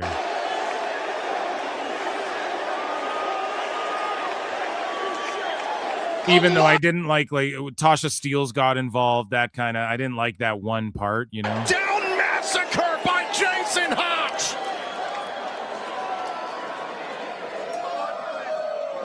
I just feel like it took away from how impactful like the family dynamic was. Hotch, oh my God, driving Ali through the depth. I mean, yeah, that's just an insane bump. Here's another angle of it. Shout out Jason Hotch, and he lost this match because he like hurt himself on this spot, quote unquote. But this just, again, I said it before the pay-per-view itself, like Mustafa Ali just elevates when he wins the title. I called him winning the title back. When he holds that title, rather, he elevates it, and he elevates the people he works with, win or lose. He elevates the people he works with. He elevated Hodge here in this match big time. And not just because of this spot. There's other things in the match. If you haven't seen it, I implore you all to go watch that. My God, King. He's broken in half. Like, just an insane fucking spot. And that, ladies and gentlemen, was TNA News, TNA Lockdown. That's what you need to know coming out of TNA Lockdown. So let's talk about WWE here a little bit, shall we? We have some WWF news to get into. And there's not too terribly much, I don't think. Because the whole ESPN thing we're going to break down, that's its whole own segment after this. We're going to make fun of BJ Bethel, which is just, I just love being right about these fucking grifters who call other people grifters.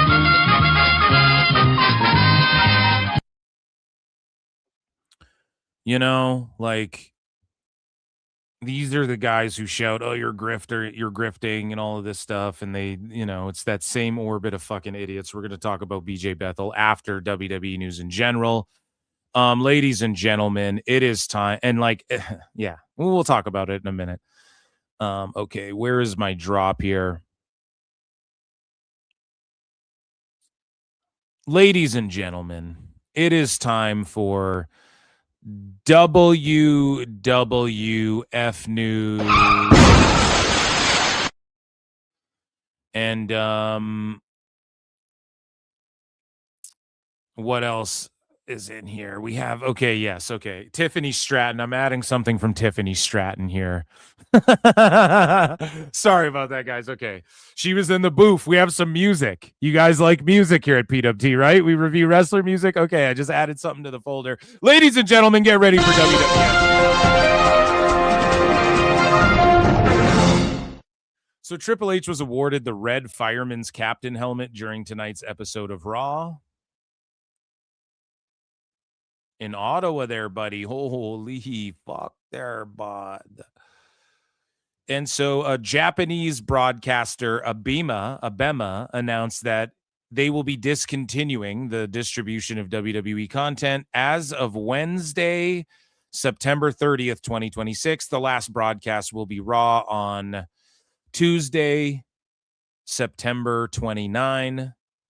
And so this is when the Netflix Japan thing goes down. So how many people watch WWE on Abema in Japan?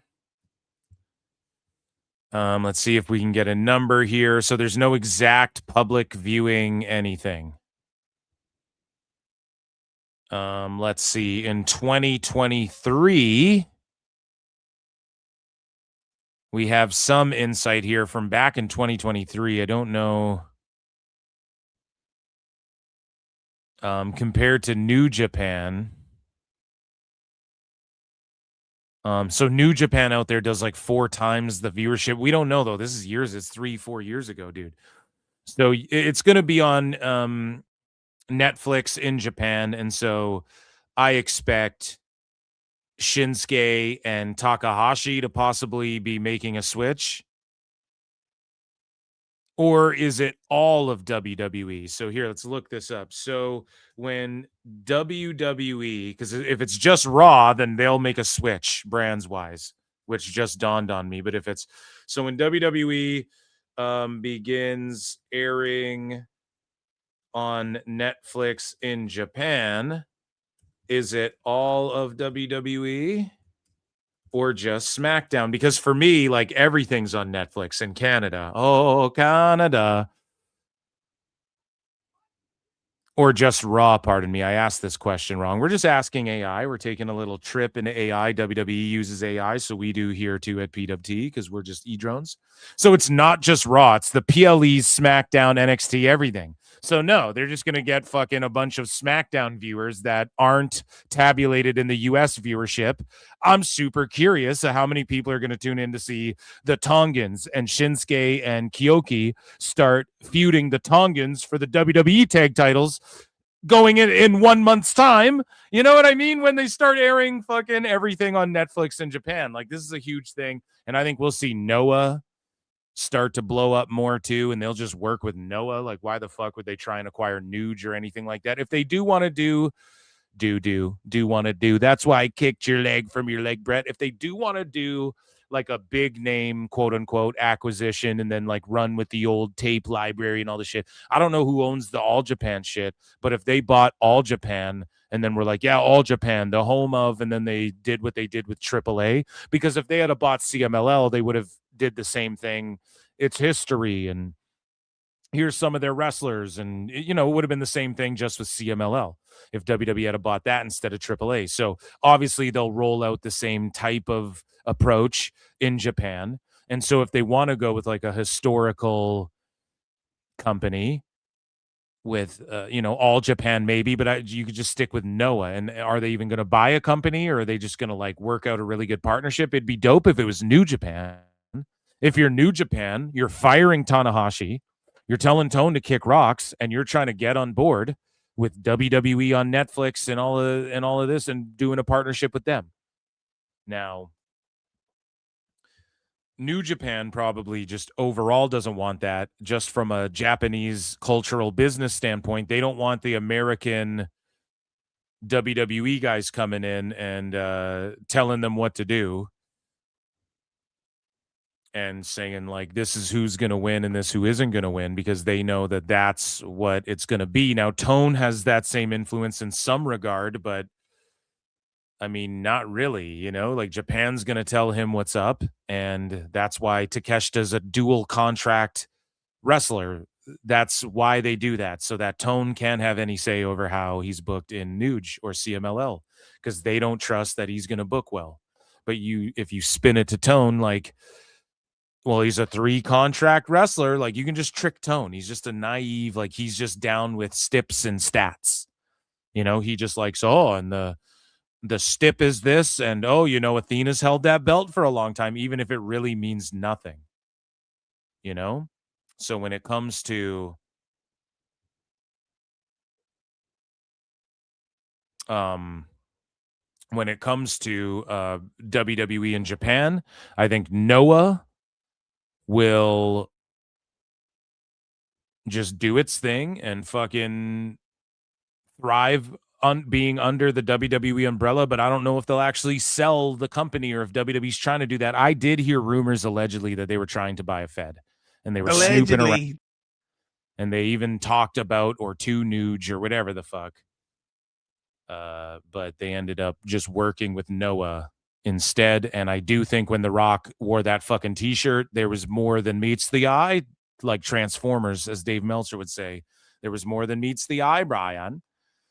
Okay, so we move along in other news, and WWE has filed to trademark Bakusai, which is essentially what people are predicting is going to be the name of the tag team of Shinsuke and Kyoki, right?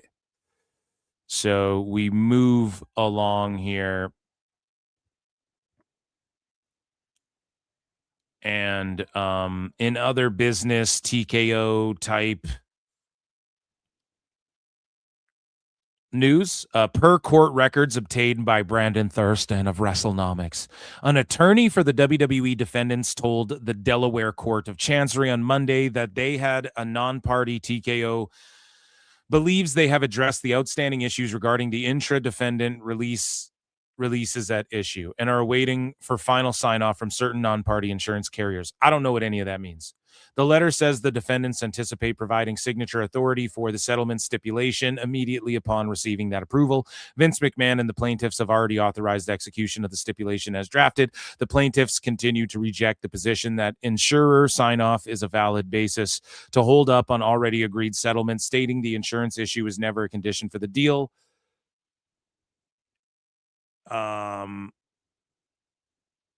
And reserve the right to seek relief if there are further delays. Vice Chancellor J. Travis Laster approved the request for the parties to report back today. Plaintiff says the full settlement totals $147.5 million. TKO disclosed WWE's portion as $105 million, with $75 million of that expected to be covered by insurance. So whatever, man. It's just rich people like, we don't want to pay for it. Do you want to pay for it? I don't want to pay for it. Fucking cringe. We move along here. And that's the settlement as far as like you guys know, the TKO one, not the Vince exclusive one. WWE's holding tryouts in Hawaii. Mahukalaka Heiki. Come on, you want to lay me? Kimona wanna lay ya? They're having tryouts in Hawaii. They had Roman and the Usos on the poster, and then they all of a sudden added The Rock, October 16 and 17. Blaisdell Arena in Honolulu, Hawaii. They're holding tryouts. And yeah, who else do you want to fucking learn from, bruh? These are the guys, and if The Rock's gonna be there, I could see him totally being there. He pulls up to Hawaii frequently, so maybe they're just using it as a marketing ploy, or maybe he said, "Oh, I heard you guys are doing something in Hawaii. I want to be there, or I'm gonna be there anyways, or whatever." And if The Rock shows up, I mean, fuck, man. You want to learn from these dudes, and it's going to be a draw. Like, there's going to be fans who pull up just to see this. And I don't know if they're looking for that necessarily, but it's going to get the word out. And maybe they recruit some good talent. Again, Josh Bishop had a fucking SummerSlam tryout. I want to see that guy get elevated a little bit. So we move along here. And we've had some things get debunked here when it comes to WWE recently, when it comes to Netflix. So Netflix buyer's remorse over WWE partnership rumors are debunked. So again, people are saying ESPN. People are literally getting fired over the fact that they're saying ESPN isn't happy with WWE. People have been saying Netflix isn't happy with WWE this whole goddamn time. You take a look over here at Ringside News, and during a Q&A session, TC, which I don't know what this means. I looked through this article earlier, and I'm like, what the fuck is TC? But it's just dirt sheet guys basically saying, I would push back that Netflix isn't happy with their partnership with WWE. Did they spend a lot of money? Yes, but they have a lot of money. WWE has done a good job incorporating the Netflix stars into their programming and doing a lot of other things. Listen, fuck these dirt sheet guys. It boils down to this. The retention rate and the replay minutes and the fact that it's a show that's constantly trending every single week, that they know that millions of people are going to tune into every single week without fail, no matter what, whether they're the hottest they've ever been or the fucking least hot they've ever been. You have in the millions tuning in to a show, racking up their minutes watched, racking up, oh, I'm watching this Raw, and then, oh, look, there's this Unreal show, oh, and then there's a Hogan doc. Like, it keeps, like, most people are going to watch Raw the whole way through if you're watching on Netflix. Why? Because it's like YouTube. It's like it's or not even like YouTube in the retention rate department in some ways, but it's like if you're going out of your way to fucking view Netflix, to go out of your way and click, I'm going to view this show, You're likely going to consume all of that fucking show or a good portion of it on a streaming service like a Netflix. And not only that, you're going to, let's say, pause it, come back to it later. Maybe you fall asleep during some shit and then you fucking come back to it later and stream a certain portion of it again. It's like, what's the word? Trickle down streams on top of people watching it live, which is what the name of the game is too. Live retention, replay retention rate. They're looking at all these different fucking things. And if you're going out of your way to not just watch WWE on fucking YouTube, the clips that they upload, and you're going to click on Netflix, you're going to watch the majority of the show, that equals keeping people on their platform. That is the whole fucking purpose of what Netflix and all of these streamers try to accomplish. Point blank. That's why they don't put the fucking time. When you're on a streaming service, they don't put what time it is in the top corner. When you're on YouTube, on the YouTube app, they don't put what time it is because they want you to get lost. They want you to spend all your fucking time on that site. It's like the casino. They don't put windows on the casino so you can't tell what fucking time it is because they want to keep you in there spending money. And that's the same with Netflix. They want to keep you spending time. Spend some time with me. You guys know that song? Spend some time. I can't remember who sings that. I think it's like Eminem featuring someone or someone featuring Eminem or something. Spend some time with me. You guys know that song? Oh, fuck. So stupid. So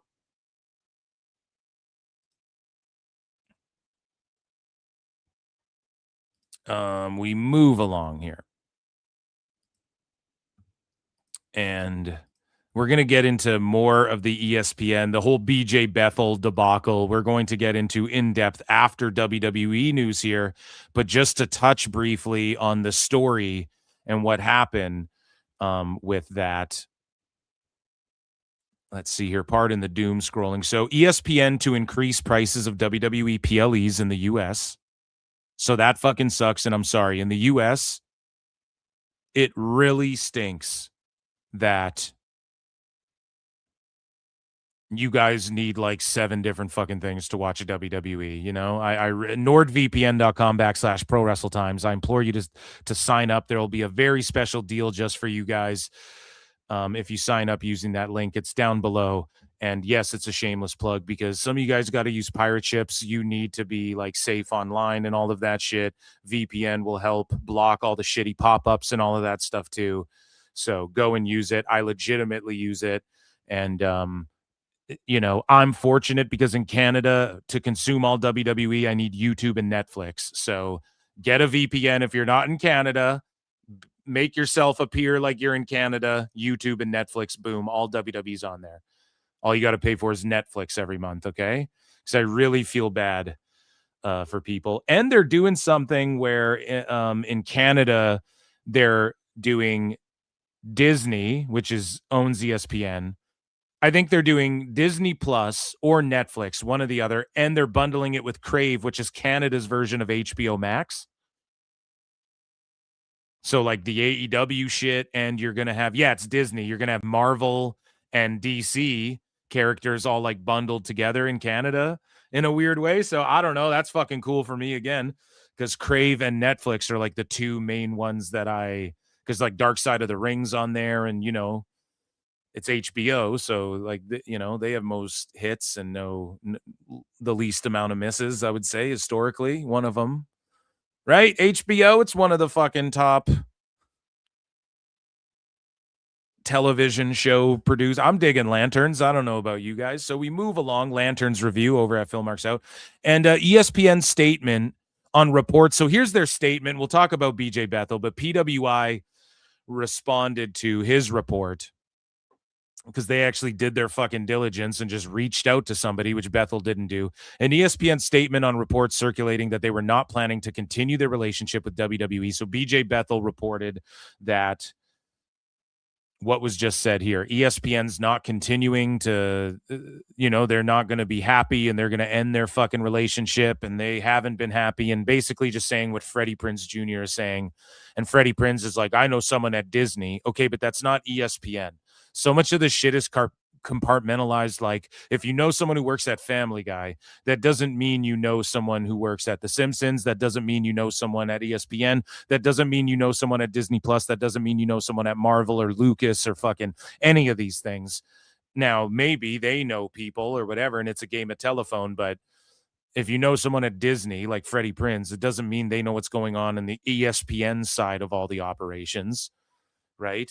And that's where Bethel and all these fucking idiots get things wrong. But PWI got a quote that says, there's no truth to the report that we have decided not to renew. So publicly, an ESPN person comes out and goes, there's no. So again, when Nick LoPiccolo says, hey, WBD's not renewing Tone, nobody in a professional capacity came out and shot that down and put their name or denied anything. They just said, we never told Tony this in a public professional fashion. Okay, well, Nick just said that somebody gave him a hookup. So with this ESPN thing, they come right out and go, there's no truth to the report that we have decided not to renew. So Bethel tried to pull a LoPiccolo, but he's just talking shit. That's the problem. He's just talking shit, and then he tanked his credibility. We're going to get into that. And that's how you know HBO Max 500,000 on Max isn't a real fucking thing. Okay? So we have some roster news and some of what's going on the fucking shows. But first here, TKO becomes a minority shareholder in DAZN, which I'm pretty sure DAZN is like fucking tanked, hasn't it? What is DAZN anymore? Do they still do shit? I don't know. Either way, TKO is a minority shareholder in DAZN, so they'll try and resurrect it. I'm sure they show the Zuffa boxing matches and stuff like this, right? And so in roster news, Drew McIntyre, the story came out that Drew was back in America, after filming his movie there with Russell Crowe. So Drew McIntyre is back in the United States, but there has not been any talk yet of his return to WWE storylines. McIntyre has been working on other projects for WWE, including a lead acting role. Now, also, allegedly, according to a Hollywood agent friend of ours who may or may not know Drew McIntyre, allegedly, right? He's got another film like in the can that nobody knows about or is even talking about that could drop at any time, that he could also end up having to dip out to do press for, or maybe not. Maybe they don't use him for press, but he's got something else in the can that is going to come out, and Drew's popping up everywhere, dude. And he's getting these big time acting roles, and there's a reason for that. You guys are going to see. Okay? When fucking Highlander comes out, you guys are going to be like, God damn. So it was announced back in July that Drew would be featured in WWE's series of live action micro dramas with Real Short, along with Joe Hendry and Jacob Fatu. So we'll see what happens with that.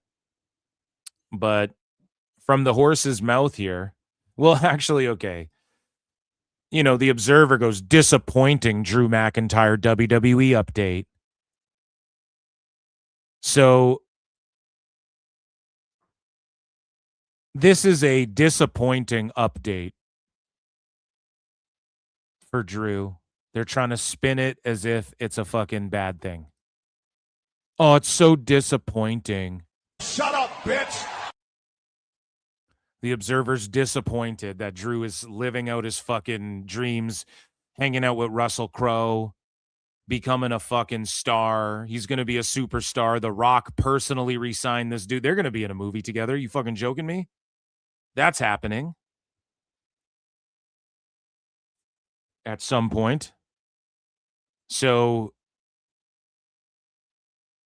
you know, this guy, and I don't want to call him old, but like in the later stages of what would be his wrestling career, he's kicking open doors. And you don't think Cody Rhodes wishes he was good enough to get a fucking Russell Crowe and a Cavill flick? Yeah, Street Fighter's cool. That's an ensemble, and you can get away with being a little cheesy cheese when it's like a video game adaptation. You know what I mean? This is like Drew's getting big boy roles. This is like John Cena, Batista, Rock shit that Drew's doing. No offense to anybody else. No offense to Roman. No offense to Rhodes. And you got to start somewhere. And Street Fighter, fuck. That's huge for Rhodes. You know, Roman's done a couple flicks. But Drew is going like Batista, The Rock, like serious fucking roles with serious actors. And he's living up to the hype. He's living up to the expectation in Hollywood, maybe even exceeding it. Okay, guys? So for the Observer, they're disappointed in that. So Drew is back in the United States after filming his movie projects, but a new report says there have been no talks about his WWE TV return yet. So the Observer posted this this morning, right? Now, before this was posted 20 hours ago, so 14 hours ago, the Observer goes, oh, according to new reports, he's not coming back to WWE. So I'm doing this in this order for a reason. PWI yesterday or 2 days ago says Drew's back in the U.S. He has plans for doing fucking stuff with WWE and other projects or whatever. And maybe we'll see him back soon. He's in the U.S. Nick LoPiccolo drops a picture 20 hours ago. So before the Observer wrote this up or posted this shit. And then they credit PWI, right? But they do this spin of like, oh, he won't be in WWE. That's what they're going with. Disappointing WWE update. And then they copy and paste PWI's thing. And then they take some quote from Drew McIntyre. I hope to see the future and have personal conversations with those in charge and say my feelings. And I'm always told, Drew, here's what we're thinking. Then I'll say, here's what I'm thinking. We go in that direction. And I give my opinion. And that's where we go. I appreciate the fans. And if anything doesn't work out, and I'm sitting here at one point thinking, oh my God, no one cares. The story didn't make sense. I'll be the first one to point it out. But that hasn't happened so far. So they just take some fucking quote, some random quote from Drew that don't have nothing to do with a good goddamn thing to try and spin it like it's a bad thing. Instead of them just going, look, dude, Nick LoPiccolo put this tweet out. Nick kind of confirmed. So this is what Nick said. Yeah, I saw that the Dirt Sheets report that Drew is back in the U.S. I can confirm they got that part right. He's also here for something else they don't even know exists yet. Hey, where did all the movies go for everyone else? Better question. Why does Drew seem to have them all? Damn. And Drew's looking good, man. And yeah, he could be doing press for like a movie that's in the fucking can that nobody's talking about or knows about right away or something. I mean, I don't know. I'm just throwing that out there. I just puzzle piece it together. You know, Nick puts out a lot of fucking tweets, and if you piece some of them together, I'm telling you, man, you get some gems. And I think this dude, I don't think we'll see him back in wrestling right away, personally. Now, maybe we do. He kind of like came back for a week or two, then kind of just dipped out again for a little bit. And I'm sure Drew's happy and fine doing it. He looks great. But again, instead of the Observer piecing together an actual story and going, yeah, like he's not going to return, they take what PWI said, right? McIntyre's been off WWE television since losing an unsanctioned match with Jacob Fatu at WrestleMania 42 and has also been involved with projects including micro dramas and real shorts. So they're not saying he ain't going to be back in WWE. They're kind of being optimistic, like, hey, fans, you might see him back in WWE. We don't know, but like, you know. So then the Observer sees what Nick posted 100%. I hope I'm piecing this together well for you guys. They 100% see what Nick fucking posted. And then, so then their approach is, oh, it's disappointing news. He ain't going to be back in WWE. Just quote Nick. Just go, his fucking agent is saying he's back in the States, but he ain't going to fucking be here. Do your own journalism. You don't even have to quote PWI, or you fucking can, but you can do your own journalism and like piece this together and make it a real news story. I just want to laugh at Dave. I have no interest in making it a real news story. You know what I mean? But it's crazy that They just do this shit all the time, and they just can't like say this guy's name. He's like fucking Lord Voldemort over there at the Observer. Even to give themselves credibility, they won't bring the fucking guy up. So in other roster news, and speaking about people's credibility, we have 2 Logan Paul clips here. And Logan Paul fucking trashes Tommaso Ciampa. He just snaps on him. And he's like, you don't got a job anymore, buddy. Look at that little bitch. That's life size, you know? He ain't got no job no more, buddy. Here, I got this. Isn't he in... Whatever he's in, it's not my line Yeah, of but he work. technically does have a job. Not with us. And if not with us, it don't matter. Damn.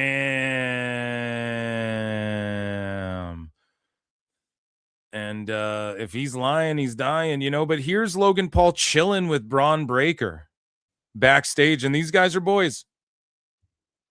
And I think eventually we're gonna get to a point where Bron Breakker like spears the shit out of Logan Paul and Theory or something like that. Like Bron Breakker's gonna eventually break off, pun intended, I thank you, from this group, and he's gonna be pushed as a solo if any of these guys are. As of right now, he's a tag champ, and once that happens, if people try and go, see, Breakker's breaked off from the Vision and blah blah blah, that'll be hilarious. But as of now, these 2 guys are joking together, hanging out, going, yeah, it's all clickbait. And then we have Jonathan Coachman coping about it. He tried to coach, now he's coping. Either. Oh, damn, bro. Sorry, bro. Hey, man, dude.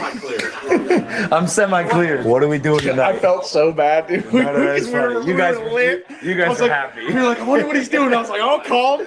I had to answer. We were screaming. I was like, baby, I'm sorry. No, dude, it's so funny. You flying out tonight? No, I'm here. What are we doing? Okay. Actually, I'm going to go tell Austin. Like, yes, crush your seg, and then let's go. Do you see this shit? Like literally, are you chilling here tonight, dude? Like we gotta go fucking. You're actually here. You ain't just flying out right away, bro. Like they're actually friends. Okay. Do some. Yeah, bro. Oh yeah. Jesus Christ. Yeah. Insane news. Every week. Insane news to wake up to. Do a face off. Do a face off. Big bang. No. I can throw. You know what I mean? They're really good friends. Bron even knows, like, oh, Logan typically just takes off after the show. Yeah, okay, I'm going to go tell Austin. Let's fucking hang out. Like, they're actually bros. And then when Bronson Reed returns, Breakker will break off. That's all storyline shit. So Coachman sees this, and people start roasting Coachman, and he's 0 for life. Coachman, stop trying to break news and shit. Just don't do that. Just don't even do it. Just go, I'm hearing this, but it could be bullshit. But instead, he's like, nope, my sources are valid. Yeah, so once you play that game, guess what? You're now put under a category of stooge. So we're going to give you a designated stooge to stooge you fake stuff. That's what WWE does. Okay, so here's Coachman. This is what he said on the Coach and Barrow.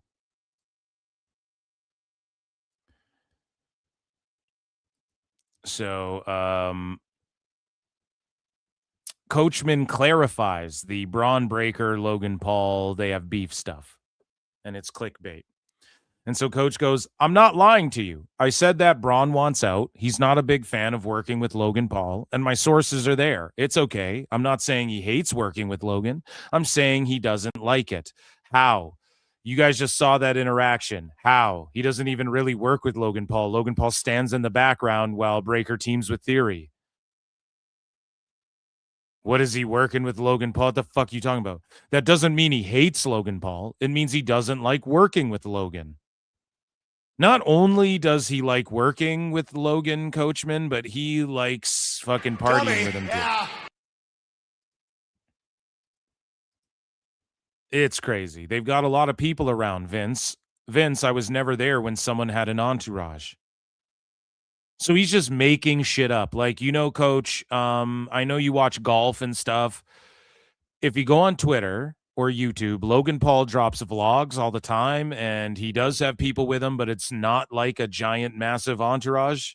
It's like his cameraman and maybe one other person, and you have fucking footage of him interacting with people behind the scenes that he posts all the time. And there's no giant fucking entourage. By the way, I said this, look, 2 or 3 weeks ago, I said he doesn't like being around that group. If I misspoke, that's what I said. He doesn't like being in that group and being around that. Meanwhile, Bron Breakker's like, oh, dude, so you're staying here? I'm going to go tell Theory and we're going to all go kick it. Not only does he like being in the group, or not only does he like being around the group, he likes being in the group. Shut up, bitch. They're the super friends. They're all friends. And you're a dumbass, Coachman. Jesus Christ. And then he says that, Jesus Christ, it's a new narrative every week. Clickbait, clickbait. So that's what Breakker said. And then Coachman goes, he said I did it for clickbait. I don't do anything for clickbait. Wrong, liar. Otherwise, you wouldn't be on the internet. Everything everybody does is for clickbait. If you go on Twitter and post what the fuck you ate for breakfast, or respond to anything, or post a meme, or talk about anything, it is clickbait. You want people to click and view and look at your social media stuff. That's what everybody's doing. I hate this whole, oh, it's not clickbait. Yeah, it is. It's the whole point of being on the fucking internet and trying to monetize yourself on the internet. And that's what the fuck you do with your show with Vince Russo. So you said it in hopes that people wouldn't click and watch your show? Right or wrong, Coachman? You said it so people wouldn't click on your show? Or is that a fucking cope that everyone on the internet does? Just admit you do it. Like everyone's trying to get clicks. Go fuck yourself. Doesn't matter if you have a blue check or not. If you spend 1 second tweeting anything out, you want people to see that, obviously, right? So what are we talking about here? Vince, how many times have I said something on the show and it's right away or correct a few times? 0. Many times. Name one. Most of the times I have been dead on. That's not what we just heard, Coachman. We're also not here to break news. Then why you keep trying to break news? We might do it once every 2 or 3 months, but I could care less about clickbait. Okay, don't click on his show. Don't click on his show anymore. He's not trying to bait people in to clicking on his show, guys. You heard it there. I just love making fun of dirt sheet guys. And that maybe could have been in dirt sheet fails, but it just fit in with the larger Logan Paul thing there that we got going on. And so in other roster news, let's go through some roster news and just what's going on in the world of WWE. So Angel Garza had this to say, because I think this had to do with Nima being kicked out of Pero del Mal. And he said, you would all suck as writers, wanting everything in one show, no story, just going straight to the climax and finishing it. Bro, this is what I say all the goddamn time, right? Like, this is what I was saying fucking every show. I feel like I say it way too much. It's like you guys just want like everything all in one show. Even this is how people act. Like Lanterns episode 1 comes out. Everybody's melting down like it's an 8-episode show. It's a fucking 8-hour-long movie. And you guys are treating the first episode like, oh my God, it's over. It's done. It's cooked. Like, imagine if people treated Breaking Bad like that after the pilot. Oh, just the way it ended. I can't believe it. It's over. This show's cooked. They act like it's you get the introduction to something, the pilot to a show. Everyone's acting like Lanterns is dead. Oh my God, it's the fucking worst shit ever. Oh, I can't believe they did this with Hal. You don't even know what they did. You know 1/8 of what they're doing with Hal Jordan. The fuck are we talking about here? And that's the thing with like AEW sycophants, or like, I'll even say wackos. There are wackos who just want it all. Like one segment happens on Raw that they don't really like, and they act like that's the whole, like Oba and Brock didn't accomplish anything because there's like one segment you didn't really like. Even me, like, oh, Big Cass fucking, I don't like how they debuted him. I still don't. Or they returned him, rather. I still don't. I fucking loved Javon and Big Cass, and people were crying about the big boot. Javon's buried. No, he fucking... And I loved what they did. It was just physical. It was awesome. Big Cass, I like his entrance. You know, they do like the tall guy. They film him from the boots and then slowly like pan up his body, kind of. It's nice, it's hot, it's toit, it's sexy. But Angel Garza's saying the same thing. You just want to come and gabloosh. Just 1 second, just fucking kabloosh. You don't even want to have fun. You don't even want to enjoy the shit. It takes time. That's why you don't work on this. Keep your ass at home and stay tuned. So there you go. And I think that was in response to the whole Nima thing. But then what happened was OTM shows up with keys, and you got Nima, and you got Bronco Nima, and the other gentleman. His name is escaping me. I know it. It's on the tip of my tongue. Why can't I remember it? Somebody will say it in chat. Either way, what the fuck is his name? Why can't I remember it? Either way, though, Royce Keys is the front man of this new faction. I love it. People were melting down. Why did Royce Keys beat up Solo and LA Knight? Well, because he's saying fuck everyone in this family. And again, he went on Instagram, I guess, and he was like, or on WWE Twitter or something, and he was like, Royce Keys said, "Oh, you guys didn't help me when they attacked me and stuff." Okay, that's fine and dandy, but it's also just fuck everybody. Like they drugged him. I don't not drugged. Well, hold on a second. They dragged him into that fucking whole story with the Bloodline family. LA Knight pledged his allegiance to Solo. Solo won't pledge his allegiance to fucking Roman and the Bloodline. And Royce Keys almost got his goddamn career ended by Jacob. You best believe Jacob's going to get that ass whooped too. And so is Roman. And he's just like, man, I don't mess with any of you guys anymore. Lucian Price, thank you. So we move along here. Okay, and speaking of teams, Kyoki worked a dark match before Raw, and here was his entrance. It's like a Shinsuke theme remix, and it says Bakusai on the Tron, and that's, I guess, going to be the team name of Shinsuke and Kyoki.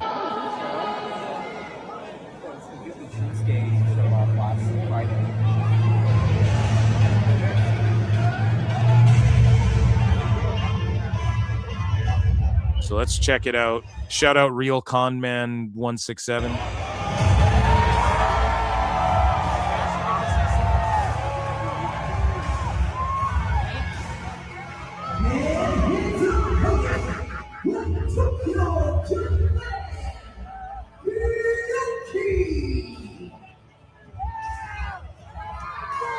Maybe I'm hearing wrong, but did it sound like a bit of the Shinsuke music at the beginning? A little bit there. They do like quickly before a drop. I don't know. But yeah, he is going to be teaming with Shinsuke there, and I'm excited for that. And I don't know what happened. If anybody has footage of that match, fucking tag me in it. Other stuff going on here with the roster and on Raw and whatnot. Adam Pearce, the GM of Raw, says he doesn't watch any wrestling outside of WWE, and he's a company guy. And who can blame him? There's already so much WWE, let alone every other fucking fed in the world. So Penta will take on Rey Fenix. Brothers collide next week. Winner takes on Roman Reigns. It's got to be Penta. It's got to be Penta versus Roman, because that's just big for Raw and for Mexico. And, of course, it's on Netflix, and Penta's been on Raw this whole time. And I think he's going to give Roman Reigns a hell of a fucking match. I can't. El Fiscal rules. I didn't know anything about the guy. Watched his match with Phoenix. I watched Phoenix defend his cruiserweight title against Kit Wilson at a WWE live event there over the weekend. That was really fun. And yeah, Raw has just been a solid show lately. This was also from the live event that I was at in Calgary over the weekend. Punk came out. This went semi-viral, pretty viral for the IWC. 400,000 views, 6.8K likes.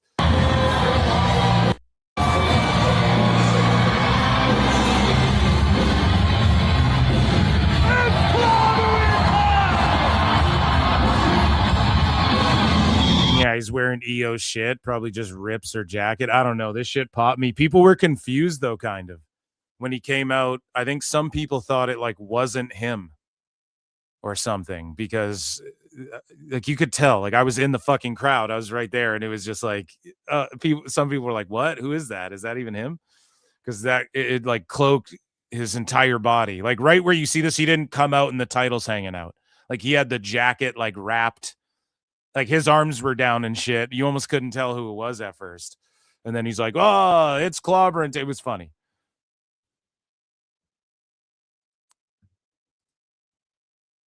So we move along here, and again, as I mentioned, Big Cass defeats Javon Evans with the big boot. After the match, Dom Mysterio and JD attack Evans. So Cass and Evans, the dirt sheets made it seem like, oh, he just beat him with one big boot and it was over.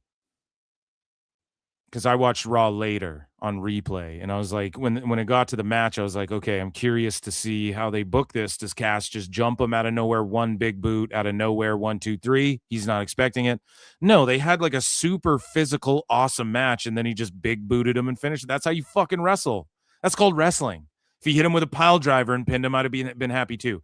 Now, the setup to the big boot, I think, was the worst part of the match. It was just kind of like Cass pushed him, and then I don't even think he hit the ropes. Javon just like stumbled forward, turn around, ran at Cass, big boot, 1, 2, 3. I just think if you're going to do it, have Cass set it up like Test, hit it out of nowhere, or just have him get the big running start, big boot. Javon does a fucking backflip off it or whatever.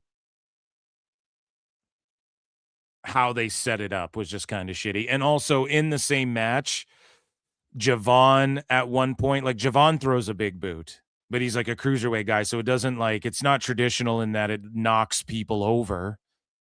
It's not like a Test big boot, but he will front kick people right in the face and then hit the ropes. Like he does that a bunch. He did that to Cass at one point early in the match. They should have not done that. Like just nobody's big booting anyone. The girls, someone can use a big boot, but right now, figure out a different kick because fucking Cass is doing the big boot. It's kind of like when Rey Fenix was on SmackDown and Aleister Black was still on SmackDown, and you know how Rey Fenix does like the spin out of the ropes? Like he does the spot where he like spins into the ropes, then he spins out back into the ring, and then he fucking hits the wheel kick. Well, if you guys go back, watch SmackDown at that time when Aleister Black was still there, his finisher is the Black Mass. So what was Phoenix doing? He would hit the ropes, or he'd do like the flip out of the ropes, come back in, and then he super kick people. Because you don't want people doing the same shit. That's all it is. And then now Aleister Black's gone. Rey Fenix goes back to doing his little twirly kick version of that fucking move, which is way nicer anyways. So Javon big booted Big Bill earlier.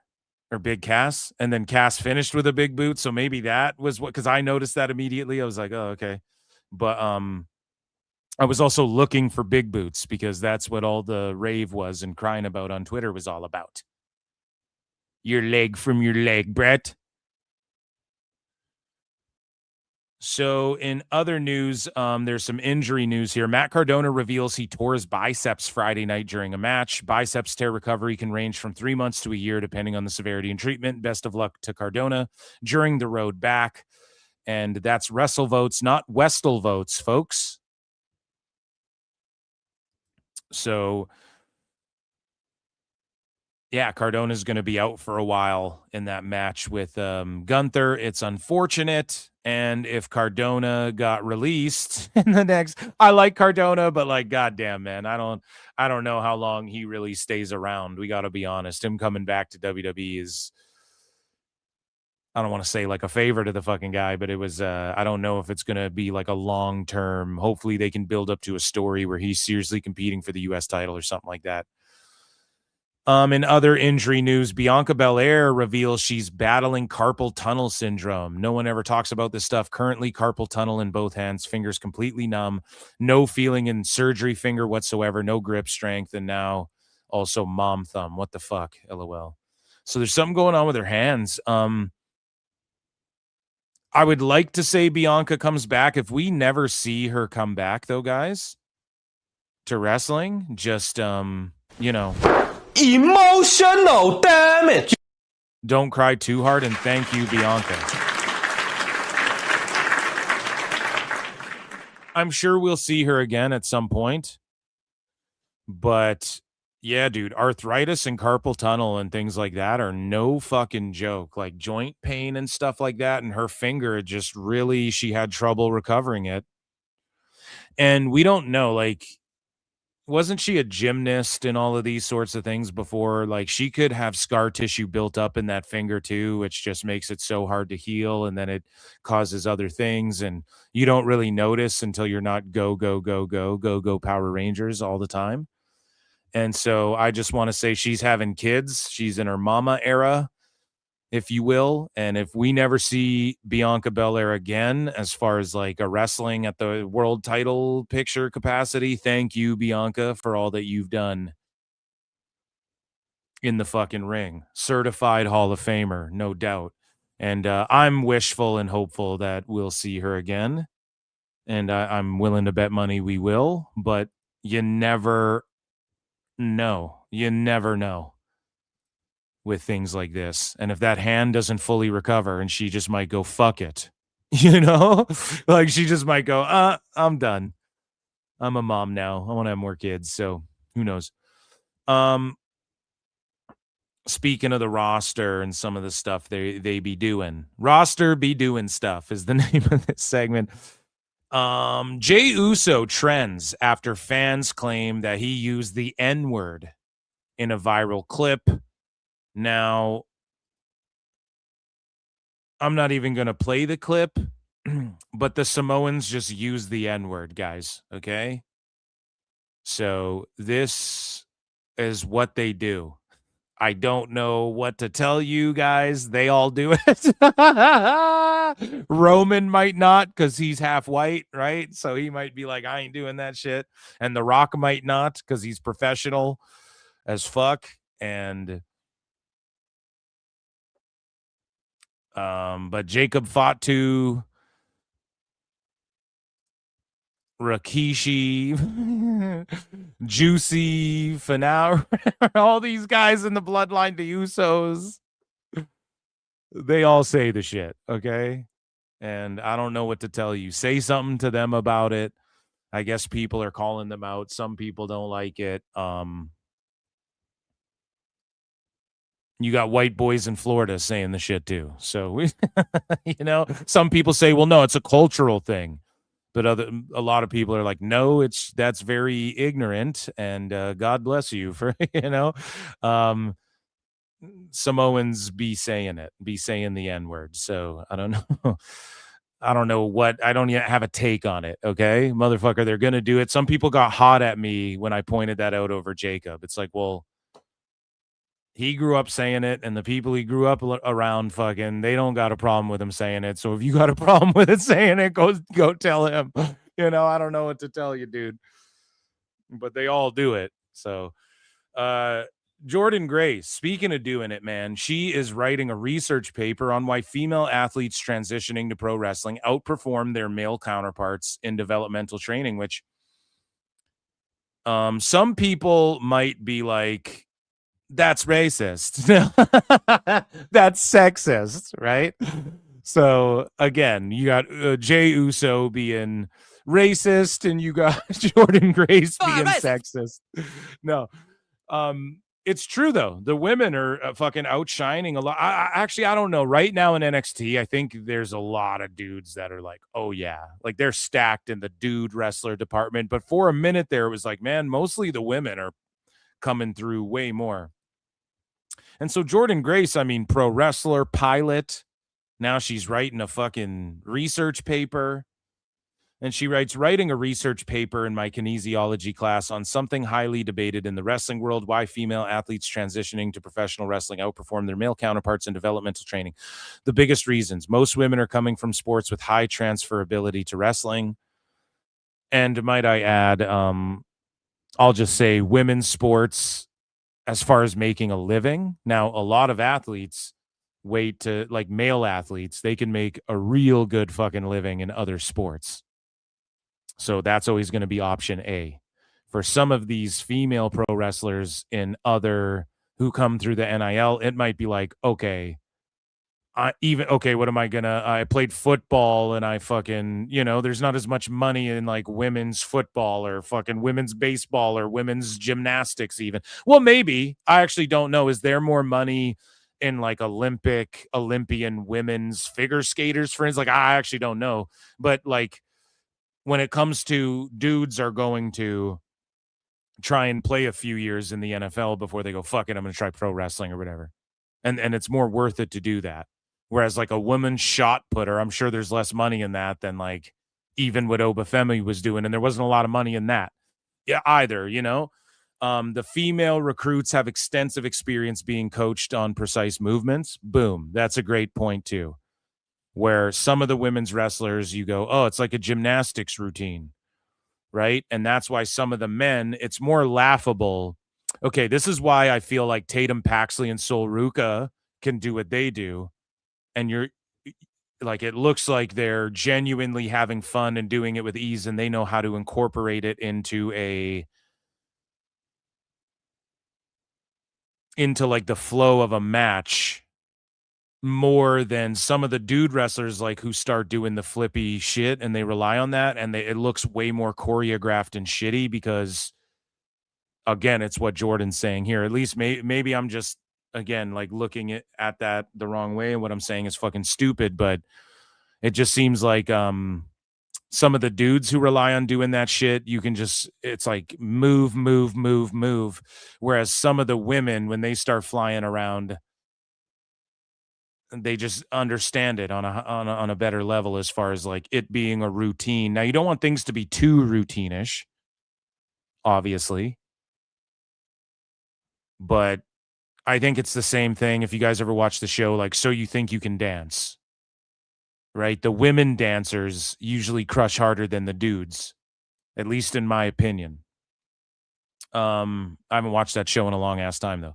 Recruiting for women focuses on skill. Recruiting for men focuses on size. That is, I would say that's true as well. Women, you can get by with, you don't necessarily need aura. If them cheeks are cheeking and you can figure out your character along the way. Or if you're really pretty, you can kind of get into the business when maybe you're not quite there. But she should actually add that to her thesis or her research here. Jordan, if you're listening out there, God bless you. You should really consider that too. There's women who are pretty who get a pass, at least traditionally, whereas maybe they shouldn't have. Just like there's guys with size who get a pass where maybe they shouldn't have. And also big burly dudes fighting is more box office, right? So you see it in the movies when it's like a movie, unless it's really well done, unless it's like Kill Bill or Wonder Woman or something, unless it's really well done. Like that first Wonder Woman movie was good. The second one I didn't care too much for, but women fucking Mission Impossible type movies, they just don't do as well as like men Mission Impossible. Just like men's fights draw way more than women's fights, unless you're fucking Ronda Rousey, which is an anomaly. Just like men's pro wrestling is going to draw more than women's pro wrestling. Some people just don't like seeing women fight and shit like that. So I don't know if she's considered any of that stuff. And that's not to diss. Like I'm a big women's wrestling fan. I've advocated for it a shit ton, especially in the tag division. But speaking of women's wrestlers, what do you think about Tiffany Stratton's new look? So she posted like this Pinky Montoya type hairdo, I guess, if you will. And whatever, man, chicks can change their fucking hair all the time. She is clearly priming up to leave pro wrestling eventually, which she's just flat out said, look, when I'm 35, I'm done doing this. And she's already literally accomplished everything there is to accomplish in the fucking business. So why not go be in Hollywood, go get famous, collaborating with streamers? And she decided she was going to make some music. Now, here is Tiffy. Before we get to that, that's right, we have Tiffany Stratton music. I hope you guys are ready. So she's teeing off on Cinna. I don't know who this is. Cinna with a steel chair. Listen to that thud, bro. So I think we've seen Cinna wrestle a little bit with Rhea Ripley or like Zelina Vega. Either way, Zelina's in this video as well with Tiffy. And they were sort of teaching her how to fucking wrestle or whatever. And it's Zelina's first real appearance since being let go from WWE. But this Cinna, she's a streamer, I suppose, right? And Tiffy's going to hit her with a No, sorry. Right. Ready? Oh, That was 50. Oh That my- was 50. that That was 50. that That was- was 50. Oh. I'm done. Oh my god. Oh my god. I'm surrendering. Oh my god. Oh my god. Get in the chair. Oh my god. What did it? Oh. Yep. Perfect. So there you go. And Zelina was there with Tiffy. I didn't bookmark it anywhere because who gives a shit? No, I'm just totally joking. But here's the debut, the world premiere of Tiffany Stratton's music with Lil Yachty. Lock in, everybody. More music talk here. He had Cuervo with him the whole time too. Let's take a listen. Tiffy Stratton with Lil Boat. Blonde hair, hazel eyes, Asian sweet, not on this side. I don't think she said Asian sweet. I think she said ain't shit sweet, but goddamn, she's so fucking trash. It's so bad. And she's so confident in herself. Do your thing, girl, but like, she's just a hot chick that people go, no, you're doing great, sweetheart. You know, that's all it fucking is. And this is some of the worst shit I've ever heard of. Hair, hazel eyes, Asian sweet, not on this side. Get your shit right when it's tippy time. Looking in the mirror, and I look terrific. Used to drive a Civic, now I live 2 digits. I'm coming for the title. I don't care who got it.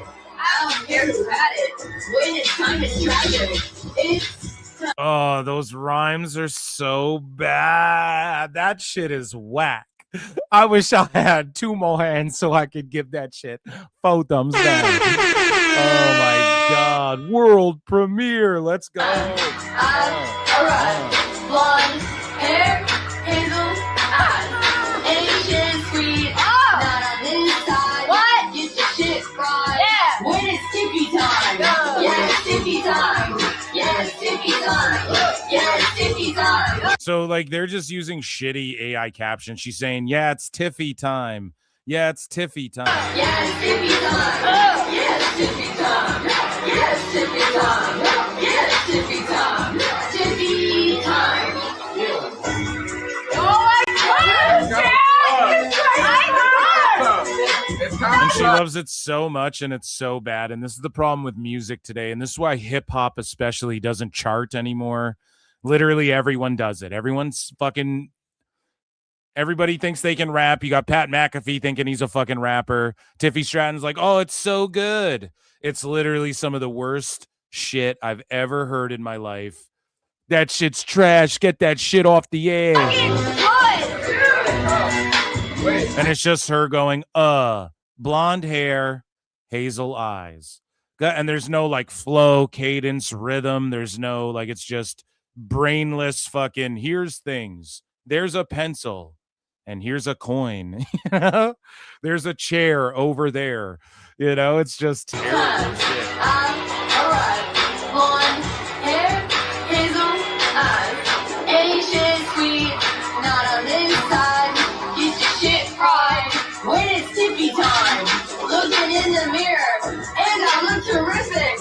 Used to drive a Civic, now I live 2 digits. I'm coming for the title. I don't care who got it. I don't care who had it. When it's time, it's tragic. It's time. I've arrived.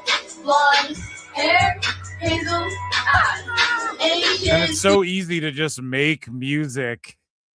Like you can make it in your bedroom, you know, like anybody could especially when it comes to this sort of music, you know. And I am you guys know I sing lots of different songs here on the show. I'm a hip hop fan. I just think Lil Yachty's trying to smash or something. Let's be honest here, dude. Why else would you let this chick in your fucking studio to record a rap song? She's doing side quests. I respect it. It is what it is. Do your thing.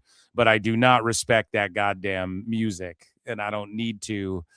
And it's just a travesty that this is going to take ears away. There's some people rapping their fucking asses off.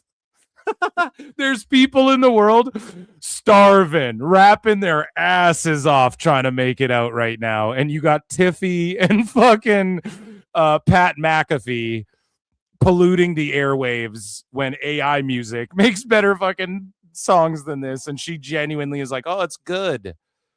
Holy shit, man. Holy fuck. You know? Oh man, Cool Herc is fucking. Is he alive still? You know what I mean? Is he still alive? Cool Herc is rolling in the grave. He ain't even fucking in yet. Oh my god. So, guys, it is time for Ren's Day. It is Ren's Day. Let's check out Ren's Day. Hey guys, happy Ren's Day. So if there's one thing about me, it's I overthink. And that's exactly what I did this weekend.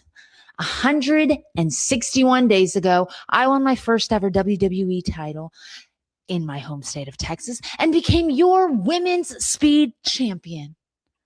And with Heatwave coming up this Sunday, it actually made me realize how fast 161 days goes by. And you know, maybe I need to slow down and appreciate all the time that we have had together. So that's exactly what we did. I took my girl out and we had a weekend. Swipe. And did y'all see her hitting the here, we'll just play this while I babble because this is going to be some music that I get hit for. Did you guys see her hitting the X Factor? On this last night, Time Cop NXT, she hit a fucking X Factor, and then X-Pac like approved of it on Twitter. He was like, "That's how you do it." And she got up, man. She got way up for the X Factor, splits in the air, hit it. X-Pac approved. You know what I mean? So shout out Ren Sinclair, Maddie Renkowski, Ren's Day.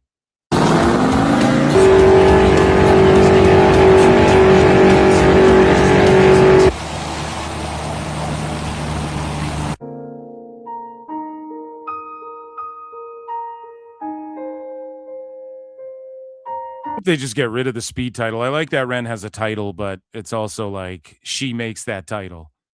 That title doesn't make her at all. And they just need to get rid of these speed titles. I just don't. The concept's dead. Concept's over. It's finished, you know. Continue on with the championship of their choice. So what I'm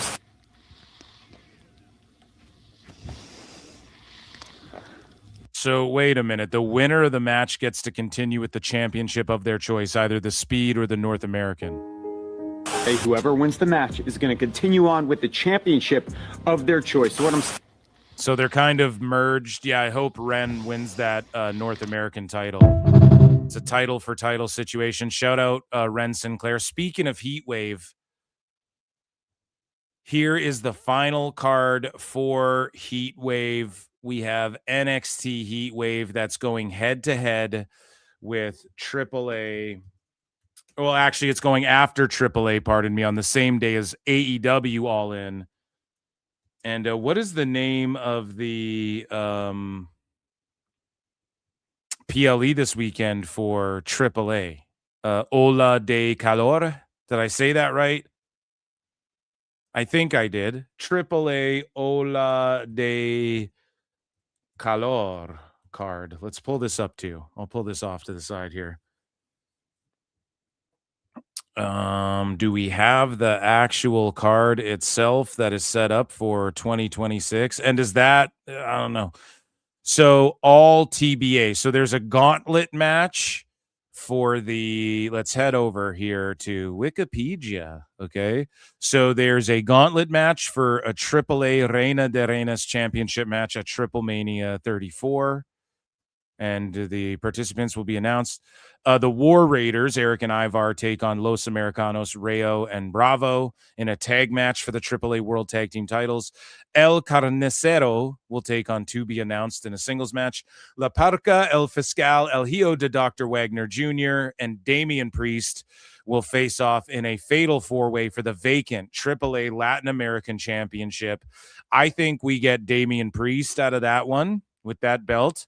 And then I think El Hijo, the Dr. Wagner Jr., and him feud for that a little bit coming out of it. And I think Priest is going to turn heel. He's going to turn heel on Truth, and we'll get a match for that title on SmackDown as well between Truth and Priest. And then obviously he'll beat Truth and whatnot, so that'll be good, and that will really elevate the prestige of that title. And I think Priest will have more challengers that way. Or he stays babyface fully and fights Omos. But again, if you're a babyface in Mexico and then healing in America, they've kind of played with that already. Mini Vikingos taking on Nathan Frazier and Jack Cartwheel. I mean, bro, that's a fucking banger. The AAA World Cruiserweight Championship match at Triple Mania 34. And the winner gets a shot. So this is like a number one contender match. So Rey Fenix is facing whoever comes out of this. Any one of those matches rules. Shout out Nathan Frazier. Los Perros del Mal, Daga, Angel, and Berto take on the Lucha Brothers, Penta and Rey Fenix, and Dragon Lee in a trios match. So that's going to rule ass. And I think Perros del Mal will get the dub there. Quick picks. I think Frazier will get the Cruiserweight title match, or maybe Mini Vikingo. And then I think Damian Priest takes that title. Carnicero, who knows who he's even taking on yet. And if it's been announced, sorry, I don't know. And then I think War Raiders defend again. Hold on. Rayo and Bravo win the tag titles, and then like El Grande has his big crowning moment at Triple Mania as well, and also garners some titles. That could maybe be the move. I'll give picks and lock them in the night of, obviously. So we head over here immediately following this event, or vice versa. I'm not too sure. We have Heatwave. Okay, so there are titles on the line. It's stacked up. I mean, 2, 4, 6 matches. And again, WWE's kind of found the sweet spot of 6, 7 matches for all the youngins out there for the PLEs, especially as it pertains to NXT. So it's in Edinburgh, Texas, and we have Jada Parker versus Natty in a submission match. I see Natty putting Jada over, and shout out Natty. It's Heart Country, Natty. You already know that. And shout out Natty and the entire Hart family out there, and the Neidhart family out there, right? But I think Natty will put Jada Parker over in this instance. You have Miles Bourne and Tavion Heights versus the Vanity Project for the tag titles.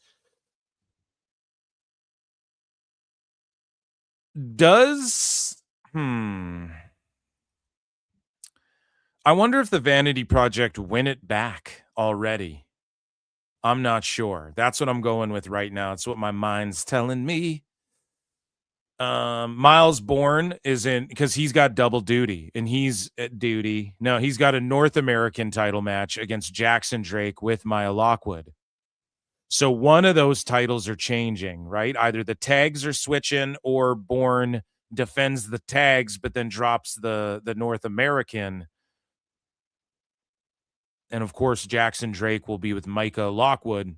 Zarya, the North American champion, is taking on Ren Sinclair, which is the speed champion, and also Callie Armstrong is in the match. And whoever wins this thing escapes with both the speed and North American, unifying the titles. And one of them's getting absorbed, and they get to choose. Obviously, the North American title is going to continue, and they're just going to absorb the speed title. I actually really appreciate they're doing it this way. And don't be shocked if one Callie Armstrong makes it out with a fucking belt. Now, seemingly she's there to eat the pin. I assume like Zarya pins Callie and then Ren goes, well, you didn't pin me and I lost my title and that North American title is my title too. That's traditional, classic. Phil Marks the booker. That's what I would do.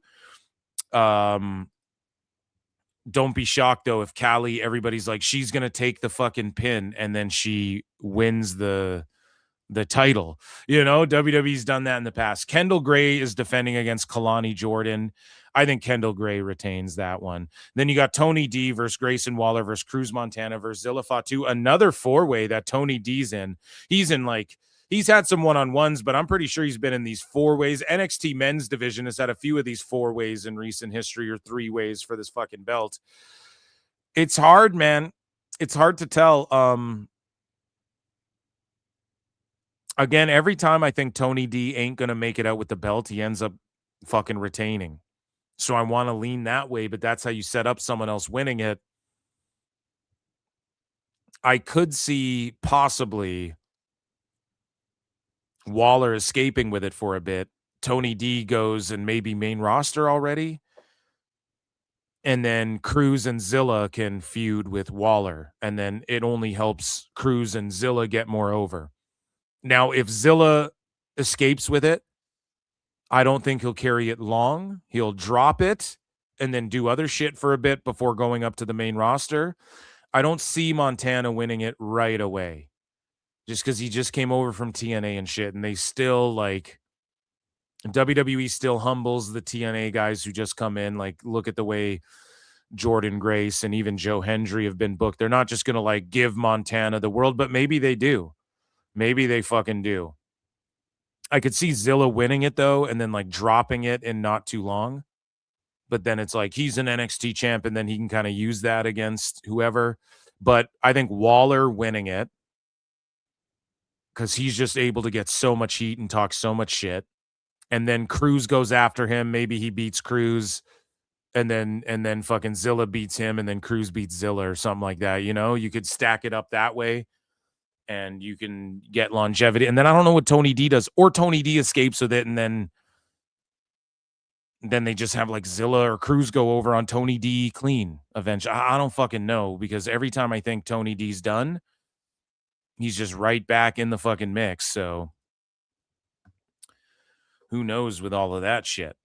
And that was my preview for NXT Heatwave, and that was WWE news, ladies and gentlemen. And so we do have some BJ Bethel. Let's talk about it, guys. Okay, we do have a dirt sheet fails segment coming up right fucking now, and that was WWE.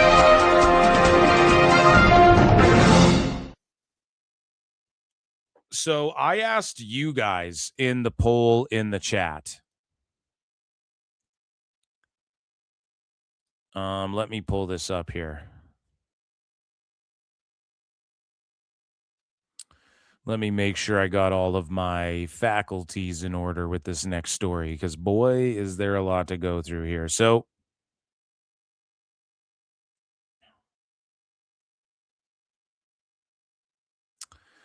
okay. Yeah, we got that.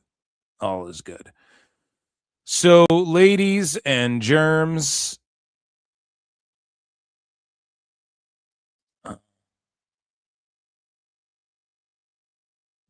okay, and this is going into ratings wars. I'm just bookmarking a couple things here.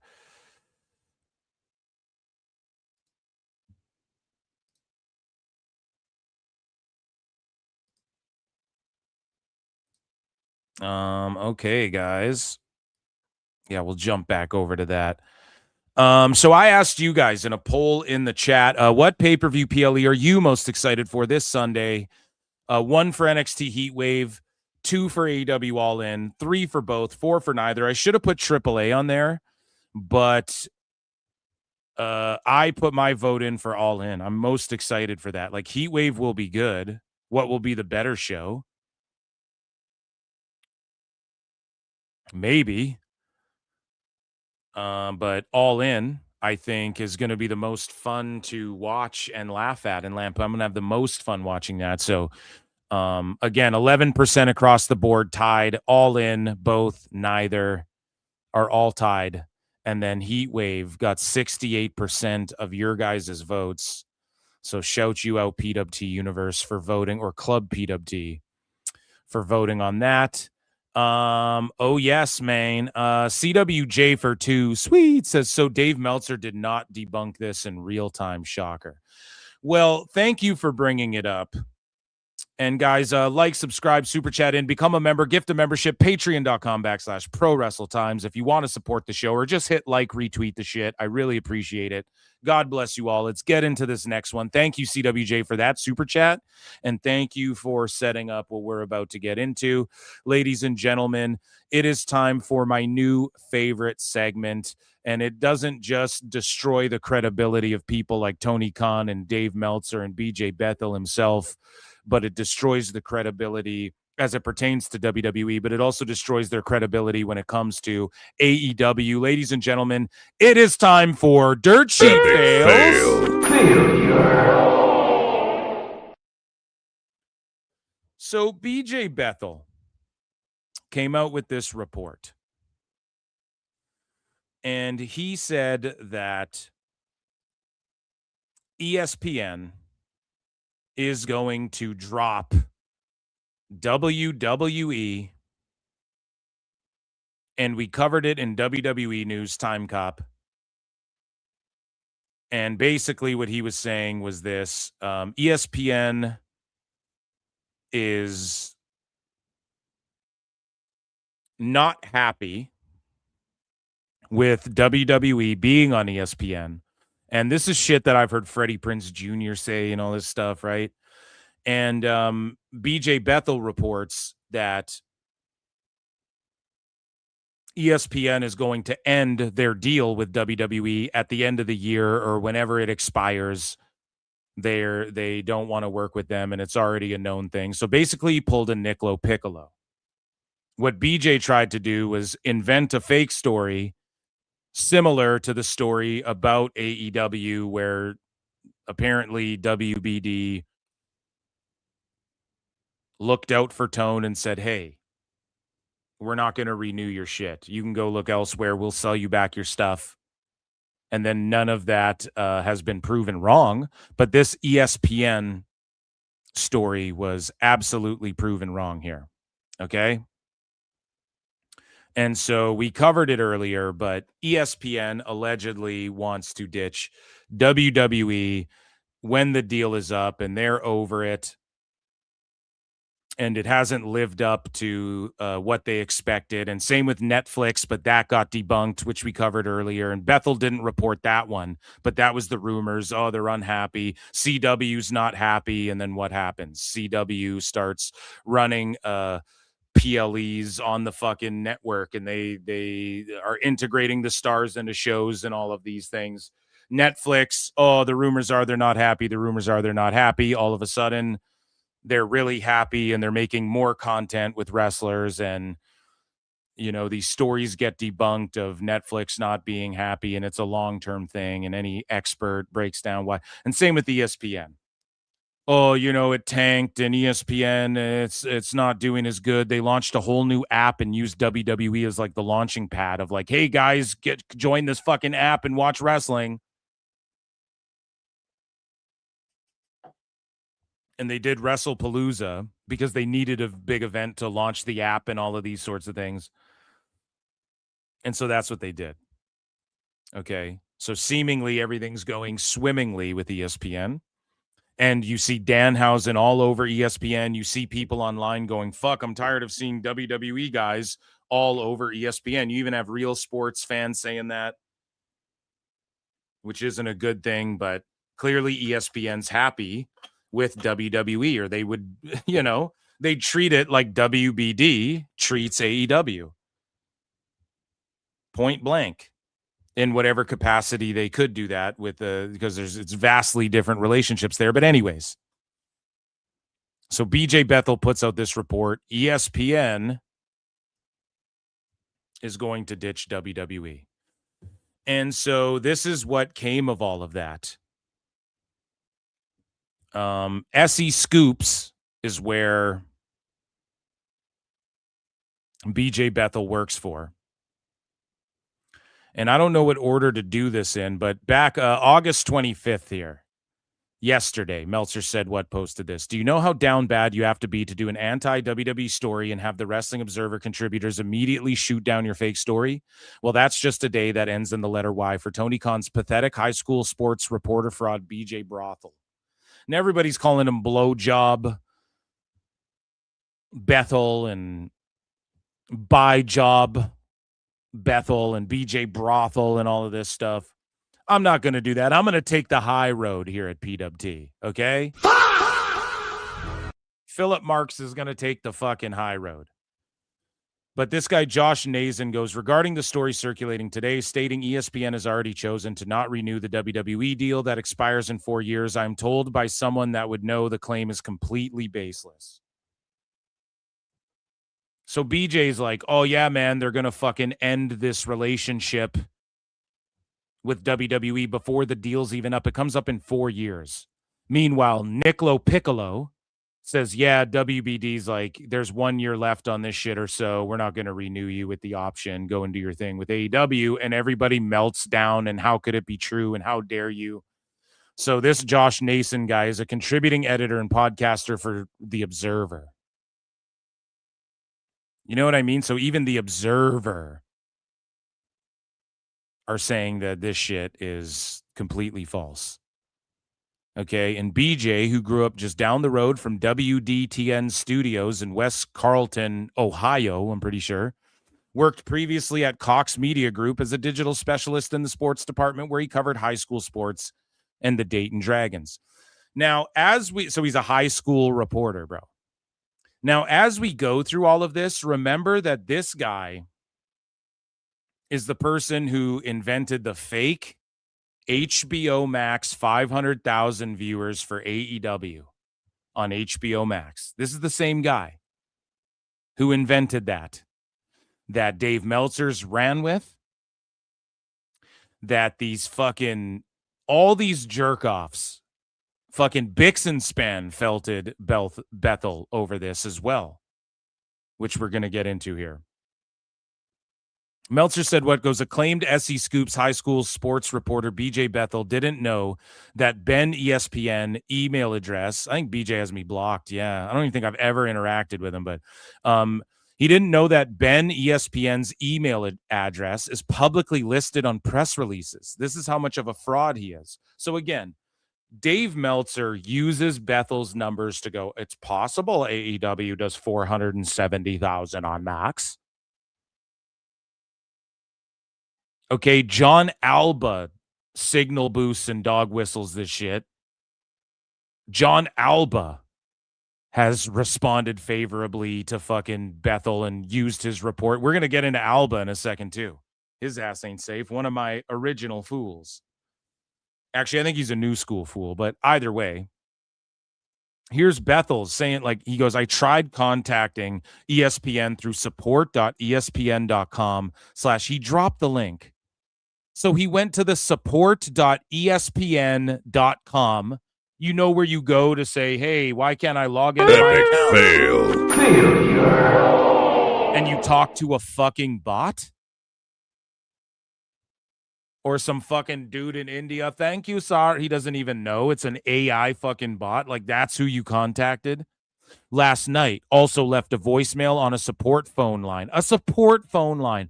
Hey, why isn't I downloaded the app? Why can't I log in? That's what the support's for. That's where he left a voicemail. In fairness, I forgot about previous correspondence with Ben in April and his email, blah, blah, blah. So you're a terrible fucking journalist, dude.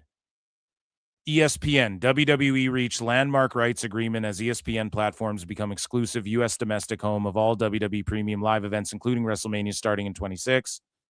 This was last year. Here's the sources. Business Wire, you can contact a media contact.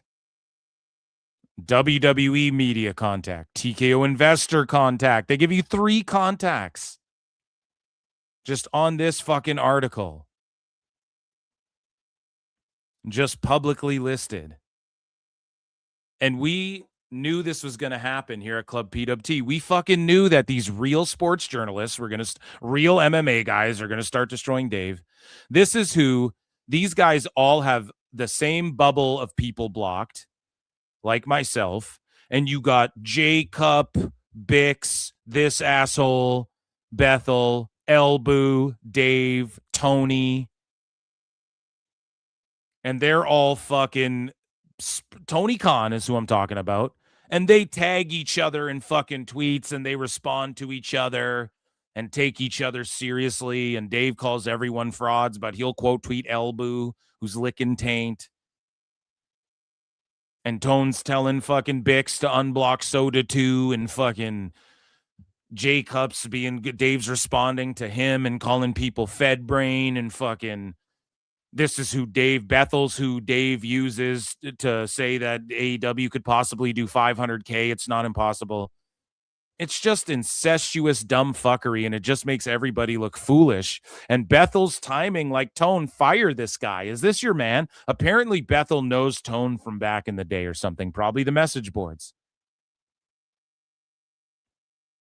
Right? So, Tone, get this asshole off your payroll because he just fucked up and made you guys look super stupid right after the $30 million fight for everything, leading into All In, after all your people on your fucking roster made you look stupid during their interviews for Press for All In, talking about WWE and coping over WWE.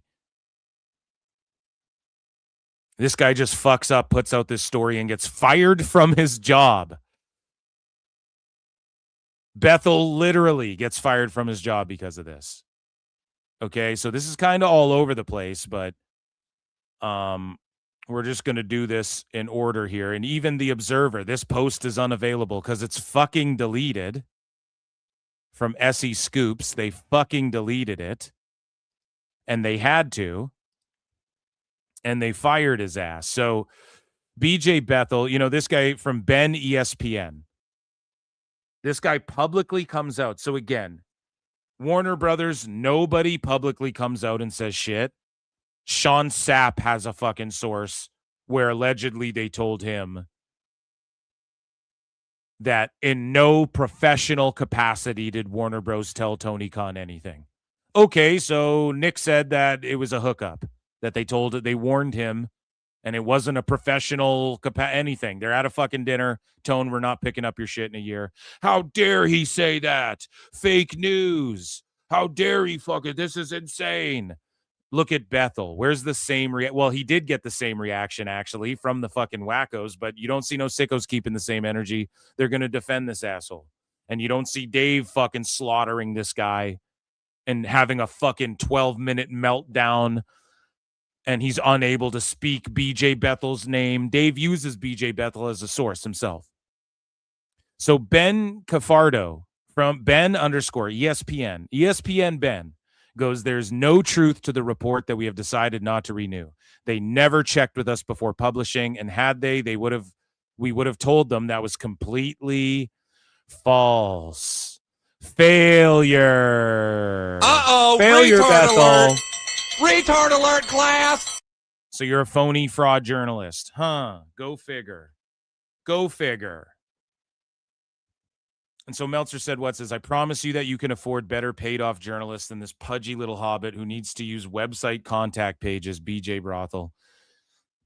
So again, this was BJ responding to ESPN Ben. Actually, I went to supportespn.com. This Ben guy, when he sees the shit that Dave Meltzer says, and he sees this lowly high school reporting wannabe wrestling dirt sheet journalist say shit like that, his response is the fucking Charlie Murphy gif when it's like, with Prince, do you guys want to play a round of basketball? And then Charlie Murphy bursts out laughing. That's what's going on. Ben is like, okay. So that's for like if you're, you can't sync up your, like if there's a problem with your feed on you, you know what I mean? That's like support with if you're a member of our fucking website and you need help tracking down merch you bought off the ESPN. Do they still do that? I'm sure they do. You know, like that's what the support is for. What the fuck are you talking about? And then in fairness, I forgot about previous correspondence with Ben in April and his email. I would have contacted him there. I'm also standing by my story. So the guy goes, the media outlet goes, no, we haven't said that at all. BJ goes, I'm standing on my story. Gets fired over it. Because it's so fucking fraudulent. And it's just so phony what these fucking guys do, man. So SE Scoops, here was the original post that came out, right? It was SE Scoops that dropped this story, and then people clicked on it and they went, oh, it's BJ Bethel wrote this. So only 1 year into ESPN's 5-year deal to air World Wrestling Entertainment events on its unlimited app, the network won't be renewing the contract when it expires. Multiple sources so I think I'm getting that part wrong. Oh, they're not happy, and because I've heard rumors of, and I might be conflating what other people have said, but like I've heard Freddie Prinze Jr. and other fucking people out there go, they're not happy. They might not even continue it this year. They're so unhappy with the numbers. They're like fucking so. Whatever, I might be conflating things, but already year one of a 5-year deal, they're talking about not renewing it, is what BJ Bethel thinks. Like in 4 years, let's say that was true. In 4 years, that couldn't change. You're such a redact.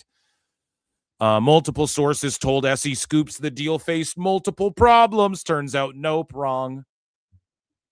And Ben Cafardo just proves it entirely wrong. ESPN Communications, head of NBA Finals on NBC, MLB TV, WWE Premium Live Events, Little League, World Series, Executive Communications, and more. So, you know, this guy would definitely know and have sources in ESPN over one of these goofballs. But instead, here we are. Right? Julian Week says they done made an ESPN come out and shut all the dirt sheet bullshit down. SE Scoop should be ashamed of themselves. Facts. And so Bixen Span comments, because Post Wrestling picks it up and they go, ESPN denies report that it has decided to not renew the WWE deal. Now I want to ask you, Bix and Bethel and Tone and fucking Dave, where is the WWE? First off, where is like the 30-minute meltdown from Dave on his friend? The way Dave melted down about Nick saying similar shit to AEW, but just much more sooner rather than later. It's supposed to take effect. And where is the public denial from WBD? All they did was allegedly told SAP that in no professional capacity did we tell AEW anything. Here's ESPN flat out denying this garbage on your guys' side. So now that BJ Bethel's credibility's tanked for just lying and making shit up and not even clearly knowing how to contact people, and you expect people to take you fucking seriously, you don't even know how to look for the communicate. Oh, it slipped my mind. You couldn't use Google? You didn't ask AI, bitch? What are you doing? It's crazy. It's crazy. And Dave ain't going to melt down about that. He's going to sweep for it. Watch. But Bixen Span goes, respectfully, it's not difficult to find ESPN's PR contacts. So even he comes in and goes, dude, what an L. And he's going to pile on top because it makes him feel better about himself. Where's WBD's statement, like ESPN's? You don't fucking get one. Where's TNT Sports going? Nay, that is wrong. That is false.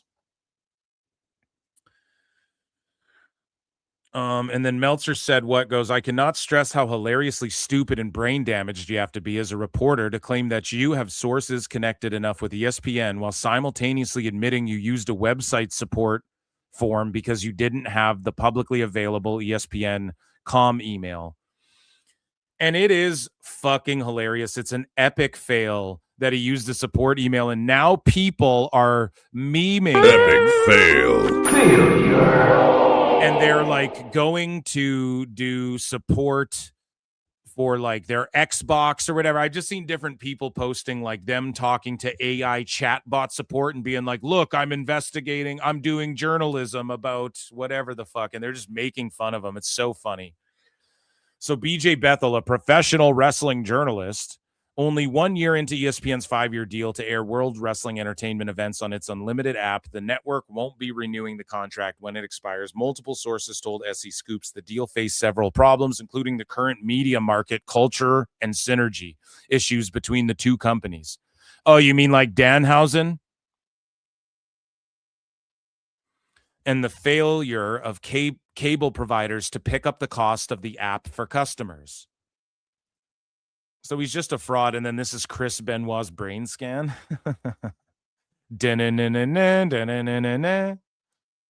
Right?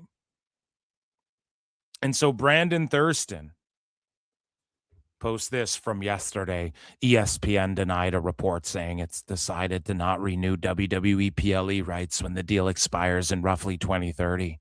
ESPN said the reporter didn't request comment before publishing. We asked, and he said he sent inquiries to fan support contacts, but not PR. Oh my God. Uh-oh, retard alert. Retard alert, class. Oh, and he told everyone, yeah, I contacted fan support. Oh my God. Yeah! What? And then Gail Kim chimes in and goes, why anyone gave this guy any credibility is beyond me. He outwardly lied in a completely made up article he wrote about me. Why does that, or who does that? I'm dyslexic. Who does that and calls themselves a reporter or journalist? Boom. Boom. Gail Kim destroyed you. And it's true. So there's another lie. So now remember this when Dave Meltzer goes, oh, the 470,000 on Max is possible. He's saying that because of what BJ Bethel said about the 500K. And Bethel doubled down. Nope, I'm staying with my story. And then stupid ass Tone is friends with this guy, apparently. He like knew him back in the day.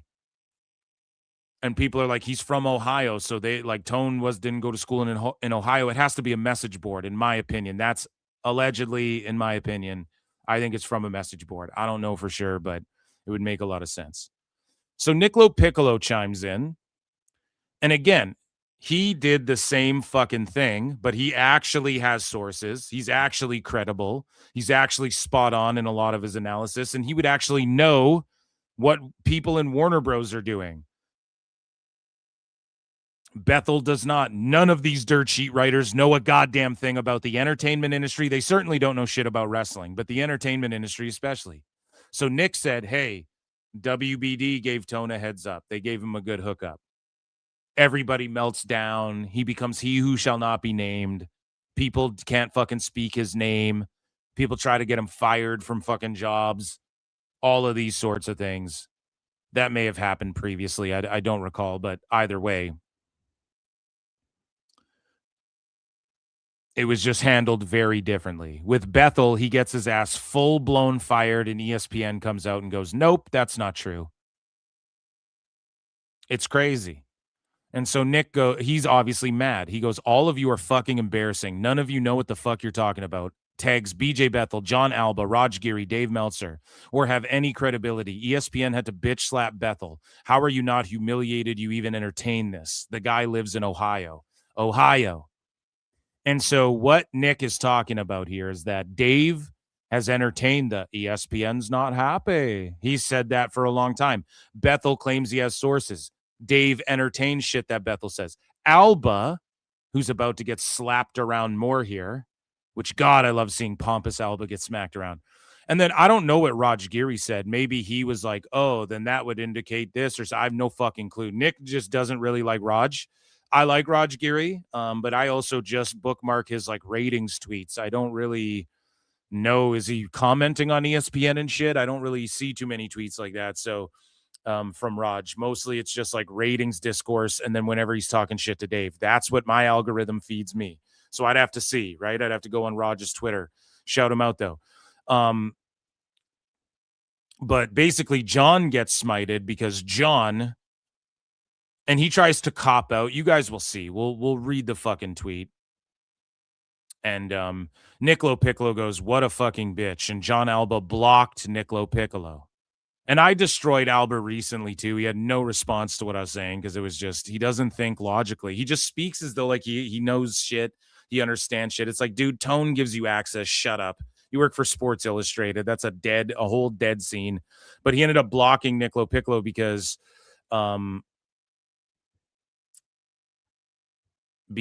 of this here. I wonder if this is deleted. No, SE Scoops also talked shit to Nick in the past, so he's extra angry about this, right? You can't blame him. So here was Jon Alba's tweet, which he may or may not have deleted, or he blocked me. I don't know why it's not appearing for me. No, he doesn't have me blocked. But this guy goes, "Are you fucking stupid as Jon Alba? I played Division I football." That's what Nick says about, and he just tags Jon Alba. And John goes, "Why am I being dragged into this? I said his report was probably wrong." So this guy here, WWE Super Porky, comes with receipts and goes, "You Meltzered his report." Not backing it, but backing it. Right, it's called dog whistling or signal boosting. Like, you will sit there and go, "Well, I don't think it's like real, but it would make da-da-da-da-da." As if you knew Fox was going to do that 1 year in and cleverly leaving out that in the past. Both shows have moved stations almost every renewal because a new bidder offered way more. This time it was 40% increase. So Jon Alba responded to the SE Scoops thing. And he goes, "I can't confirm this, but here's what I can say. While I tend to believe it's highly unlikely any formal decision has been made by Disney just a year in." Okay, so you mean like with WBD, when it wasn't a professional formal thing, but they may have given Tone a heads up? Why the fuck did you just deny and shoot that down? Now, here's where the dog whistling comes in.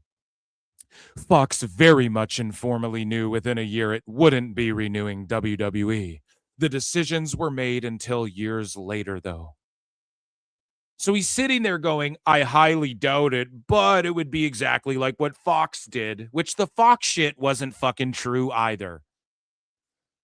So this buddy looks up, Friday Night SmackDown is under a 5-year domestic deal rights contract with NBC Universal, valued at over $1.4 billion, airing on USA through 29. 5 years running from October to whatever, over $1.4 billion total, averaging roughly $287 million per year, a 40% increase from the previous Fox agreement. Fox was unhappy. Okay, Fox came out and said that they botched the advertising, and WWE went and got a 40% increase for SmackDown. So isn't that why it fucking changed? Doesn't that just make business sense? But they all tried to spin it by doing the same thing that Alba's doing here. Fox very much knew within a year they wouldn't be renewing. Okay? So you're saying, "I don't believe it, but Fox did it, so I do believe it." You can't have your cake and eat it too, asshole. You asshole. Okay, so then Nick goes, "It isn't probably wrong. He lives in fucking Ohio. Of course it's fucking wrong. Probably what? Probably don't tweet probably. The motherfucker has no sources. He is completely bullshit. He lives in Ohio. He makes shit the fuck up. There is no probably. He is fucking totally fake." And then Alba goes, "I didn't report on it. I didn't speak to anyone. I shared the ESPN statement and said there's likely no truth to his report." No, you didn't. That's not what you did. You pompous shithead. Alba's such a shithead. That's not what you did. Okay? You fucking said, where is it? What did he say? Right here, dude. "I tend to believe it's highly unlikely, but Fox may very much. It was very likely there, and within a year they knew." And then you try to give an example of some fake shit. They left because they got 40% the money, asshole. Like, we get it. You just pulled a Meltzer. "I can't say no with 100% certainty, no matter how unlikely it is, because I didn't talk to anyone or report on it, but I explained why it was unlikely." No, you didn't. Literally, so let's go back, John.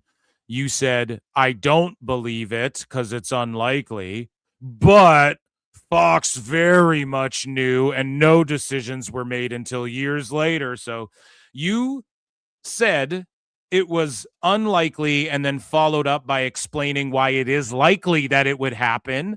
You phony, pompous, fraud, liar. That's what you do. That's what I think of you. And so Alba gets responded to by Nick, who goes, don't even entertain this shit. It's absolutely dumb as fuck. Do not even be nice. This asshole was the Midnight Desk. Whatever the fuck guy is, his bylines are some weird ass shit in Australia. BJ Bethel makes everyone dumber for allowing him to be quote unquote real. And that's just it, man. You're signal boosting bullshit, John. That's where the problem lies. Okay. And so, again, Nick is so upset because look at this. Look at this shit. Did they delete this? Oh, no, they deleted it.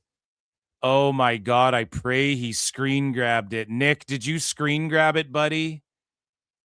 Oh, my God.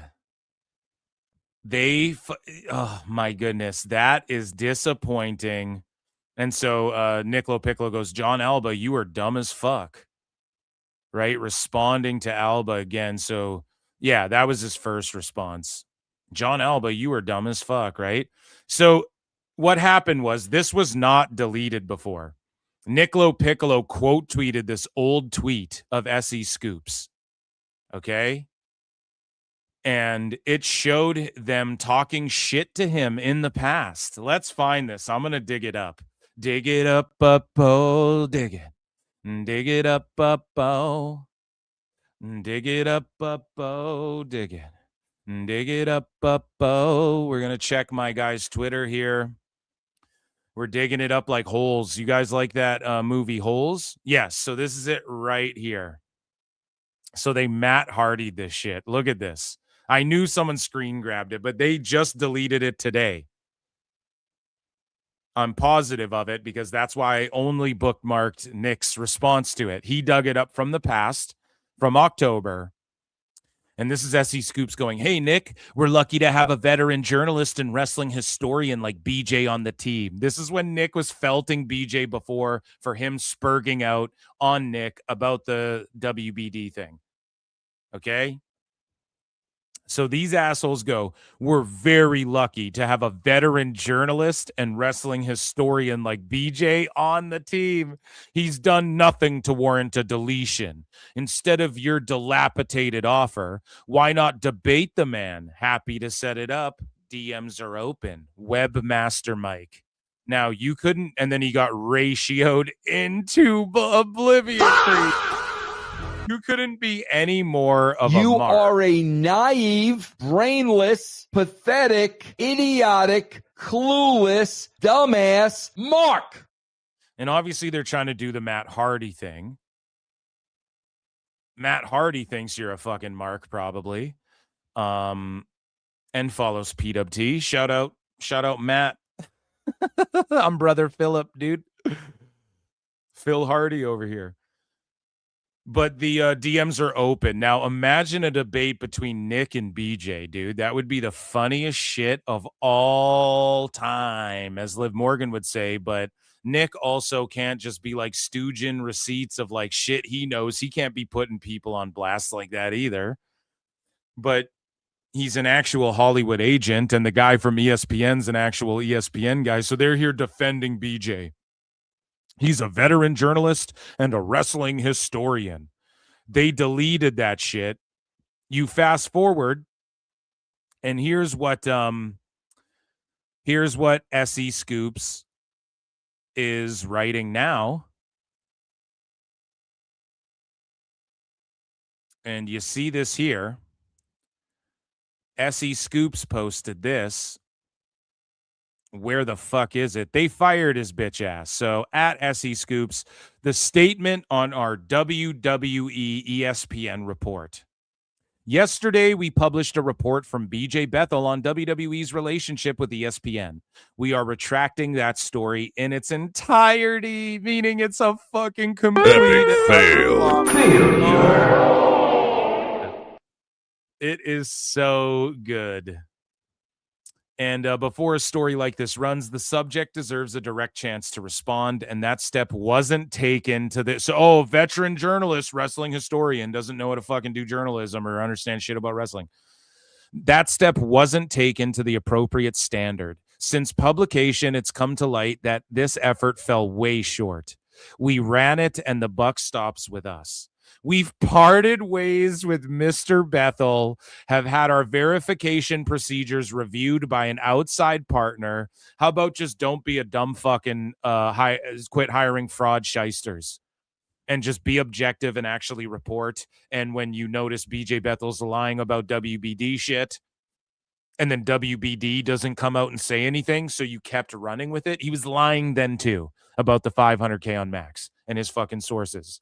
But because ESPN shot it down vehemently, and then BJ put his own foot in his mouth because he's a dumb fuck, and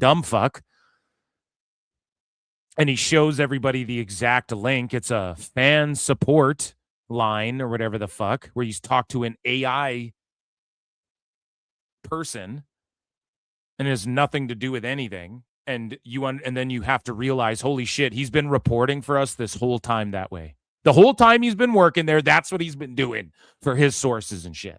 He doesn't even know how to check for people's emails or find public people on Twitter who make their emails publicly available for these sorts of questions. And he happens to be friends with Tone, allegedly. How about SE Scoops? Yeah, you guys fucking suck. And you should have fired him then. But instead, you're firing him now because it backfired so hard. We've parted ways with Mr. Bethel, have had our verification procedures reviewed by an outside partner, and updated our process as a result. Bye-bye, Bethel. Yeah! What? Damn, sucks when that happens, no? It's gotta suck. And of course, these fucking fraudulents like Dave Meltzer. So this was last year in April. Dave propped this guy up. Switchblade 97 says, never forget who propped this fraud up. They are Tony's foot soldiers. So Dave Meltzer posted this in response to Jimmy Corderas, who said, I don't disagree that it is an antiquated system. I'm just saying if the numbers are kept that close to the vest, how did this guy get them? The only one, mind you, and not one of the top news sites. And Dave goes, well, I can answer that. BJ Bethel was an actual reporter in Ohio, covering far more than wrestling and built up contacts in the entertainment industry over the decades. Nope, you're a liar. He has zero contacts in the entertainment industry. Not only that, he was a high school reporter who reported on high school basketball. For dirtbags and lily pickers. So that's not true. You can't confirm that. He just tells you that, and he licks your balls. And Tony Khan is stupid. Tony Khan doesn't understand. He's a billionaire. He doesn't have social skills. We've chronicled this to death. And he's like a nepotism fucking billionaire kid who doesn't understand, like, Bethel doesn't have entertainment, anything. He just kind of knows Tone. That's all it is. Entertainment industry over decades. I know that for years. I was getting pay-per-view numbers that nobody else was able to get because of a contact who had access to everything. So what does that have to do with Bethel? Dave just putting himself over. I've gone into detail on how streaming numbers, whether Netflix, you got your numbers wrong, Prime, you don't know, or Max aren't comparable to Nielsen for many reasons. NFL an exception because the service want the NFL games rated by Nielsen, Brian. So again, Dave fucking flutes in the chat. He completely propped the this young guy up. Superstar, babyface, that former heel thing. So he completely signal boosted Bethel to begin with and tried to validate him. I know that he has sources and I have sources too. He's a complete and utter fraud and a phony. But then, of course, the Observer, what do? GG. So this is Garrett. This is the side piece. This is Dave's side piece. Later tonight, BJ Bethel tweets is scheduled to join Paul Ace Fontaine. So this was yesterday, before he got fired, but after it was already debunked. And myself on Takedown to discuss his report about WWE and ESPN. So BJ was on for the first fucking 20 minutes. I'm not going to play this whole goddamn thing. Pull tape reviews and a press conference. He doubles down. Look at this asshole. This was a deal made at the Disney level, at the executive level. And I think in there. Listen to him lying through his teeth. And they don't, ESPN isn't very happy with just how it's working. I don't think that's really on WWE. I don't think it's just probably, I think that, I'll say this, and I think this was a deal made at a much higher level. This was a deal made at the Disney level, the executive level. And I think that's probably had a lot to do with why this hasn't worked. There's just been culture issues just between fans and trying to promote stuff on their morning shows that hasn't really worked. And also there's just been also issues with, just getting this thing to work. I mean, you're asking people to pay $29.99 a month. And that was never the plan. The plan was hoping that people at YouTube TV and Sling and these other places, a lot of them have picked up that app, but they did not do it with the enthusiasm, with the quickness, with the amount of money that they hoped would replace cable carriage fees. Mm-hmm. And that was the purpose of this in the beginning, was to give ESPN back that huge profit center they had 10, 15, 20 years ago. So he came up with this theory, claims he has sources, reached out to a fucking support line for fans on ESPN.com, admitted to doing that, and then is just bold-faced lying to these guys saying this shit. Trying to what? Bury WWE? For what purpose? All those people that watch WWE pay-per-views every month. But it also didn't take into consideration the modern media environment. It didn't take into consideration. Yeah, ESPN didn't take into consideration the modern media environment.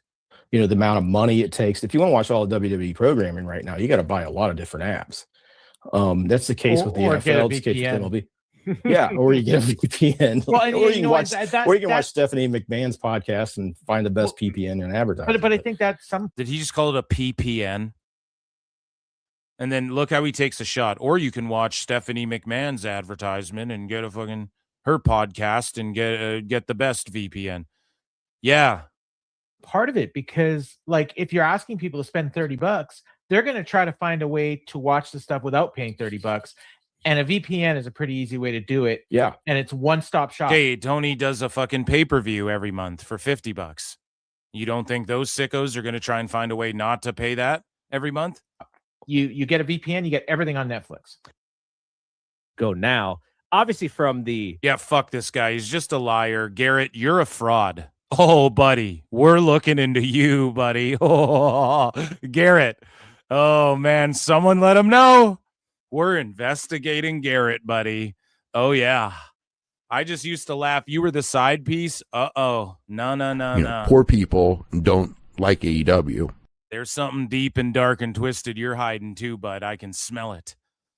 I'm like the Jeepers Creepers monsters. So to summate this all, shout out friend of the show, Alfred Kunawa at This Is Nasty, Forbes writer over at Pro Wrestling Bits.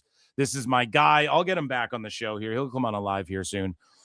And here's his clip, just sort of encapsulating everything we just talked about. BJ Bethel was wrong again as the amateur high school sports reporter took on ESPN and lost like the Bengals every season. BJ broke an exclusive story saying ESPN has already decided they will not renew their $1.6 billion deal with WWE.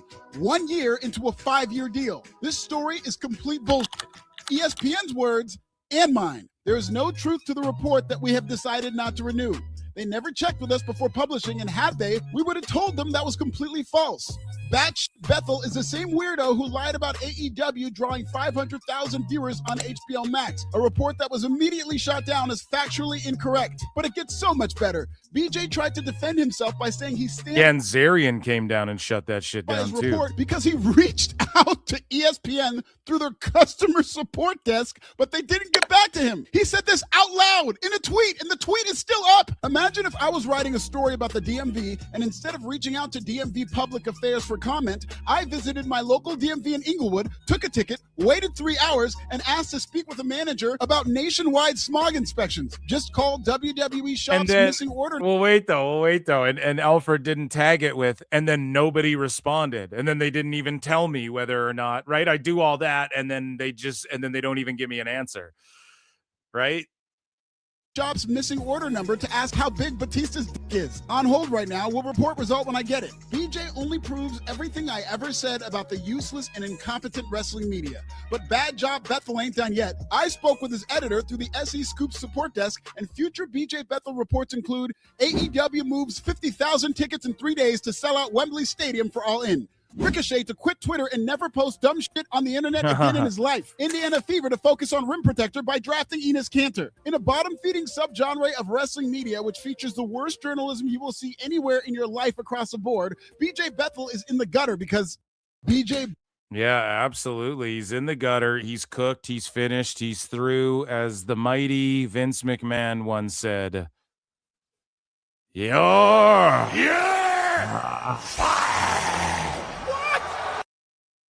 And that, ladies and gentlemen, was PWT live show. We went extra long tonight. I appreciate you all. Yeah.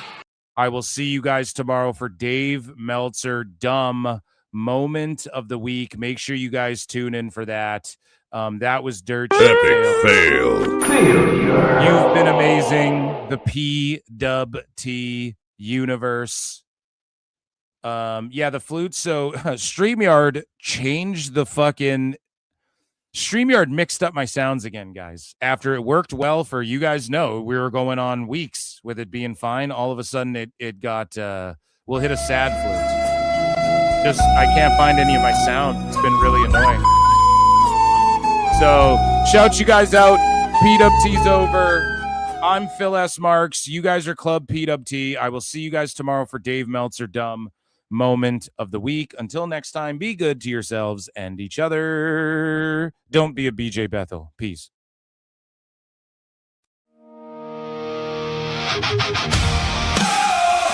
Oh, Tony Khan is the best guy.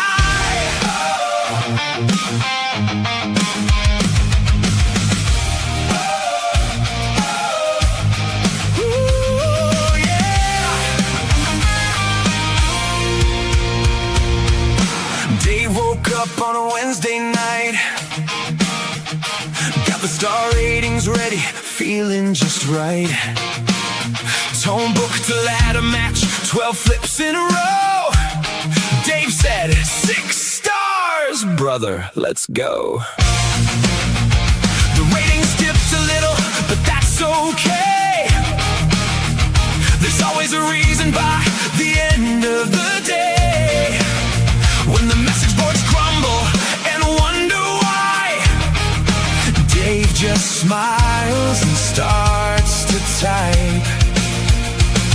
Maybe you just don't understand the art. That's the line before he plays his part.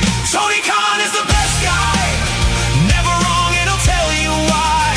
If Tone books it, it's certified. Tony Khan is the best guy.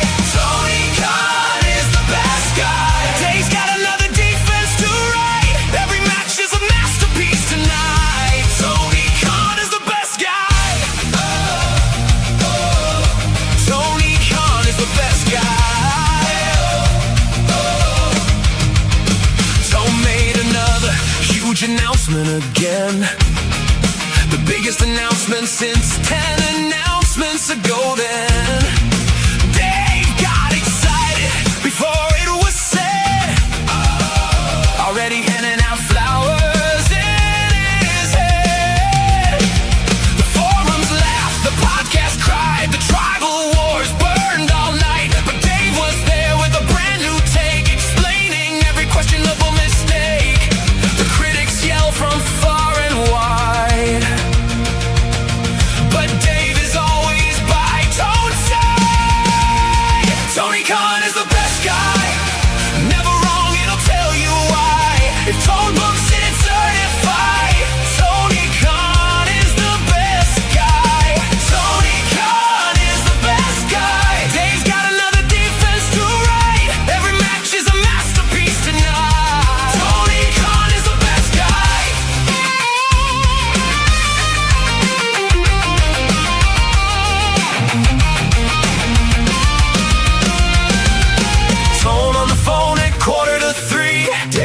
what'd you think of the show? Dave said, Tone, that was wrestling history. That's exactly what I hoped you'd say, bro. The fans keep arguing year after year, but Dave's got 5 more stars to give right here. Tony Khan is the best guy.